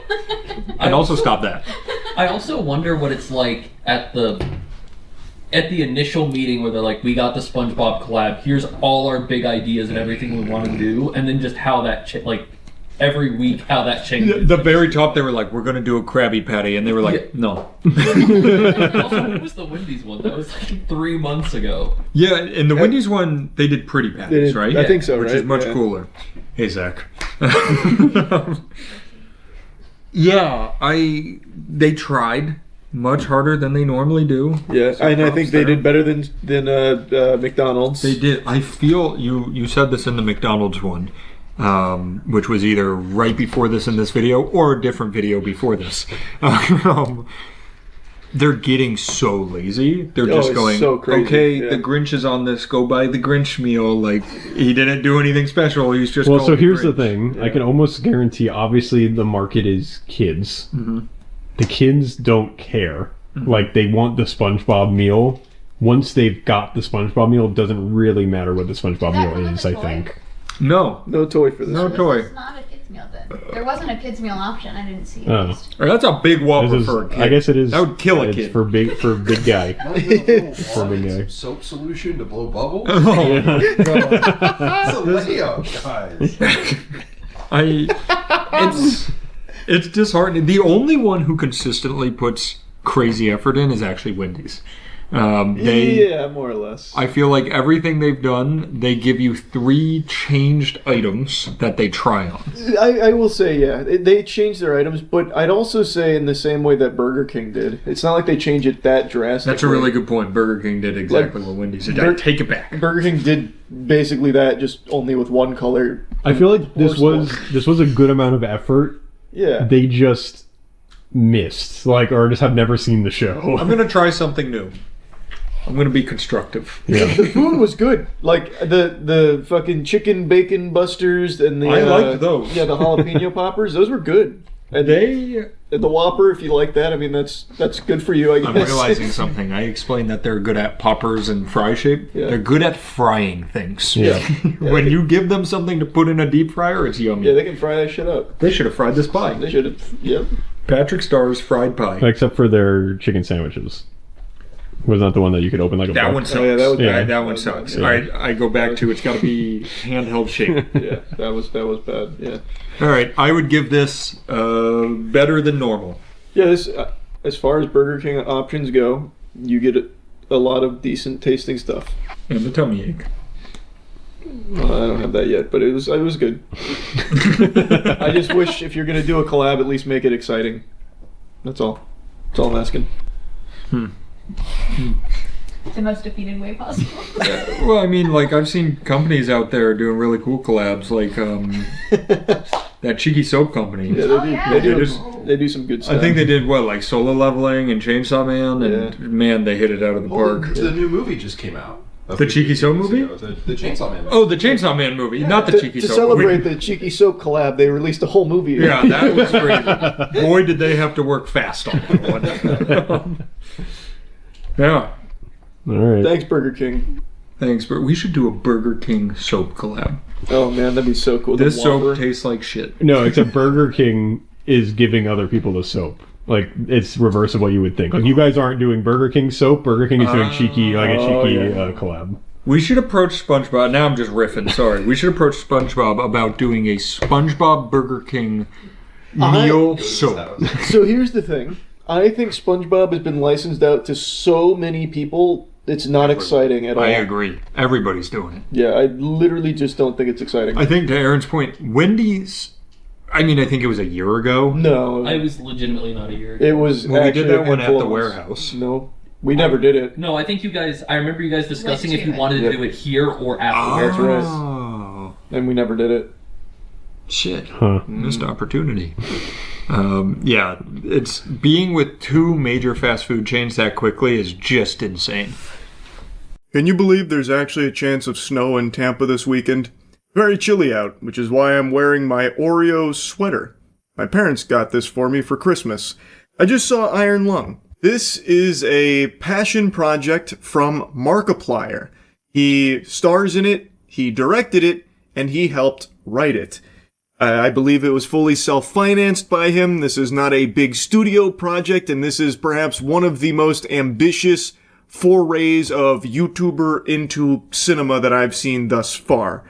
He really went in fucking balls deep, that's for sure. And it is based on a video game of the same name, Iron Lung, which I have played. I did not like the game at all. I know people really poo-poo on my take on Iron Lung, but I just did not get into the game.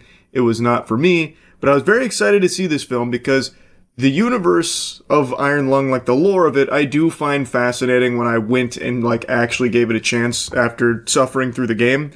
And the best part about Iron Lung as a movie is I don't have to play the gameplay of it. So now I get the good stuff, which is the story of Iron Lung, which is a delightful treat. I don't have to eat my vegetables with that gameplay. I just get to kick my little legs in the chair and have a good time. So, the big question on everyone's mind is Iron Lung good? I would say it is. Now, I don't think it's a movie that's going to be for everyone. This is a movie that I think fans of Markiplier will be very pleased with, fans of Iron Lung will be extremely pleased with, because it is like 1-to-1 with the game. And I also think it's a film that anyone that appreciates like eldritch horror type content or slow burns will also like. But it does have some shortcomings. Now, I know Markiplier was going to like some of the premieres, and one of the things that he was mentioning is like, try not to spoil things. So in the spirit of that, I will, for the first time in a while, avoid spoilers while talking about this movie. Quick side note, I was a little bit giddy in my chair, kind of hoping Markiplier would make a surprise visit to Tampa here for this premiere. I was half expecting him to rappel from the fucking ceiling or something, like, "What the fuck is up, Tampa?" or something like that, but didn't happen, so I gotta say I'm a little disappointed there. I feel like, you gotta be looking at Tampa when you're looking at some kind of big, premiere type shenanigans. It's very surprising and peculiar to not pay a visit to Tampa. But anyway, Iron Lung, you will spend 95% of the film with Markiplier locked in a sub as he is losing his mind on this mission, set in a world where all the stars and habitable planets have vanished and humanity's basically on the brink of extinction. In an effort to survive and try and press forward, they send a convict named Simon, played by Markiplier, in a submarine in an ocean of blood on an important mission for the sake of humanity. They have found I don't know how deep I can get into the synopsis without it getting into spoiler territory. An ocean of blood is set on a planet that they have been investigating, and Simon is now tasked with an important mission. Should Simon complete this mission, he earns his freedom. Simon has a dark and mysterious past, much like Urgot from League of Legends, and this is his way of getting back into society doing this mission. His submarine is called the Iron Lung, and it's got some wacky tech there, and it is a fucking tank. It is built like a colossal shit wagon. Like, this puppy is built to last. And it is equipped with a camera that he will be taking pictures with, and then, of course, sharing with the rest of the station. Those pictures are of the utmost importance with what he finds at the bottom of the ocean of blood. That's kind of like the broad strokes narrative in a nutshell, and I think it's a very interesting narrative that by the end of the film I think becomes very captivating. But I think the first half of the film is very, very slow, and I think fans of the property are going in expecting that. They know it's going to be a slow burn, but if you don't know anything about Iron Lung and you're expecting like a horror movie starring Markiplier, you may be a little underwhelmed for the first like 30-ish minutes of it, because this is Markiplier doing some chores, taking some pictures, doing some homework basically, crunching some numbers, and occasionally talking to a woman over the intercom. And for me personally, I didn't have a problem with it. It does very much drag sometimes, but overall, it didn't bother me. I've never been someone that's been necessarily put off by slow burns, and I do like eldritch horror type things. So by the end of the film, I definitely did, care about Simon and the mission and basically everything that they had put on the plate. But I don't think everybody will. I think a lot of people might kind of tune out in the first half, and it won't be until the second half where they start to really give a fuck. Now, I want to get my biggest complaint out of the way immediately. I'll just rip the Band-Aid off. This movie, especially towards the end, has this, I don't even know if I can call it like a mixing issue or what, but there is just so many like characters talking sometimes that are layered on top of each other, and especially like the main antagonist, the way in which they speak and the way in which the filters are used on the voice makes it fucking impossible to comprehend what they're saying, like what words they're actually using. So a lot of like the dialogue that you hear from some of the characters is very mumbly, which I do think is by design, but it's also mixed in a way where even when I think it's supposed to be more clear and you're supposed to be able to like pick certain things up, certain elements from the speech and be able to understand the message of what they're saying, it's just inaudible and it's like impossible to decipher, like especially at the end, which again, I don't think was intentional because it felt like, especially when Simon was interacting directly with certain characters, that you wanted to know what was being said in return. And I think you were supposed to be able to understand it. But personally, I couldn't at all. Like it felt like trying to remember a dream, trying to figure out what they were saying. Which adds to like the whole ethereal nature of like eldritch horror and all that, but it also just becomes kind of a headache when you're hearing Simon clearly respond to something that you have no fucking idea what was even said. So you're kind of like confused on, well, what is being said? Like you're hearing words, but it sounds like fucking, Charlie Brown's parents. I don't know. That just felt like a little off to me. Maybe not everyone will feel the same way, or maybe I'm just a fucking moron who just couldn't understand things and it's more clear for everyone else. I don't know, but it's something I wanted to make a mention of because it's definitely something I noticed very much at like the end of the film. But I want to make a strong mention of something. This movie looks surprisingly good on the big screen. I say surprisingly because when you hear of like an independent film from a fucking YouTuber that's, self-financing it, you're probably picturing like some pretty shoddy visuals that don't exactly look all that glamorous. And outside of like the first shot was a little rough. It immediately kind of put a sour taste in my mouth thinking I was about to be just watching like a YouTube short or something for Iron Lung because it didn't look all that great. But after that first shot, it settles into like this really good flow of cinematography where it's clear it's not a huge budget production, but it hides that really well with some creative shots that feel very claustrophobic and actually highlight some of the best moments of Dread, where things look really good. And actually, even when they do show like some of the eldritch horror, I was expecting kind of, B-movie CGI. They did like a really good job for the most part when it came to like the CGI visuals, even outside of the submarine. The submarine, which by the way, is practical effects. It's on like a crazy hydraulic system where it's like fucking gyrating and shit. It's a really cool set that they've made for this. Like, I was really, really impressed, and it shines in the movie. They did a great job with that. But of course, there is some CGI when it came to like the eldritch horror elements, and they look very good, except for a couple of moments at the end of the movie. But for the most part, there's nothing here visually that'll make you go, ooh, that kind of looked like ass.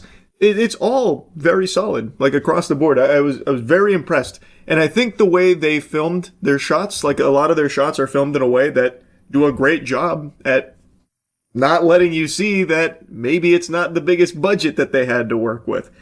And I do think one of the methods they used is one that I don't really like. They did a lot of shaky cam at the end. And I understand they're doing that because, again, it's not massive budget. So if they kind of just held like a, static camera there, it might not look as good. And it does kind of add to like the hectic nature of the things going on at the end. I get it. Not a big shaky cam guy. I've criticized that in a lot of other movies. I will, of course, make a mention of it here too. But it's not the biggest deal in the world because that's pretty much just reserved for the ending chaos. But now we gotta get to the biggest piece of the pie here. You're gonna be spending the majority of the movie watching Markiplier. The vast majority of this movie is Simon on screen, Simon freaking out in the sub as he's uncovering horrifying things, as the eldritch horror is interacting with him and the world around him, and you're going to be watching him basically deteriorate, which means we go on an emotional journey with Simon, which means Markiplier is going to have to be doing a lot of heavy lifting with some high quality acting in order to sell this character to the audience. So this movie either hits or shits based on the audience's ability to separate Markiplier from Simon. If they can buy into Simon as a character as opposed to just Markiplier on the big screen. And that's where it gets tricky. Overall, I think his acting was good. There were some moments that were better than others. I do think when it came to like emotional beats where he's arguing with the woman on the intercom about certain things, again, I'm avoiding spoilers to the best of my ability, but when he's maybe divulging a bit from his past, I feel like it became very hard to see Simon the convict, and instead I was mainly seeing Markiplier instead of this character. Like, I don't think a lot of those conversations with the woman on the intercom were necessarily hitting the way that I think they wanted them to. And it's not really for any fault of Markiplier's acting. I just think the way that he's conveying his emotions on screen just wasn't really able to sell the stakes. So like when he's really getting frustrated with the woman on the intercom, he's saying, fuck you, and fuck this is ridiculous, I don't, like that kind of stuff. Like I feel like I'm hearing Markiplier in a Let's Play as opposed to Simon the Convict having a blow up at this woman on the intercom who is basically, I was just about to get into big spoilers, but who is maybe not as cooperative as he would like. So it at times was difficult to see Simon as opposed to Markiplier, but I don't think he ever did like a bad job at acting. It just, some scenes weren't really landing overly well, but I do think he did land more often than not, especially towards the end of the film. I feel like his acting throughout the film got better. Like it felt like he got more comfortable playing this character the longer this went on, which is something I said very similarly in his show that he had. In that show, which, forgive me, I can't remember the name, about sleep, I actually think as the episodes went on, he got better. Like, it feels like Markiplier is someone who definitely has the ability to act, but needs time to acclimate to the character he's playing. So in Iron Lung, as we're nearing towards the big climax, towards the end of the film, he is really starting to get into much more of a flow state when it comes to this character, and I was buying into it a lot more, and it did start to shine. So I don't think his acting was bad or anything, but I do think, especially in the beginning where it is slow, and it is very much like Markiplier having to do most of the heavy lifting because he is what is on screen the majority of the time, there were moments where it just wasn't really feeling overly amazing. Now I want to make a mention of something else real quick. I know I was criticizing the mixing of like character voices and stuff, how it became very hard to understand what was being said a lot of the time. I don't want it to get confused with like just general sound design in this movie, because I actually thought they did a good job at like the ambient noise and all of the eerie creaks and all of that, where it could actually sell you on like the intensity and the hopelessness of a situation with nothing more than just the sounds of what was going on around Simon, which I know in Iron Lung is something fans praised a lot about the game, how its use of sound was very unnerving. I do think the movie for the most part did a good job at that too. I thought it excelled in certain cases of using sound to unnerve viewers or showcase just how dreadful it would be to be trapped in this fucking submarine at the bottom of an ocean of blood with an eldritch horror fucking fish thing all around you, right? I think they did a good job using sound and ambient noise to be spooky, but I would never actually call this like a scary movie per se. It's more of like an exploration of dread in kind of like a high concept sci-fi world that I think is done well enough.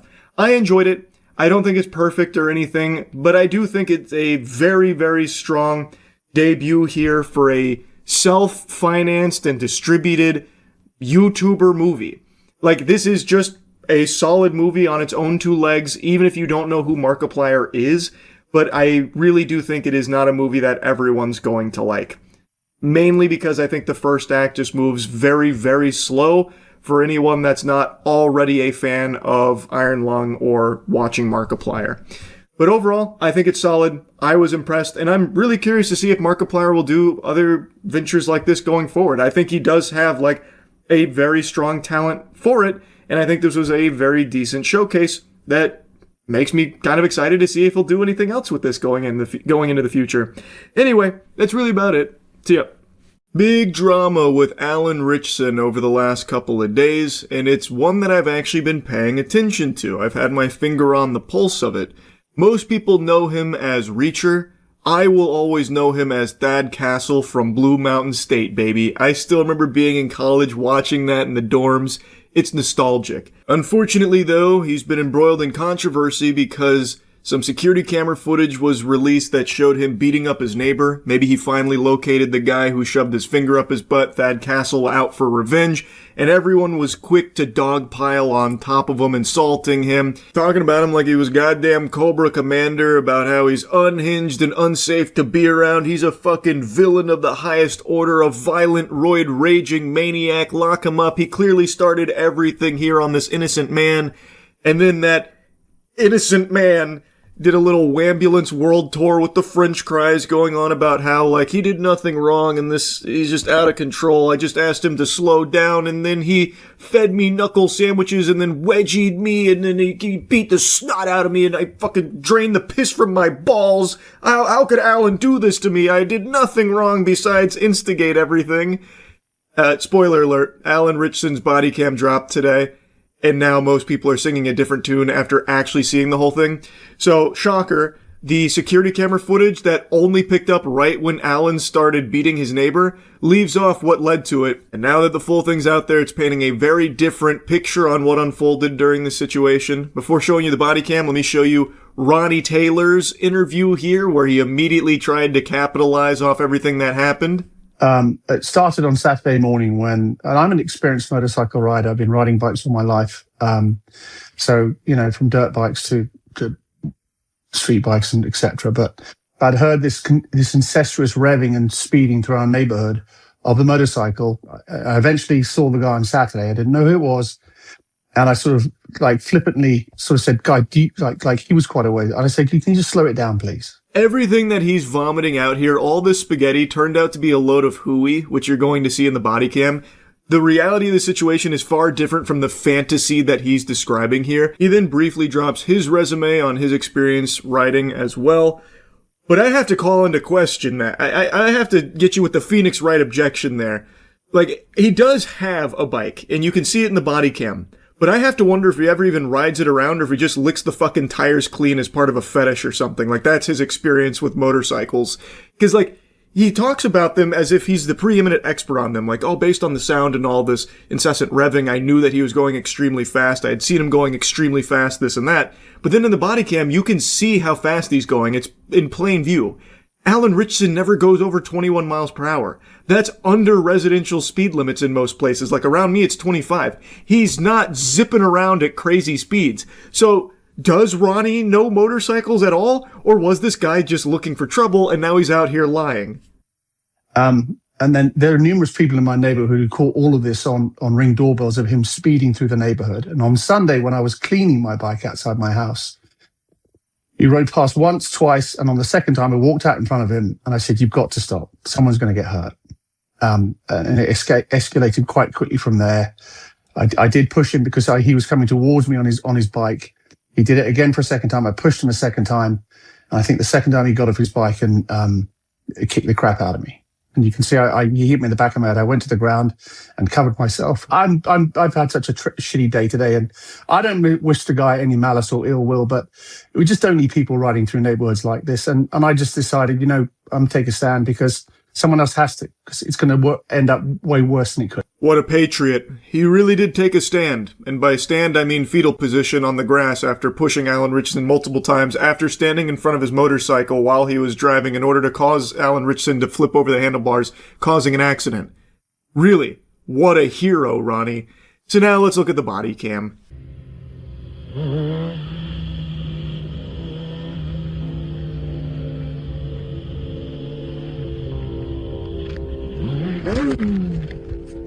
Kidding me, dude?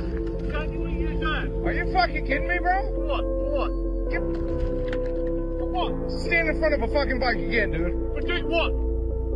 You threatened my fucking safety, bro. Are you kidding me? I should not be the fuck out of him. Go ahead, go down. You're going out. I've called the BPD. I've called them already because you've been driving around this fucking neighborhood like a fucking lunatic. Really? There's kids running around here. Go ahead. So you can see Alan, top speed in this was 22 miles per hour. Now, I guess it's possible he was going faster before the body cam footage starts, but I find that hard to believe because even after the whole altercation, there is like an extra minute of body cam showing him and his kids driving away on their motorcycles, and the top speed he gets to there was, I think, 30, which even then is still not like lunatic speed that Ronnie keeps claiming. But in the body cam, you can see he's going 22 at top and then starts slowing down, going near Ronnie. He gets down to, I think it was 19 miles per hour. Then you can watch Rat Ronnie decide to get in front of his motorcycle by taking multiple side steps over there like he was playing defense on a basketball court. So then he gets in front of Alan, who then slams the brakes. He squeezes very hard. and it sends him over the top of his motorcycle because he wanted to avoid hitting him.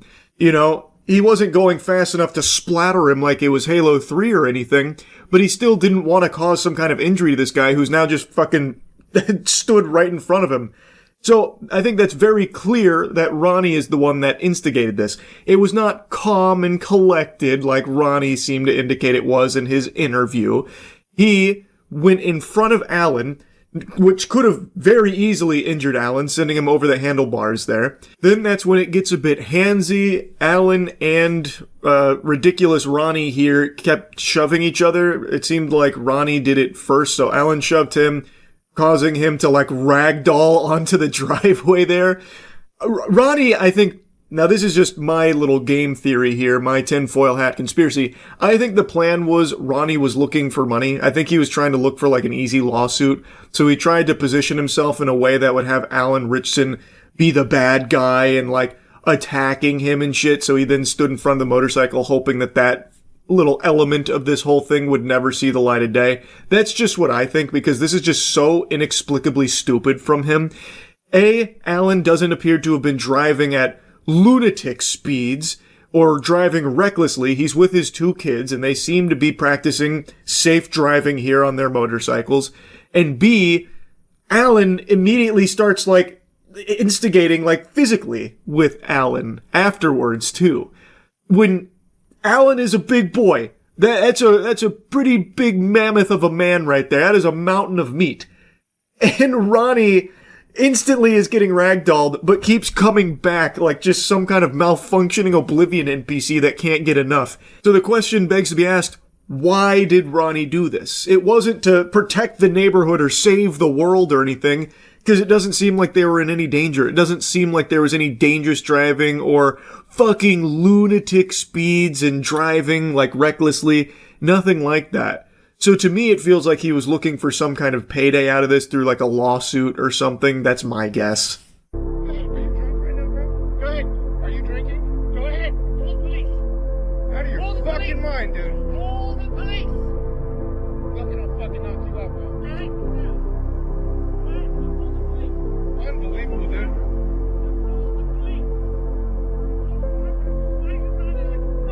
I should have run you over, dude. You did? You did? Look like you ran like a fucking lunatic. Side note, I hate whoever put this music here. This is so cringe. I hate how in the modern day and age, a video can't just have like real audio anymore if it's a vertical video. For some reason, people just feel the need to put in this kind of trash Facebook music that they find. Why? Now all it does is make it hard to hear what's going on. And I can't find it with original audio. It is so annoying. Like yesterday, the story with the dogs, I couldn't find the original audio on that dog video because everyone that was posting it had to just keep putting music in it. It's so stupid, man. Just let the original audio ride. How rotted are people's brains? How poisoned are people's psyches that they can't just hear the real audio? They need music in the background too to stay stimulated. It's so cringe. I hate it.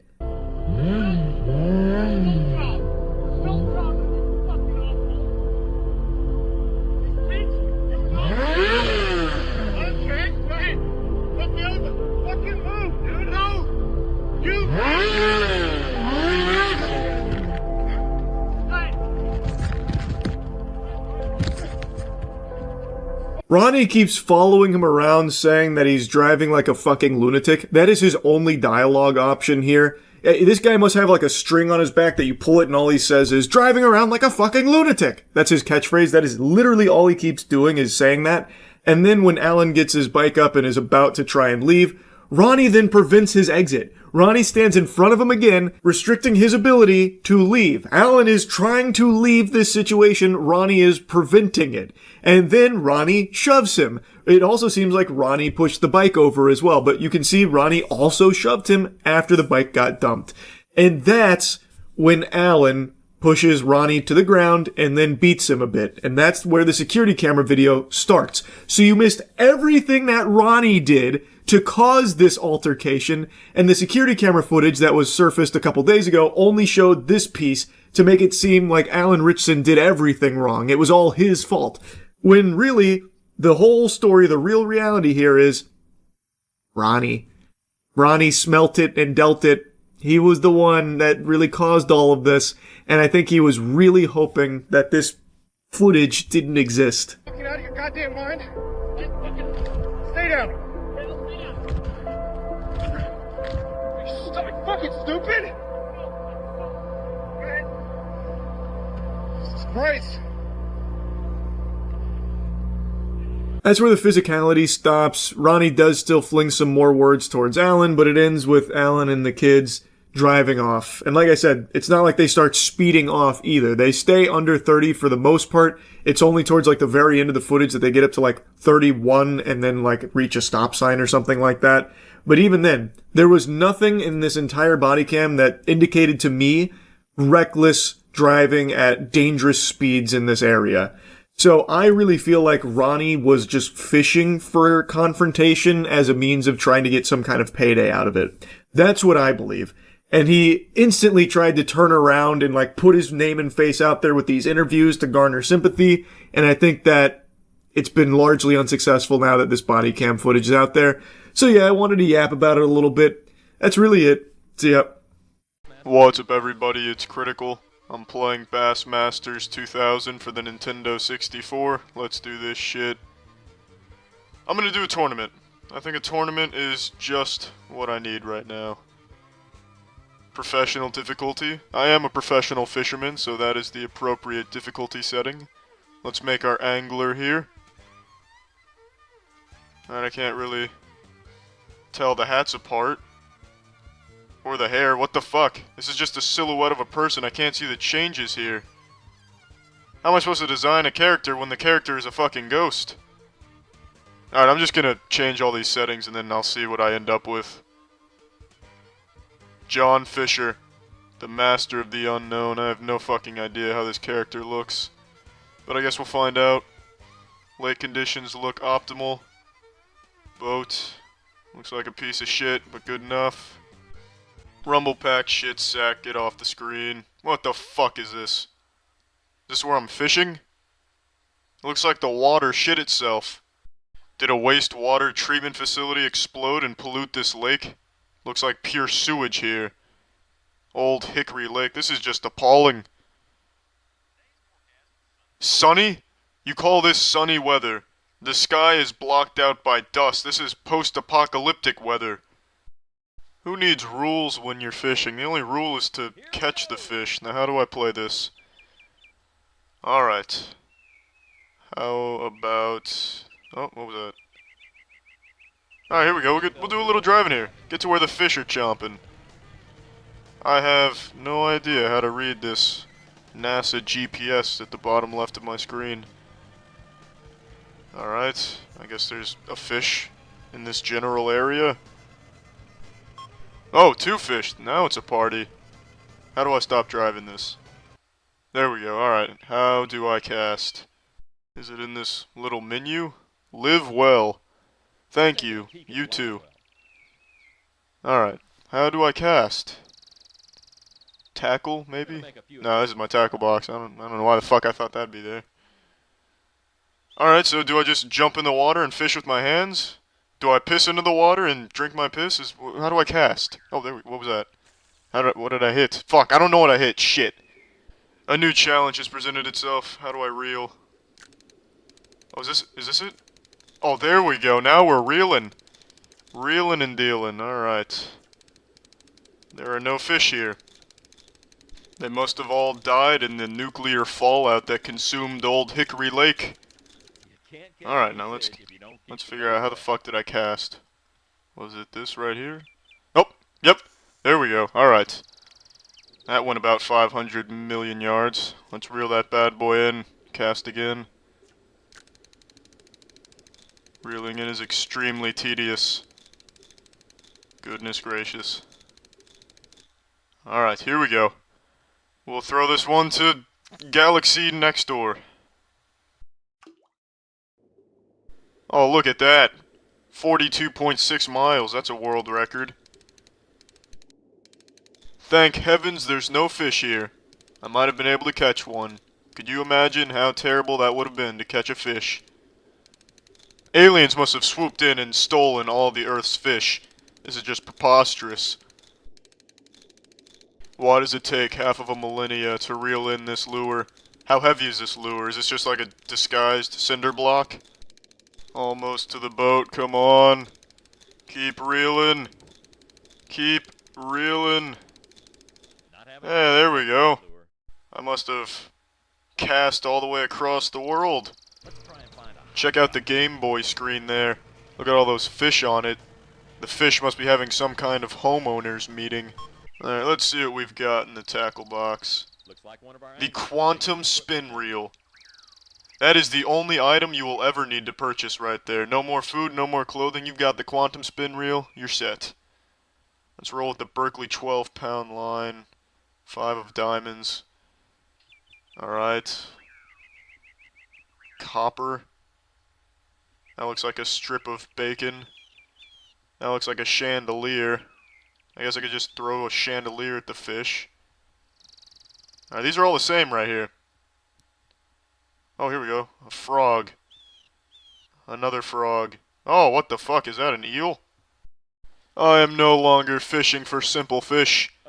I am now fishing for a great deal on a house. And I think I've struck gold.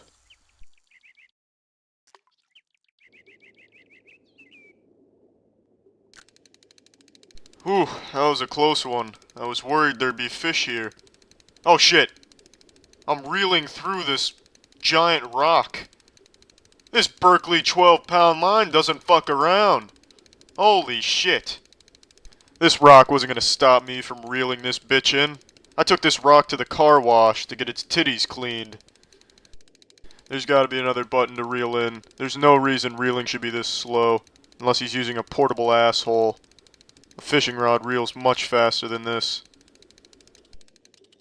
There it is. That's the button to reel in. I've just been using the wrong button to reel in. Excellent. I'll teach you to watch fishing. Take some of that. I hope you learned your lesson. You're next. Don't think I don't see you over there. Nutritionists recommend at least 1 serving of fishing lures per day. But you're gonna get 2. Take some of that, bitch. There we go, there's a fish on the scanner. That means there's gotta be a fish nearby. And where there's 1 fish, there's a lot of fish having a lot of fish sex. There are no fish here. The scanner must be broken. There's no fish in all of Old Hickory Lake. It's all a conspiracy. Holy shit, is that a fish? That's a fish! Oh, what the fuck? It just left reality.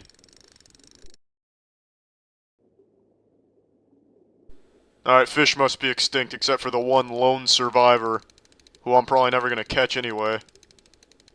Oh, what the fuck is this? Yes! Yes! How do I catch it? Do I just reel in? Oh shit, I guess not. Oh, here we go. He's going for it again. Alright. Round 2. Strike. That's 10 plus your next frame in bowling. Oh, fuck. Not again. No, fish, don't leave. You need more of this. Eat the lure. Bite it. Nibble it. Wibble tits. Oh, he's going for it. Here we go. Here we go. I'm just gonna reel in. Tension. You could cut it with a knife. Oh, this fish is fighting. He's feisty. This must be the Loch Ness Monster's offspring. Damn it, this fish is really pulling. I hope our boat dropped anchor, otherwise this fish is gonna take us on a ride. This must be an absolutely colossal fish. Like a 250-pound Goliath. Just shy of 5 pounds. And I finally get to see what my character looks like. Awesome. Well, that was a little less than I was expecting, but not too shabby. Alright, well, I'm done playing this. Well, that's the end of this video. Remember to rate the video, comment the video, and subscribe if you want to see videos similar to this one. See ya. 30-year age gap, but our love life is hot. Going to be 55 in February. 54 years young, baby. What's up, Vince? I just turned 24 in September. That's how old I am. You want to date me, Vince? It's off because I'm kind of a Disney aficionado.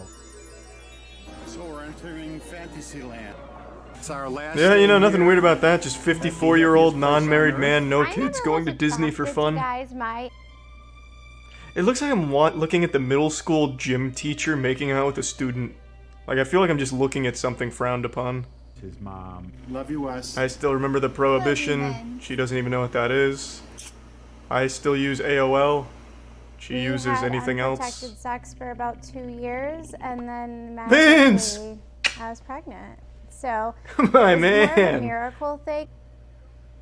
Yeah, really getting in there, Vince. Let her feel That's all the better dust. with an older man. I kind of feel like Vince has a I'm single a shirt. mentor, It's a which Chicago I don't feel Bears like I shirt. was before. I actually feel He's never like been seen I in anything can else. teach and They say when he bring conceived his items child, he was also to wearing a wrestlers' Chicago life Bears that shirt. I have gone through. Not like you're their father, or not like you're their parent. Mhm. But you have to be on the same level. I typically worry about that as well, making sure women don't feel like I'm their father. Hi. Just stating things, am I right, Having Vince? the age gap. Fuck yeah, I share my husband with my boyfriend. That's some 2019 guy shit right there. When you have sex as a group, I mean, is that something you enjoy? Yeah. Nope, wow, they're like clones. Wait, what the fuck? And I'm like, yeah. Is that Nicolas Cage in a disguise? And is this Nicolas Cage playing Nicolas Cage in another disguise? Hold on. And Place your bets, chat. Which one of these two is her husband and which one's the boyfriend? Which one looks like the bigger cuck? I'm saying this is the husband. Because this guy's got long hair, which means he's a bad boy, so this is definitely the boyfriend. He's the master cuck. this is Ken, my husband. Bang! Daniel, my boyfriend. Boom!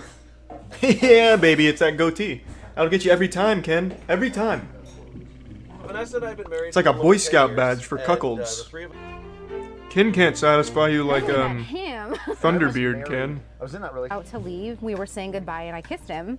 I was having very conflicted feelings about it, but I Yeah, wanted cheating. to do it again. So we had a real conversation about it. Is this something that we want to do? Is this something we want to It wasn't even explore? Ken's idea. And so we invited She just him over, cheated on we him and he's like, talked "Fuck. a couple times, and Nothing we left all to do had now. sex, I'm and not we like I can just get another girl. kind of went from So, Ken, are you done fucking my wife? Can I have a turn? What happened to your ex-wife then?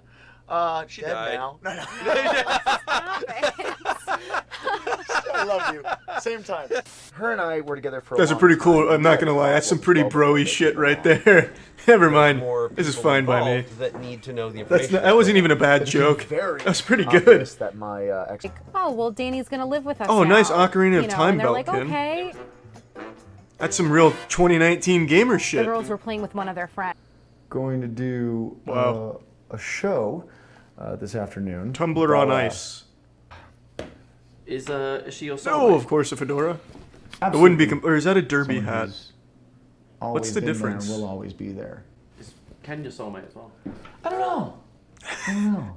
That's a good one. Hey, I'm just He's fucking his definitely wife. I don't somebody know. I'm I don't like the connected with guy, strongly. but I like his wife. But I don't know about soulmate. Can you be jealous if you're in a polyamorous relationship? Absolutely, 4,000,000% Yeah. yes. I think the worst thing that you can do is Then why do pretend this? that you're not jealous when you are and just completely ignore the Oh, as feelings. if she's jealous. She gets both of these Redditors. What does she have to be jealous about? I'm wondering where we are too. I'd honestly be shocked if they weren't dressing up for a Renaissance fair, to be frank.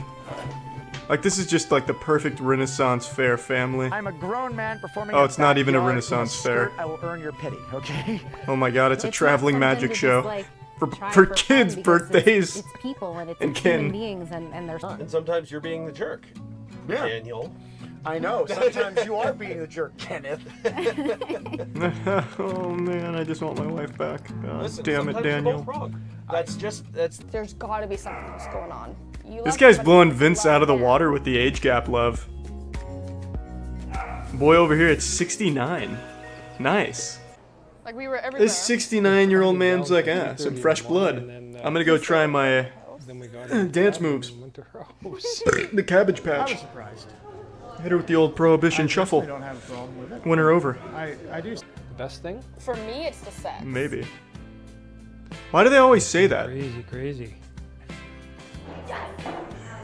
Every single age gap relationship is like, I love sex with this 90-year-old man. Before dinner, after dinner. And then I have to change his colonostomy bag after we're finished. I love it.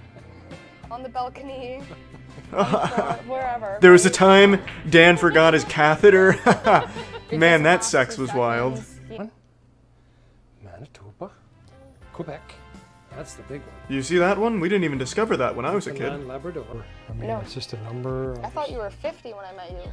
I thought you were 6,000 years old when I met you. Anyway, so. I was fucking relieved to hear you're only I feel like I have a 69. man. I feel like I have a... It says it seems really. Watch this. I see why she fell for him now. This man plays with cobras. Looked like magic, didn't it? Oh, your granddaughter's so beautiful, blah, blah, blah, and we just look like... Your face just turned bright red. I know. More coffee? What a great story to say right in front of her parents who are younger than her husband. Thank you. I finally did it. I finally finished Andor Season 2. I went back and rewatched all of Season 1 and then Season 2, which is why it's taken me so embarrassingly long to finish it. I really liked Season 1. I didn't review it at the time, though, because it took me a while to finish it. And back then, when I was still doing moist meters, I figured if you're not first, you're last. I thought if too much time passed, no one would care. But I'd always talked very positively about Andor Season 1 on streams. But now that I don't do moist meters per se anymore, now I just do really thorough reviews from the perspective of a Cro-Magnon man. So I don't feel like there's a time limit on that anymore. I don't feel like, the opinion's not worthwhile anymore because, the shit's already been in the toilet bowl steaming. Who cares? It's done and dusted. I no longer have that philosophy. So I'm even more tardy to the party with Andor Season 2 here, and don't give a fuck, because I really want to talk about this. It is some of the finest television you'll find. And I mean that genuinely. It's not just good for Star Wars, it is just good in general. This is like some really intelligent writing. And I know that makes me sound like a fucking Rick and Morty Redditor, but this is one of the actual smartest shows I've seen when it comes to their villains and their schemes. But not just the villains. The villains are so fucking smart and conniving that it forces all of the heroes, the people that you root for, to also be even smarter to try and stay ahead of it or try and use that to their advantage. It's such an incredible show. Like, I mean this sincerely. It is the best Star Wars that Disney has produced, by far, but also some of the best Star Wars produced in general since the original trilogy. And I know a lot of people have shared that sentiment, and before I finished Season 2, I didn't really see that because the first couple of episodes I watched when they dropped, and they didn't hook me. Not in the same way that Andor Season 1 did, which is why I kind of petered off and waited so long. They didn't grip me. But after those first 3 episodes, the whole picture comes into focus, and what they create here is nothing shy of a masterpiece. And it is a tragedy that so many Star Wars fans wrote this off as something that they wouldn't support because it's too dark. Like, what the fuck even is that criticism? We're not allowed to have, like, mature shows in Star Wars. There are a lot of people unironically arguing that Star Wars is supposed to be for everyone of all ages all the time, which this show is definitely not. A lot of viewers will find a lot of instances in here very disturbing. So they said that because this show is more gritty and dark, it's not a Star Wars show, and it shouldn't be supported as such, which I think is so stupid. To actually lobby against a show that is actually trying to deliver something special, something thought-provoking, and be like, nope, that's bad. That's real bad. We don't tackle those kind of themes in Star Wars. We need mind-numbing slop. What we need is to be fed more fucking bland garbage like Book of Boba Fett. Can we get a Season 2, please? It makes me upset, because this show is incredible. And I know a lot of people have sung its praises and given it its flowers, but I still don't think it's enough. This donut deserves more glaze. It's not up to my satisfaction here. I'm gluttonous when it comes to the praise that Andor, I think, deserves. So, if you know nothing about Andor, it follows the rebellion. Literal, boots on the ground, grassroots rebellion. We follow Cassian Andor. He's looking for his sister. And through his search, he ends up killing 2 Imperial agents. And this murder, well, it gets him into some hot water, which, series of dominoes start to fall over, leads him to a man named Luthen. An incredible character. He is the one that's really trying to just put as much tinder on the fire as possible to build into a rebellion to finally bring down the Empire. And he knows that he is trying to lead this group to a treasure he himself cannot possess. He knows he will never see the fruits of his labor, but he does it because he believes so strongly in it. And we follow this rebellion as they fight against an extremely smart, thorough, and patient empire. They have ISB agents that are always coming up with plans to use propaganda, use false flag operations, and use all kinds of underhanded tactics in their tool belt to try and snuff out these flames and try and find the rebellion and stop it. They are ruthless, merciless, but they're not like dumb, and they're not just like always a show of force. So like stormtroopers, they're like intimidating here. They're not just like goofy cartoon characters that are just like, you know, miss every single shot. The stormtroopers, when they are here, like, you know, shit's serious now. They make them scary in the context of this series.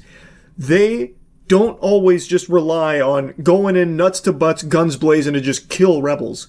They have to destroy the idea of rebelling. They have to tackle it in creative ways. They can't just go and conquer Gorman, for example, which is a huge part of Season 2. And what everything builds to, ultimately, is Gorman and the secret resources that the Empire needs from Gorman for their top secret weapon that they're building.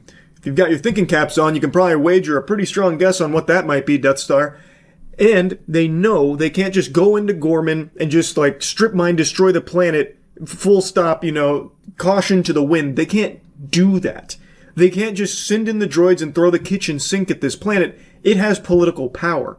So they have to use propaganda. They have to try and like subtly plant these seeds of inciting violence from the Gormans to fight back against the Empire, so the Empire can use it as a convenient excuse to snuff out this rebellion and get the favor of the general galaxy and the rest of the Senate. They can't just go in there and just start murdering everyone all willy-nilly, loosey-goosey. It is so smart. It is a show that's not just all about like action. You won't see a lightsaber turning on at any point. You won't see someone fucking force choking somebody. You won't see a ton of fights. But when you do see those conflicts, they mean something. They are so big in scale for what they actually mean in the galaxy here.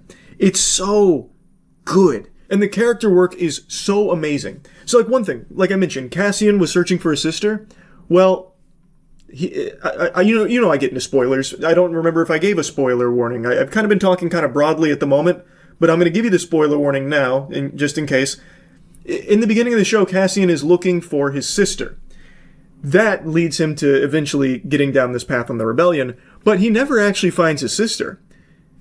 Some people might find that to be an unresolved plotline that might be unsatisfactory. In a lot of cases, I would agree, like, why would you set that up if there's no actual closure there? But in this show, her purpose isn't to really be found.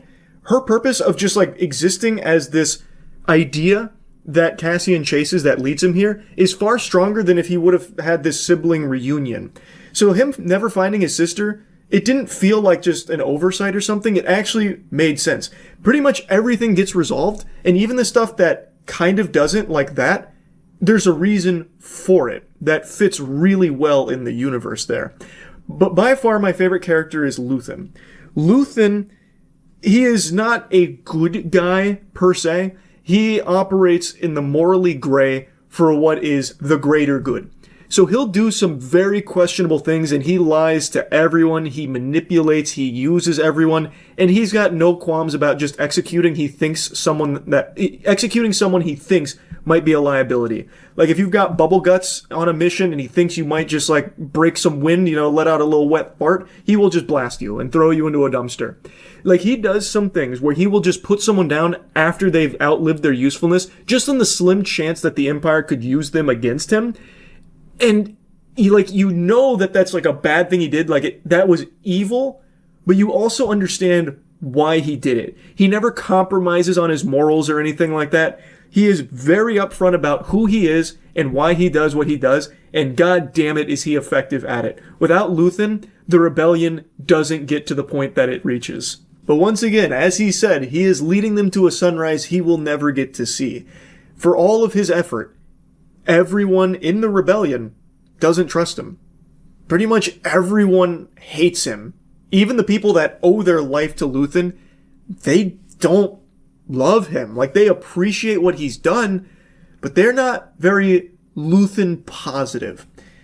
And it's tragic, but sensible. It's a show that, like, really respects the viewer's ability to actually get invested.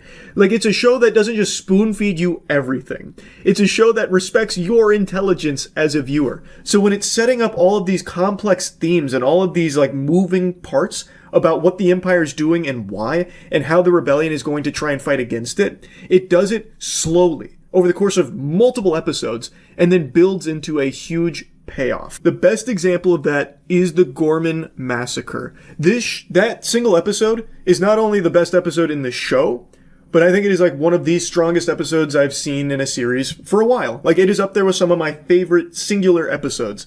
What that episode does is it is the boiling point of everything that's been built. All the propaganda the Empire's been feeding about Gorman, all of the seeds they've been planting to the Gormans without the Gormans knowing, and one character we've followed since the beginning, Cyril, who believes he is on the right side of history by trying to find Cassian, the man responsible for the murder of two of his associates, two people that he worked with, you know, like they're part of the crew, part of the ship.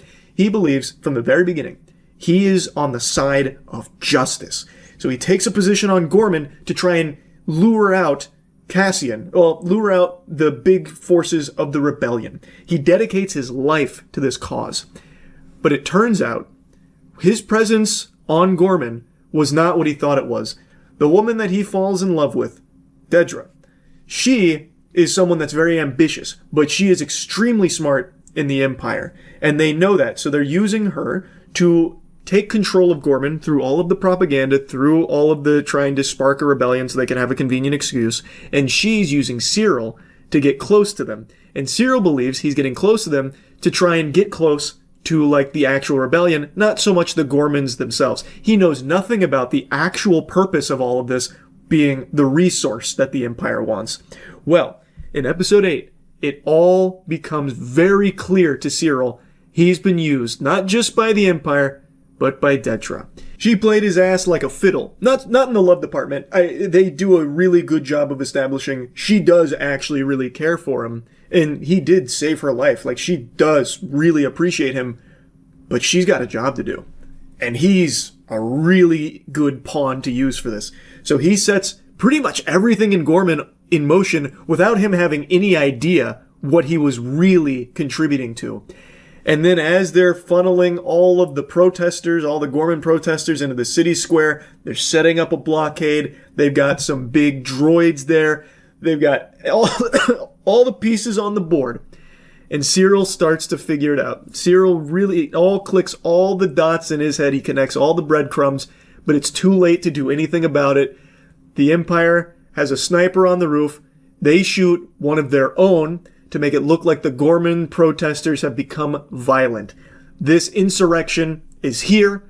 What the Empire has warned the rest of the galaxy about, the Gormans are violent. They have to be stopped. So they just start slaughtering all the Gormans in the town square. Thus begins the massacre on Gorman. The Gorman massacre. And Cyril, traumatized, looks around seeing it all, and his whole view on everything collapses around him. It is incredibly well done. It builds for so many episodes and culminates with this. But not only that, the man he has been chasing the entire time, Cassian, is also there. Because Luthen was more than willing to let Gorman be a sacrifice to progress the rebellion so they could capitalize off that, where they could use their power in the Senate because they had a senator sympathetic to the cause that Luthen was working with, Mon Mothma. He was willing to let Gorman die for this, so that way they could use that to try and ignite more rebellion across the galaxy. Like, look what they just did on Gorman. Look at this massacre. Here's the truth. But Cassian was there and was witnessing all of this and was there to kill Dedra. Well, Cyril takes notice of him, and then he attacks Cassian. He actually gets the upper hand. Cyril has the gun to Cassian, and with a single sentence, Cassian basically just drives the nail in the coffin of all of Cyril's belief. Cassian says, "Who are you?" The guy that Cyril has hunted, dedicated his life to, thought that what he was doing all this time was for justice. This guy, he doesn't even know who he is. Cassian has no clue who Cyril is. Cassian is just focused on trying to stop the actual evil. And it wavers. It like breaks Cyril right there. And then he gets killed. He gets shot in the head and dies. A super sad character arc, but a beautifully executed one. And the same can be said for just about every character that you follow in any capacity in this show. They all get so much tender love and care put into it. I actually just can't compliment this enough. I cannot believe that it came from Disney Star Wars. I actually cannot fathom that. This is so far removed from all of the boring, safe, sterile garbage that Disney Star Wars has become that it really doesn't even feel like it should be called Star Wars anymore. It's so much better than all of what's preceded it. It's like, I feel like it's almost a disservice to how good this show is to even have Star Wars attached to it in name. Like, I really think that this show is something special. So I highly encourage anyone out there, even if you don't like Star Wars, like typically, I think you should still give this show a chance. It is really something that I think they nailed. So I just wanted to gushing grannies over this for a little bit here, because I am just giddy with how great this show was. They also had a really satisfying conclusion, I felt. I really think that at no point did it ever falter towards the end here. Like I said, the first couple episodes of season 2 didn't like draw me in as much as I would have expected. Like I didn't love those all that much, but in the context of the rest of the season, they're great. Like everything about this show is extraordinary. So yeah, just wanted to review Andor a little bit here. That's about it. See ya. Father, Papa, Dad, all words you might be familiar with to describe the man who helped carry you into this world. Not in his tummy, but in his sack. I call this man Charles Sr. That's my dad. And my father, for the last 2 years, has been working on a car project that I made a video about almost 2 years ago now.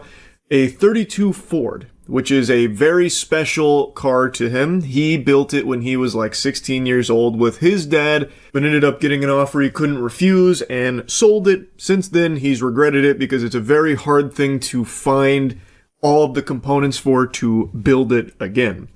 2 years ago, he did happen to stumble across a unicorn out there with a 32 that they could restore and basically build, not from the ground up, but, somewhat close to it. Basically, what he wanted to do is recreate that build that he did when he was 16 years old, which was modeled after the American Graffiti 32 Ford. So for 2 years, my dad's been in the shop like fucking Frankenstein here, bringing back to life a monster.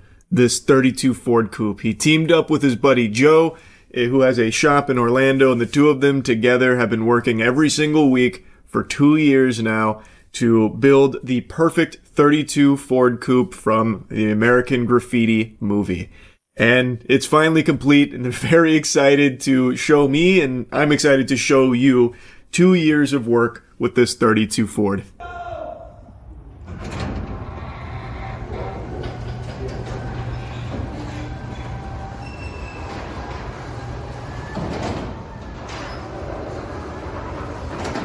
Well, here we are, Joe. After 2 years, here's our masterpiece.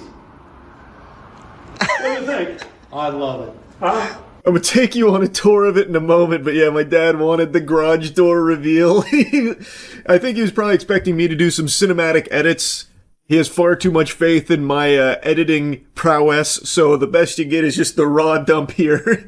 It looks so good, though. They did an amazing job, and my father was keeping me updated on all of the things him and Joe were doing every step of the way. They really did fundamentally rebuild the car. The only thing that kind of stayed the same from what we initially purchased was the body of the vehicle, but even that got some changes as well.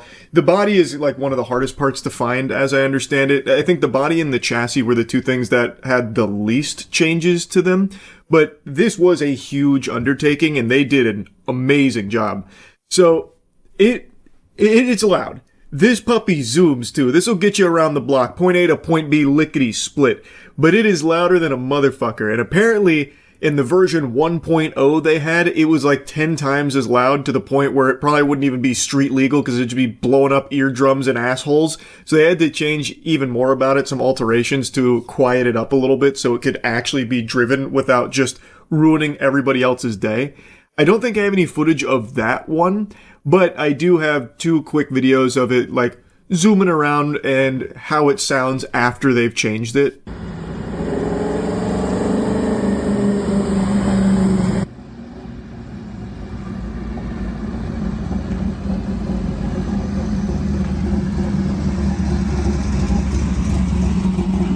You guys did a great job. We love it. We got the mana-free intake and the 4 2-barrel carburetors.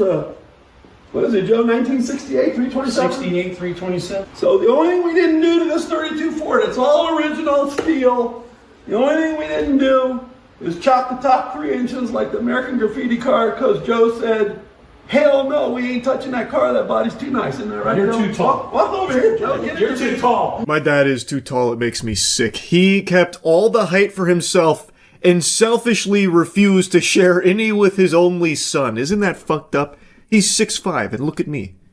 Joe, show me the interior. Show him what we got. Well, we moved it. That's my pillow because I'm so short. I can't reach the clutch. But you got to understand, Charlie's 6'5", so we're building a car for a giant.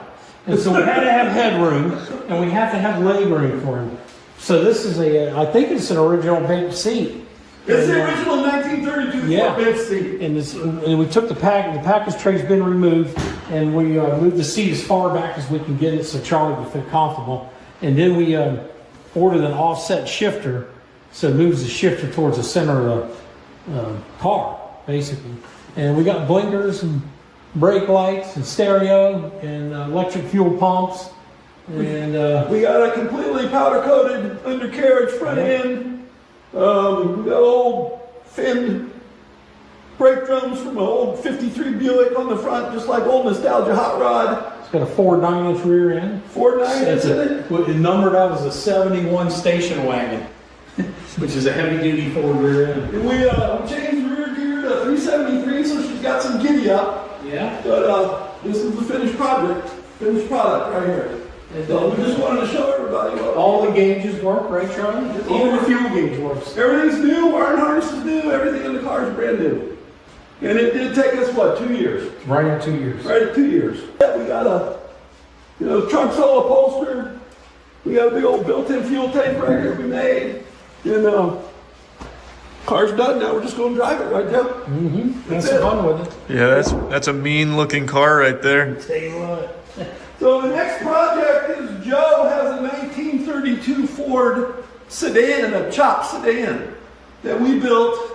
Get over here, Joe. We built it in 99. We built that car in 1999. It was a 427 blower motor in that car, and it was so fast it was scary, wasn't it? Yeah. Huh? Yeah. I lost control of it twice. So I finally pulled the motor out of it. Then I sold the body. And then I got the body rolling chassis back 13 years later. Yep. I saw it 13 years ago it was gone. Yep. And so now we're going to put a small block in it and not make it so deadly.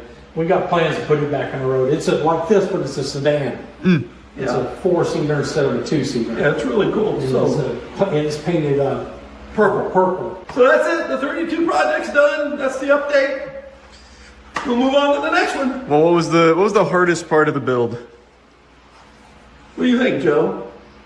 Really, nothing much for me. One of the hardest things what slowed us down was wiring. Wiring? Because him and I are just not good at wiring. And we haven't done it in so long. And my brother used to do it, my older brother, but he had some health problems and couldn't do it. So it ended up, my oldest son stepped forward, Dylan, and he wired it from front to back. The other thing was we took our time, and I was doing a lot of searching on the internet trying to find the original parts that was on the American Graffiti movie car. Like the bumper. Like the bumper. That's cool. The bumper that's on this car is an original 1973 Alfa Romeo front bumper guard. And that's what was on the American Graffiti coupe that was in the movie. So I actually found one from a guy in Michigan who had one brand new that he never put on his Alfa Romeo that he bought in 1973.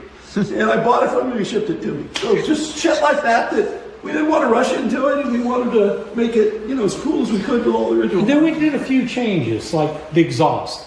When we first started it, God, it was loud. Oh, yeah. And Charlie's like, this thing's never going to go in my neighborhood. So we came up with a stainless exhaust idea.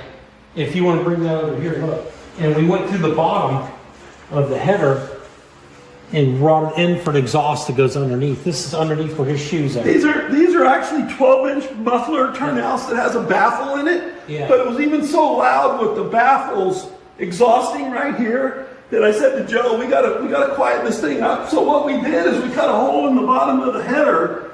We got this crossover pipe going out under the car on each side. And we've got Flowmaster mufflers in the back, and it's actually exhausting out the side, but it looks like it's exhausting right here on the side. It's exhausting out the back.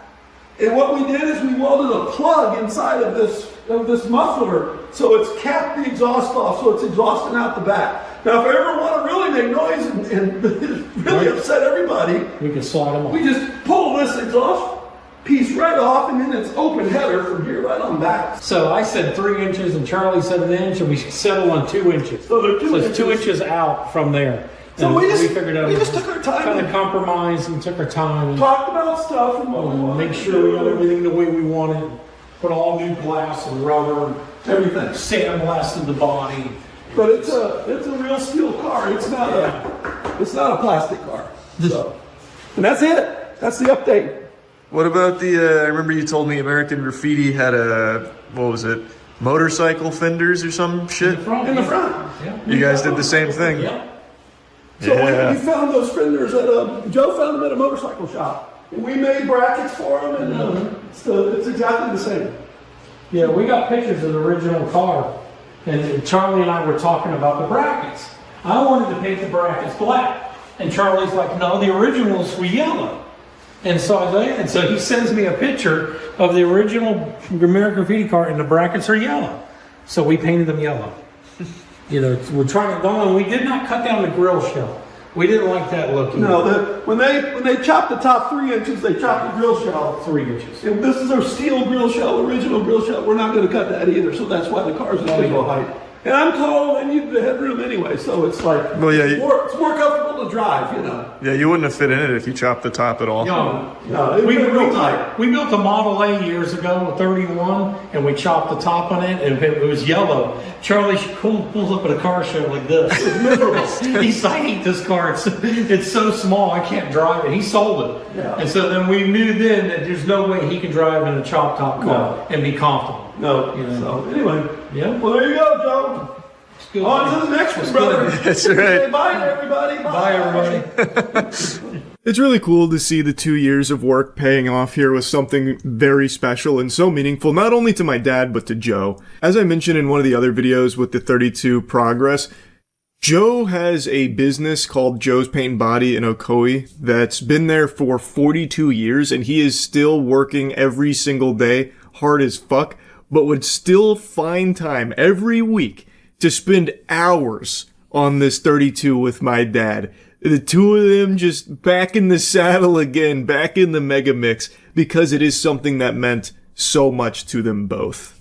And they were both very excited by it. So I'm really happy, and they really were excited to show all of you that it's complete and how it looks. I don't have a ton of videos of it running, but I think it's going to be getting quite a workout here in the hands of my dad here. He is so happy to have this 32 back. I think it's just super cool, and I just wanted to share all of this with you now that the project is complete and they're on to the next one. So yeah, anyway, that's really about it. See ya. Recently we had a nice little circle jerk talking about Blockbuster, going over everything that made it great, why we loved it, and also everything that led to it eating such fat shit in the end. And I thought, well, if we're talking about dead businesses, we might as well talk about the most recent and modern example, Tumblr. Blockbuster died with its boots on, whereas Tumblr died with its condom on. Blockbuster went out with a sad whimper and a pathetic puff of a wet fart, whereas Tumblr literally shit itself out of existence. Blockbuster couldn't adapt to change, and Tumblr forced change, which ended up killing it. Or, I'm gonna say killing it loosely because it's not exactly completely dead. I'll get into that in a little bit. But why are we talking about Tumblr and putting it in the same league as Blockbuster? Well, it's because this week it was revealed Tumblr was sold for less than $3 million to WordPress when it was bought by Verizon in 2013 for $1.1 billion.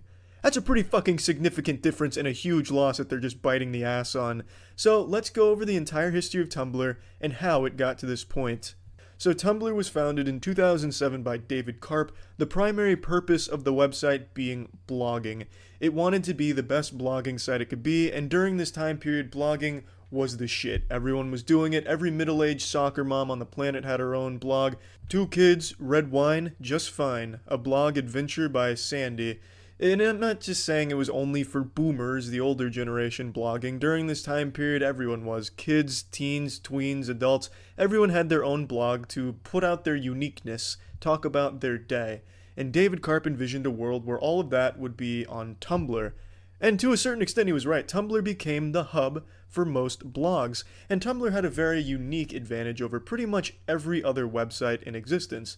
It was extremely anonymous if you wanted it to be, which is by far the biggest contributing factor to the website's success. By being anonymous, people felt much more confident posting on it than they did Facebook, because on Facebook it's attached to them directly, and their real-life friends and family see it most likely, so people don't want to post their deep, dark secrets and fantasies on there, whereas Tumblr being anonymous is much more appealing to something like that, to get it all out and put it all out there for people to see, without having to feel worried about someone judging them or being a real-life consequence for what they put out there.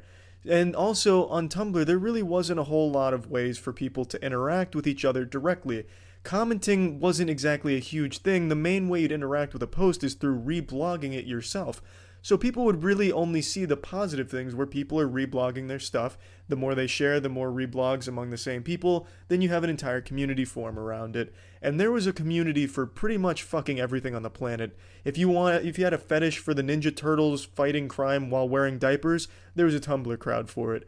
If you wanted to read and write poems about the extreme dinosaurs fighting the Ninja Turtles in dirty diapers, there was definitely content for that as well, whole communities. The point being, on Tumblr, there was a community for everyone, and every community was welcomed, which was both a great thing and a curse, like having a dick that's too big, where you can't get laid because it's too scary, but also having the prestige of having a massive dick. It's a double-edged sword. By welcoming all of these communities, it eventually led to Tumblr falling into hot water and eventually leading to where it is today. Not exactly dead, but not exactly... it's dead. No, yeah, pretty much leading to its death. But anyway, within the first 2 weeks of Tumblr's launch, they had 75,000 signups. It hit the ground running, and it wasn't long after that it established itself as the biggest player in the blogging space, as well as really just kind of fan art in general. By 2012, it was beating Instagram and Pinterest in monthly viewers, and in 2013, it was bought by Verizon for $1.1 billion, but they kept David Karp on board to keep things running smoothly, which it did. For the most part on Tumblr for the users, it was business as usual. There wasn't any radical changes under the new ownership of Verizon. However, the identity of Tumblr was slowly changing. Whereas before it was more focused on blogging, now the tone was shifting where it was mainly focused on adult content. Porn, fanfic with massive cock and balls, a lot of niche porn communities and fetishists used it. It was basically home to pretty much anything adult-oriented, and that was massive for it, leading to 640 million monthly visits by July of 2018. It only continued to grow over this tone shift. However, this was pretty detrimental to Tumblr as an advertiser, because no one wants to advertise, fucking Ford right next to Batman bending over a rhinoceros with a veiny cock as comes pouring out of the rhino's mouth. So most advertisers were hesitant to advertise on Tumblr with all of this adult content because, in general, on the internet, most advertisers aren't gung-ho about it. I'm sure a lot of you watch YouTubers, and a lot of them talk about demonetization if you say fuck too many times, or if you put out a combo of words like fuck ass or ass fuck. Sometimes that'll even be enough to scare advertisers off. Tumblr had that times 100 million. It was very hard for them to find advertisers after their initial Adidas deal in 2012. They struggled very hard in that department, and in 2017 is when things really did start to change a little bit for Tumblr. In 2017, David Karp leaves, and by 2018, they start to notice things are a little bit wrong with the site. There's some very degenerate communities on there, and then in November of 2018, the final nail in the coffin strikes where it's removed from the App Store because child pornography now has a home on Tumblr, and that was a huge issue for obvious reasons. And then, you know the story, in December 2018, December 17th, they outright ban porn and overly adult content nudity. That's really when Tumblr died. That's the day the fat lady not only sung, but shit her pants for Tumblr. That was pretty much the end of an era. Up until this point, everyone, myself included, and if you say you didn't use Tumblr for porn, I know you're lying to me. Everyone was using it to find good porn, or even just look at the GIFs, and that was enough. It was the go-to for any type of fetish, anything. It always had all of the adult content, and that's what its identity really became. So when you took that away, you had to know it wasn't going to bode well for the site, and only days after the announcement, its users dropped by 30%. And nowadays, most people don't even talk about Tumblr outside of Tumblr unless they're pissing on its grave. But the interesting thing is, Tumblr's not dead. Tumblr is still getting, as of August 2019, 380 million monthly visits. So I have to wonder, why the fuck did it sell for less than $3 million with that kind of power? That's still a massive site. And also, who's still using it? Because, like I said, it's not really talked to outside of its own website. Most of the people that were power Tumblr users, huge blog masters, guru gamer assassin Tumblrs, have moved to other sites, Twitter, DeviantArt. They take their talents elsewhere. There's really no one left on Tumblr, so how? How is it still so massive? And I've looked for the last couple hours and I really can't find where it's coming from. I have to wonder if it's like a giant fucking conspiracy or something from David Karp, like he's set up a fucking Bitcoin mining farm but for mining views on Tumblr. So I have to wonder, what fucking idiot made this deal for Verizon if Tumblr is still pulling these kind of numbers to sell for $3 million? It makes no sense, unless there's more going on under the hood, or maybe if it's just as simple as the executive was, coming into work after a fat key bump of coke and injecting meth directly into his penis veins, and he just, stumbles in, Tumblr, I'll give it to you for $3 million and you kiss my wife on the lips. Deal?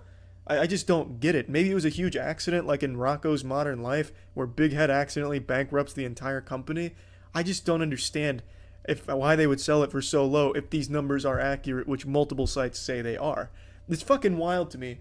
So it's not exactly dead if you're going by just pure volume. There's still clearly a lot of clicks coming through on Tumblr, but outside of its own website, it really doesn't seem to have the same impact that it used to. Whereas people were always linking to Tumblr shit, talking about it, and using it, mainly for porn, almost exclusively for porn towards the later span of its life. And there's nothing wrong with that. Bring back porn on Tumblr, and you'll probably revive Tumblr if I had to guess. But under WordPress, I don't think that's going to be the case. But anyway, that's the history of Tumblr and the death of Tumblr. Though it's not exactly a death because it's still super popular. It's kind of like in Hey Arnold with a Dino Spumoni faking his own death. It's kind of what Verizon's done to Tumblr. We only pretended to kill it. It's still popular, just not as popular. Which was surprising, man. I really can't express how shocked I was by the numbers it's pulling after the huge blow it took to getting rid of adult content. But anyway, that's it. That's the story of Tumblr. So yeah. Is Bolo really that good? I've seen a couple of his streams and he's certainly good, but like, damn, you guys are hyping him up like the Jesus Christ of Rainbow Six Siege. I know, man. This went from friendly to real competitive real quick. This is the big leagues anomaly, right? You better not fuck up or I'm coming to It Malta. feels like I'm fighting for my life, dude. We're fucking around. I'm feeling like we're going to win this. I don't know why everyone's hyping up that other team. They ain't got shit. Especially how I've been playing. Dude, this is like fucking serious, bro. Yeah. It's about to be. I put on a snapback hat for this shit, so you know I'm going hard. I've already had 3 G fuels on the shield. Try not Shit, to hit that's not where I wanted on it. the shield. Critical has a nasty angle. Look at that. I just got complimented. I hope I don't fuck this up. Okay, they're in the kitchen now. We just play time. We got this. Yeah, I've got the glory hole locked down on the stairs. One more. One's low, one's low. One drop the hatch. Well, Ash is lit. Down in the stairs. One more God battle, damn one it! more. How did I not get that? God damn it! I still got her. Wait, what? I killed what? Oh, I killed Bolo. Let's go. Oh! How did I kill Badger? What the fuck? I killed Bolo with my trap, and then I got this guy with my trap. I'm a fucking animal. Look at that gameplay. Bro, Let's go, team! Too easy, these baby. are fucking dropping like gnomes from the hatch in the roof, bro. Oh. Fucking mowing them down. Dude, I God, have I'm so throbbing. Many traps set up. They hit every single one. I'm a fucking animal when it comes to Yummy, Frost. Can you get the hatchet? God, that makes me Get feel your so armor. good. Oh, I was worried I'd get 0 you need to kills all reinforce the tournament. Connecting the objectives. And then instead I smited the Lord of Rainbow Six Siege. I'm gonna reinforce. I'm carrying. Yellow down. Oh, no. That's nuts. There's one more on the stairs. Oh yeah. Oh, get the ace! Get the ace! I don't want to take credit for that, but I think it was my reinforcement at the end there. Man, this is an easy fucking Yeah, tournament. Bikini, you have to tell God me, damn. bro. No, I wish they would have given us a team that's worthy of our Keep talents. it up. I guess we also queued into casual by accident. In your meeting? Oh! I got him. Good shit. Okay, we got two people. One at the end of the corridor. Oh my lord, I'm a fucking animal, I'm greasy. Last one's in air. Last one's in air. I'm so greasy. Wow. I'm so fucking greasy. Ah! Lord! Bro, I understand why your name's Big Moist now. Oh my god. Moist. I'm straight filling my pants right now. Yeah, are we attacking now? 6 and No, we still have 1! One more defending round. Is this Good the lord. first same site as the first round? I am literally sucking virginity out. Like a Uh, succubus. Yeah, we got the same. Oh. I got 2 man. Win this round, got a recruit rush? Nah. I want to just keep putting all 6.5 inches of my cock on their chin. Just 4-0 is never fun. flop it down. Oh, that's my bad anomaly. I panicked. Shit. I was like, what the fuck? Yeah, I shot a spitball at you, sorry. Let's go. Oh, that felt good. That felt great. Oh, that's a big ban right there. Now they're coming with the gloves off. The condoms come off, baby. The condoms. Oh, no lube. Raw dog in this bitch. God. It's a fucking casual tournament with no cash prize. Hey, what's one there? Where'd it go? Yeah, I couldn't see him through the fire. That's my bad. Jesus. Wait. Gotta defuse. Find the diffuser. Right there. I'm the fucking hero, baby! Let's go. Oh my god, I thought I'd be the anchor on this team. But I'm the fucking nuts of this team right now, baby. What? Oh, behind. Oh, fuck. Shit. Oh. That was big. That was big. That was a... That's fine. That's fine. Reflexes were pretty solid. Worse, big. Oh, what the fuck? 2 Mad's exploding right now. Who did he give that controller to? Well, let's try now because his chat is getting mad. Oof. I heard that Bolo's chat's giving him a lot of shit. They're taking it really seriously on his behalf.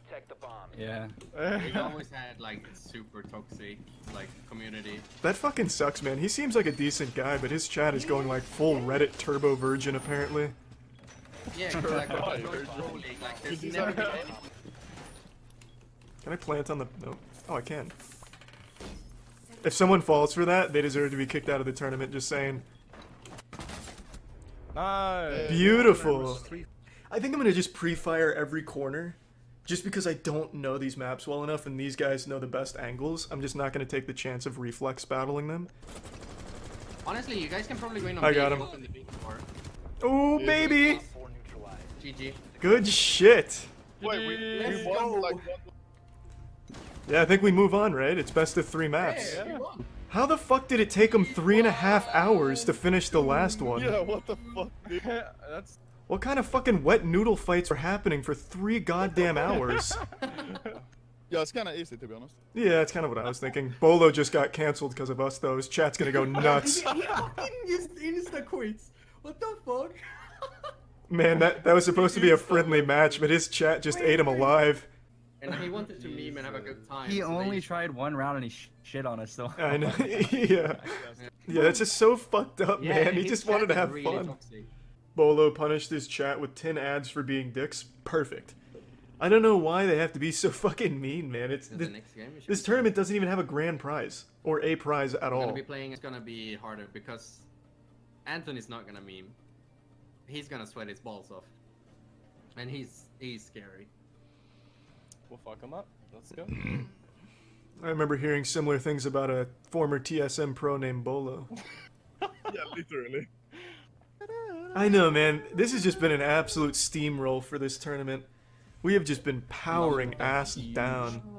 We could also like. You're right, you're right. have Now my IQ confidence is solution wavering, might and not be that's why I'm super good, fumbling so we now. could've switched out Alright, that. gotta go back to full throttle, hard testosterone mode. I can try and get there. Yeah. Where the What fuck was that? Skylight? It is time to carry, that's right. Big boy diapers going on again, and I'm filling it with cum. I don't know why I'm playing so bad, I gotta step it up. Yeah, yeah.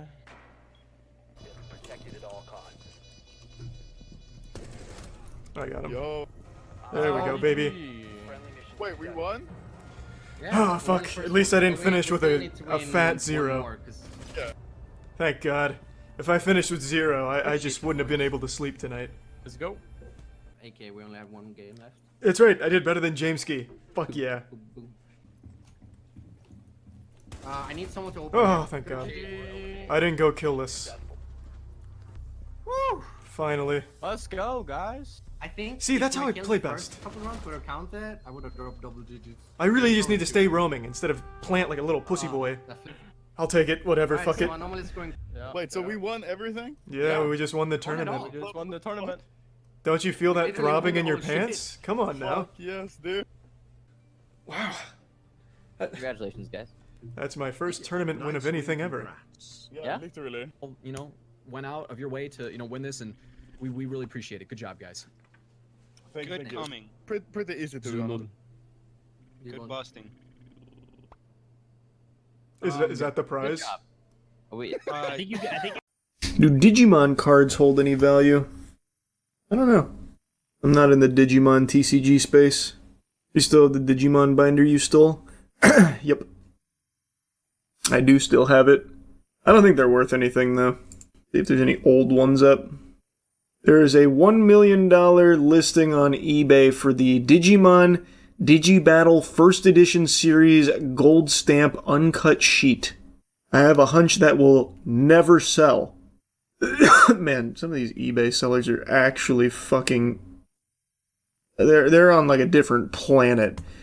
For $408,000, a Metal Greymon PSA 10. It's the PlayStation promo. It says that it's Pop 2. Don't know if that's true or not. Because I feel like I have this card in that binder. You know, let me just go get that binder actually while I'm looking at Digimon cards. It's just right over here. 1 second. Alright. Here it is.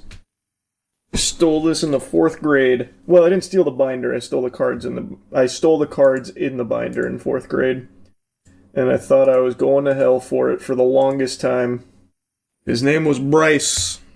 God rest his soul. Let's see if I have that 408,000 Metal Greymon. But look, here's the original shit. There's a Greymon.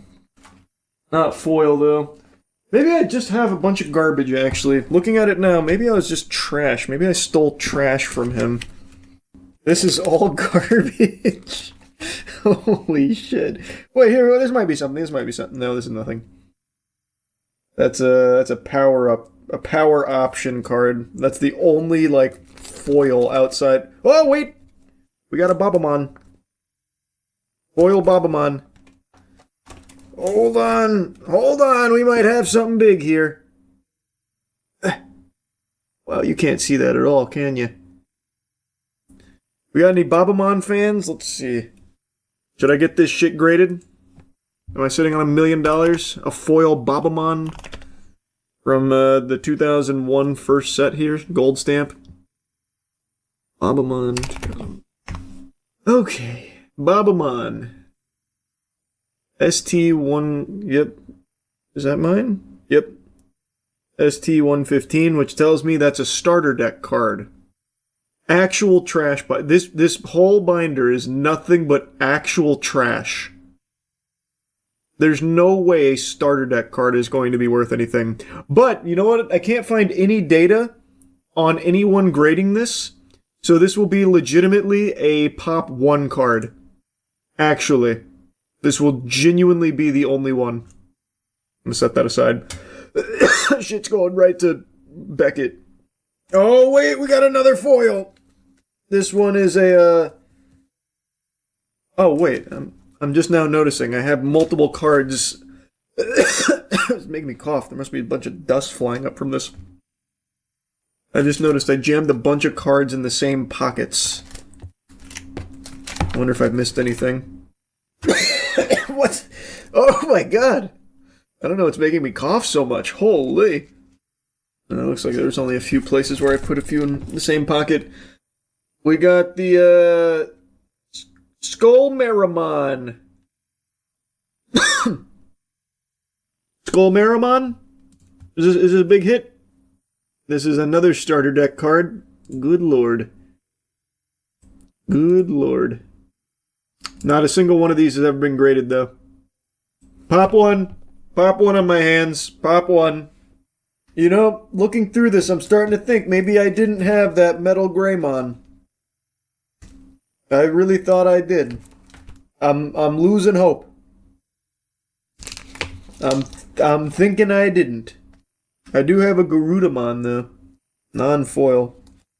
And I got Greymon out the ass. Oh, Gatomon! Oh, not foil. I thought it was foil. Oh, I got excited. That probably would have been something. Oh, you know what I do have, though? I have, the Digimon movie cards. Oh, or at least I think this is from the movie. Yeah, it even has, MO on it, so this is definitely a movie card. Terriermon! There is... Wow! What is... wow, what is going on? There is a Terriermon for $200, but it's not that one. Oh, I got a Platinum Sukamon! Oh, this isn't from the first set, though. That's unlucky. Yeah, it's unlucky. Platinum Sukamon probably would have been a big one. Probably nothing. Graded anyway. Pop one. Pop one. Naturally, it's a PSA 10. It's been festering in this dust-ridden binder for 20 years. It's only been getting stronger. Metal Greymon! I did have one! I knew it! I knew it! Is this the $400,000 one, you think? What are the odds, huh? This is... Well, actually, this is from the first set, I think.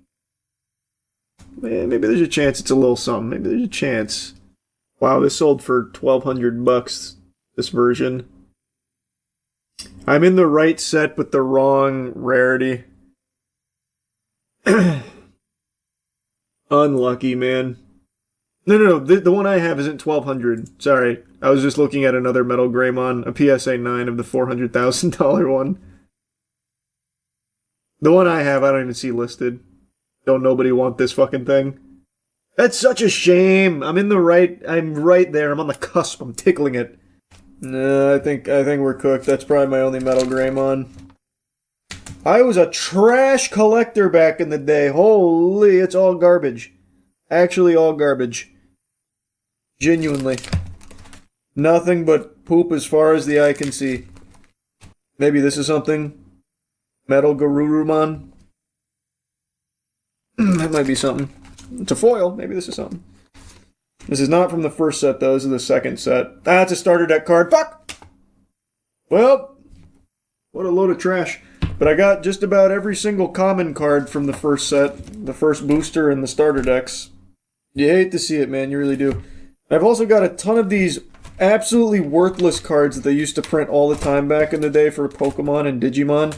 Where it's these things. These god-awful, ugly things like the Topps cards. I have 1,000 of these awful things. I doubt these are worth anything. Those look awesome. Don't try and make me feel better. This shit looks like trash. Here's a cool Gabumon, though. Yeah, this is the 2000 Upper Deck line. Let's see, I'm curious. Non-foil, $10. Prism foil, $5. Somehow it's even cheaper. Wait a minute! There's some stupid asshole on eBay that's doing my strategy I was just kidding about unironically. He's fucking shameless loser. Look at this. This guy's doing exactly what I was saying. Pop 1 Gobblemon Silver Prism exclusive! And it's Pop 1 because literally no one bothers to do this. Actually, no one bothers to send this trash in. It's working for him. He's got over 8K sales. Not from this, though. I highly doubt it's from this. Also, it's clearly not even Pop 1, by the way. Here's another one. Oh, this is CGC. So it's Pop 1 for PSA. You know what? Genuinely, I might just do that. Well, actually, no. Then I'm just going to spend a ton of money on this awful, stupid idea for no reason. Because it's all a scam. You pay like hundreds of dollars to get your cards graded. But maybe I'll send in this entire binder of Digimon and just collect Pop 1s of common shit like Fridgemon. This snowman Digimon. You send those to PSA and they send you a video of them using it as toilet paper. Yeah, probably. I really thought I had a foil Metal Greymon. Like, I distinctly remember it. But I'm just having a false memory, I think. Maybe whatever poison was abundant in this binder that's causing me to cough so much is affecting my memory. Damn, I really, really thought I did. What do you mean you had? Bryce had? Well, not everything in this binder I stole from Bryce. I just stole some cards I liked, and I guess I liked trash. It's not all Bryce's. Man, did I just not like shiny things? Because I still have a lot of my old Yu-Gi-Oh cards I found not long ago. All commons. Basically all commons. Unless I got robbed at some point in my life. Maybe I just hated shiny shit. Should have predicted the gross TCG market we have now. I know, I wish I did. I should have seen it coming. More so than most kids. Because I remember going on toywiz.com. Still exists, by the way. And I used to beg my parents to buy me singles. And when they would inevitably say no, I would print them off on the printer and make a little card out of them. I should have known where things were going. What an unbelievably crazy week on Kick. I was just talking about the French streamer Jean Parmenov, who passed away in his sleep on stream after a marathon of abuse from some other streamers. And just now, I literally just finished streaming Resident Evil 6, and I was taking a little tinkle, and I got sent a little something that is so diabolical, I had to hop back in the saddle and yap about it. It is incomprehensible that yet another potential death was just streamed on Kick.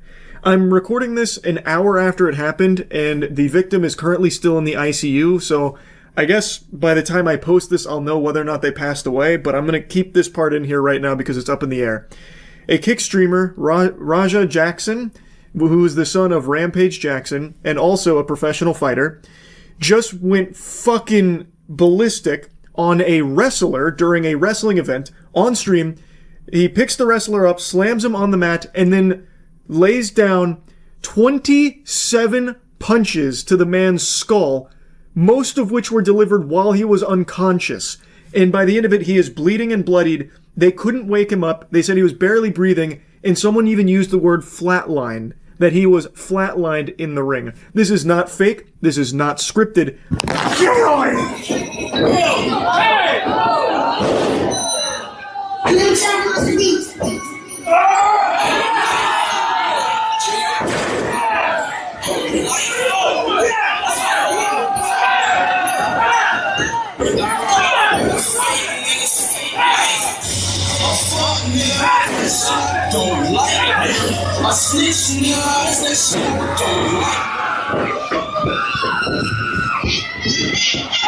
I did my best to censor this. It is brutal. It is extremely hard to watch.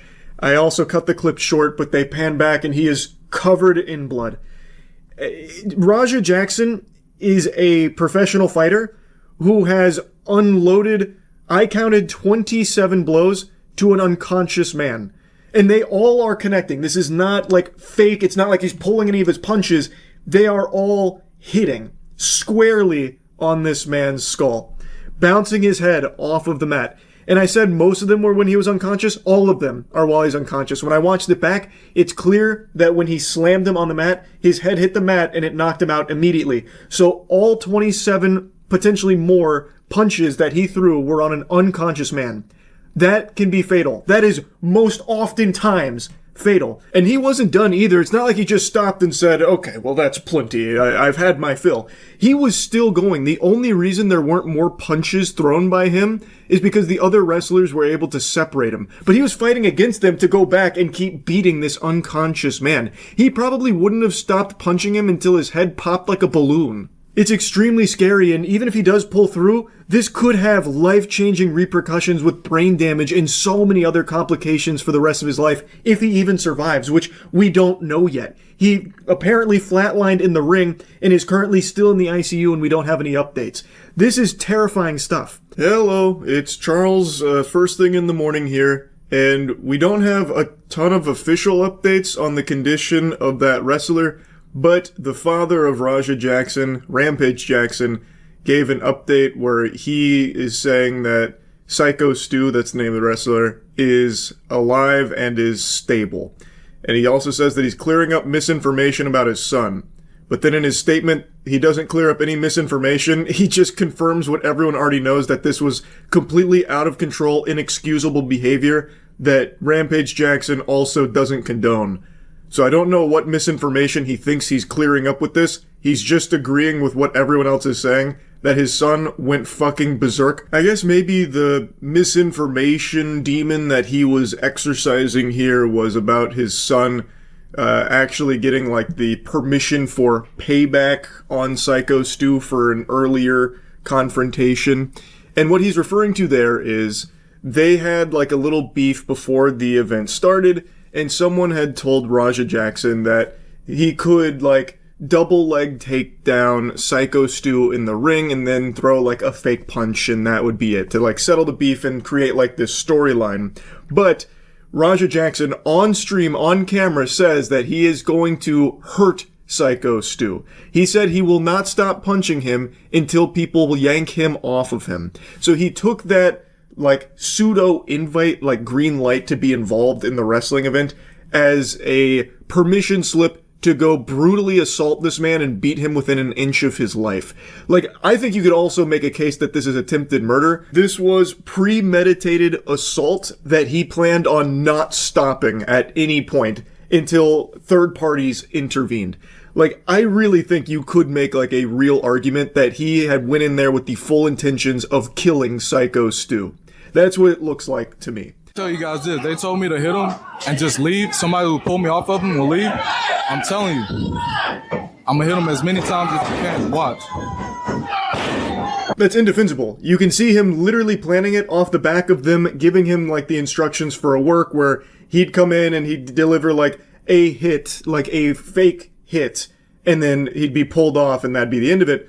And he is saying, but watch this, I'm going to keep punching him. Like, he is blatantly stating this. It is very clearly a premeditated assault. And like I said, I really think his goal was to kill Psycho Stu there. It really seems like that was his mission. And you can't chalk this up to confusion where he was directed to do something but then just went a little far, like, mistakenly. He is, with his own voice, his own vocal folds flapping with their own volition here. He is stating, they told me to do this, but instead, I'm going to do this. I'm going to punch him as many times as I possibly can. He is stating clearly that they told him one thing, and he is not doing that. Instead, he is going to punch the shit out of him, beat him within an inch of his life. You can't possibly say that he just got confused with the stage directions here of the storyline. He is saying that he is going to go punch him as many times as possible and disregard what they said he is permitted to do, like what they planned on. It is premeditated assault by every possible definition. Now, what started all of this, and I've seen people joking about it like, oh, haha, Raja Jackson must not know that wrestling is fake and he thought the heel was being mean to his favorite babyface, so he took matters into his own hands, tee-hee-hee. But what actually happened is Raja Jackson was touring the event and meeting the wrestlers backstage, and of course the wrestlers are all playing characters, and when it comes to wrestling, there's a little something called kayfabe. And so they are going to portray their character to the best of their ability and keep everything as authentic and genuine as possible. And Psycho Stu was in character and misunderstood that Raja Jackson was not a worker in the event. Worry about him. You need to be worried about Psycho Stu. Psycho Stu? What, you don't know me? Hell no. Yeah. Hey, I think that's a little. Oh, you don't sell it? Easy. He's not a fucking worker, bro. Calm down. Yeah, what the fuck was that? You're good. What the fuck was that? You don't sell it? Dude, he's not a fucking worker, bro. What the fuck was that? Hold on. I don't play that shit, bro. Oh, sorry. Nah, I will fuck him we're up, good. bro. I know you will. No. We're good. And he takes it way too far when he takes a beer can. I don't know if it's like a real beer can or like one of those breakaway like stunt ones, but he takes it and he crushes it on Raja Jackson's head. Then you can see him get really fired up about it, and all the other wrestlers are also saying to Psycho Stu, like, bro, what the fuck are you doing? He's not like a worker here or anything. That was too far. And that's what started this. And then Raja Jackson waited until their match. Then he stormed in and then beat him potentially to death for it. Now, I think if Raja Jackson had swung on Psycho Stu after the beer can thing, you could definitely make a strong case that he was acting in self-defense. Because that is unexpected, it was unprovoked, and it was kind of a crazy thing for Psycho Stu to do, not knowing for sure if Raja Jackson was a worker in the event or not. It was a bad judgment call for sure from Stu. And he was just like way too fucking committed to being the heel. Like he was really deep into his method acting like fucking Shia LaBeouf style, and he did the beer can thing, and it was definitely over the line. But here's something a lot of people aren't showing enough of, that Psycho Stu was very apologetic when he learned that Raja Jackson was not a worker at the event. He apologized 3 times. They shook hands multiple times, and Raja said, like, hey, it's good, I get it. Multiple times. Meanwhile, he was just like bubbling with anger, waiting for his chance to fucking assault this man. Don't fucking feel that. I'm sorry, bro. Hey, it's gonna all work out. Yeah, hello. I appreciate it. I didn't know. I thought you were a worker. Don't see my wheel. You still got the camera. I get it. We're working out. Well, he's gonna come out on your matches. I know you keep thinking we're working. We're always working. I get it. Yeah. I get it now. Now you know what I'm saying? We're always working. What a fucking worm.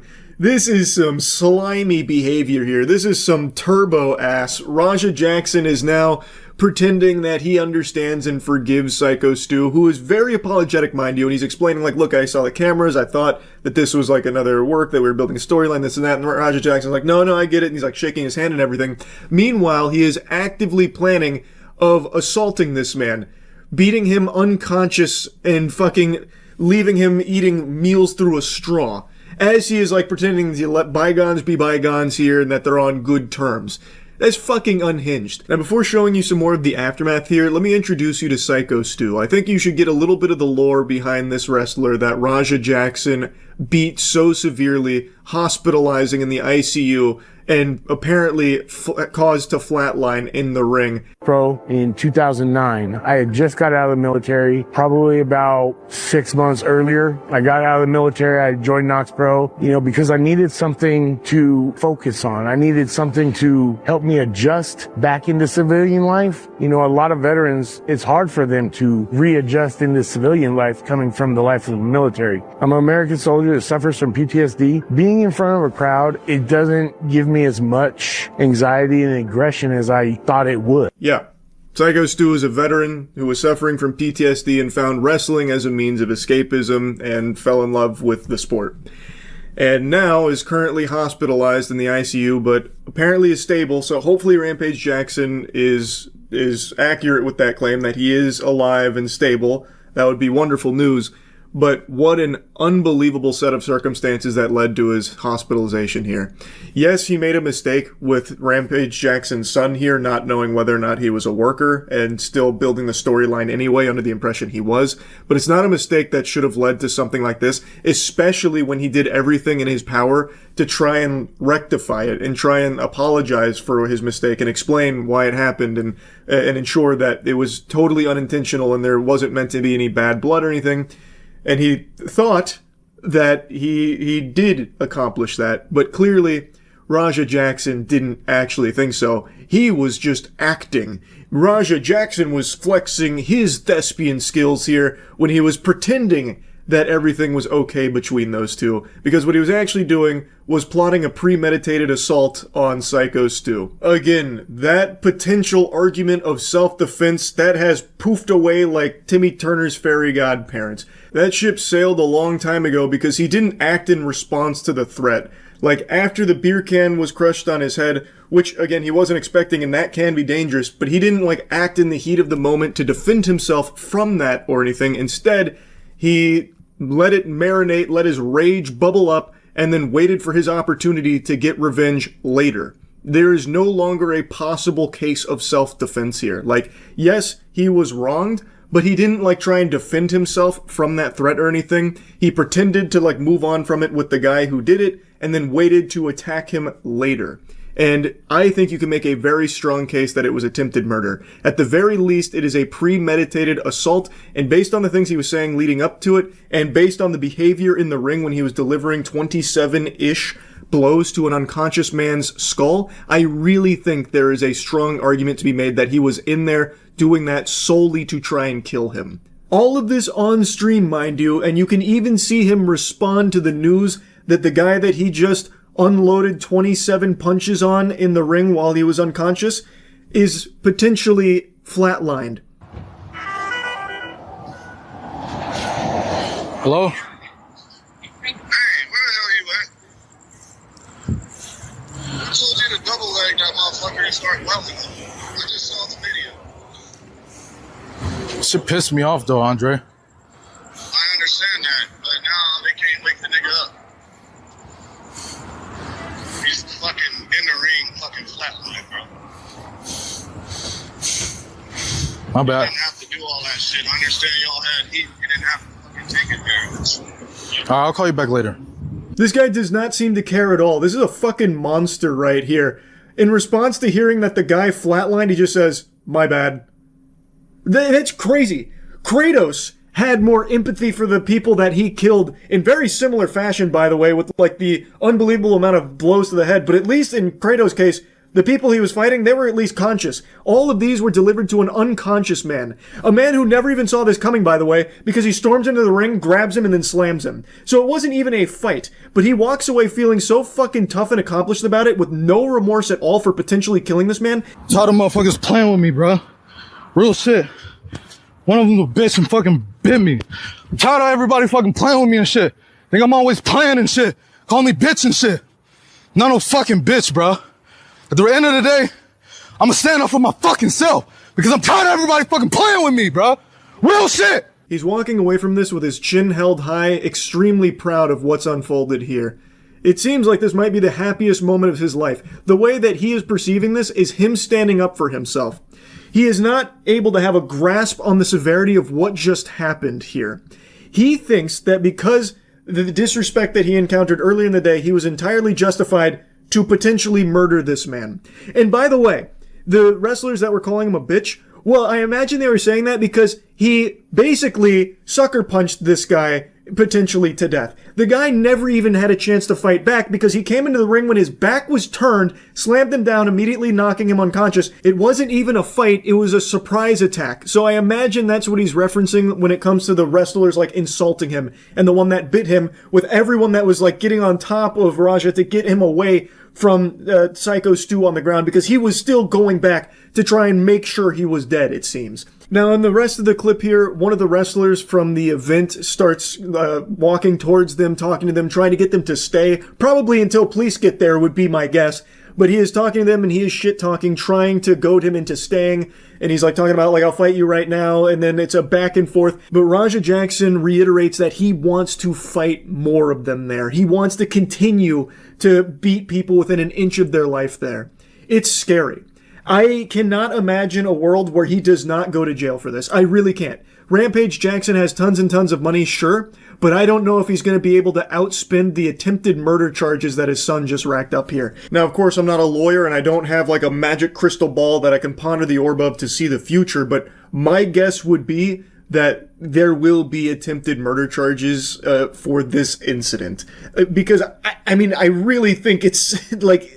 It feels like that's what the goal here was when Raja Jackson was delivering these blows. I mean, I think at bare minimum, you're getting some serious assault charges. Like, no matter what, I think he should be thrown in the slammer for this. This behavior is completely unacceptable. He knew exactly what he was doing. He even on-stream states what he's about to do. And he clearly doesn't stop until he is pulled off and then still wants to keep going. All of these blows delivered to an unconscious man. How could you possibly say this is anything other than him trying to kill him?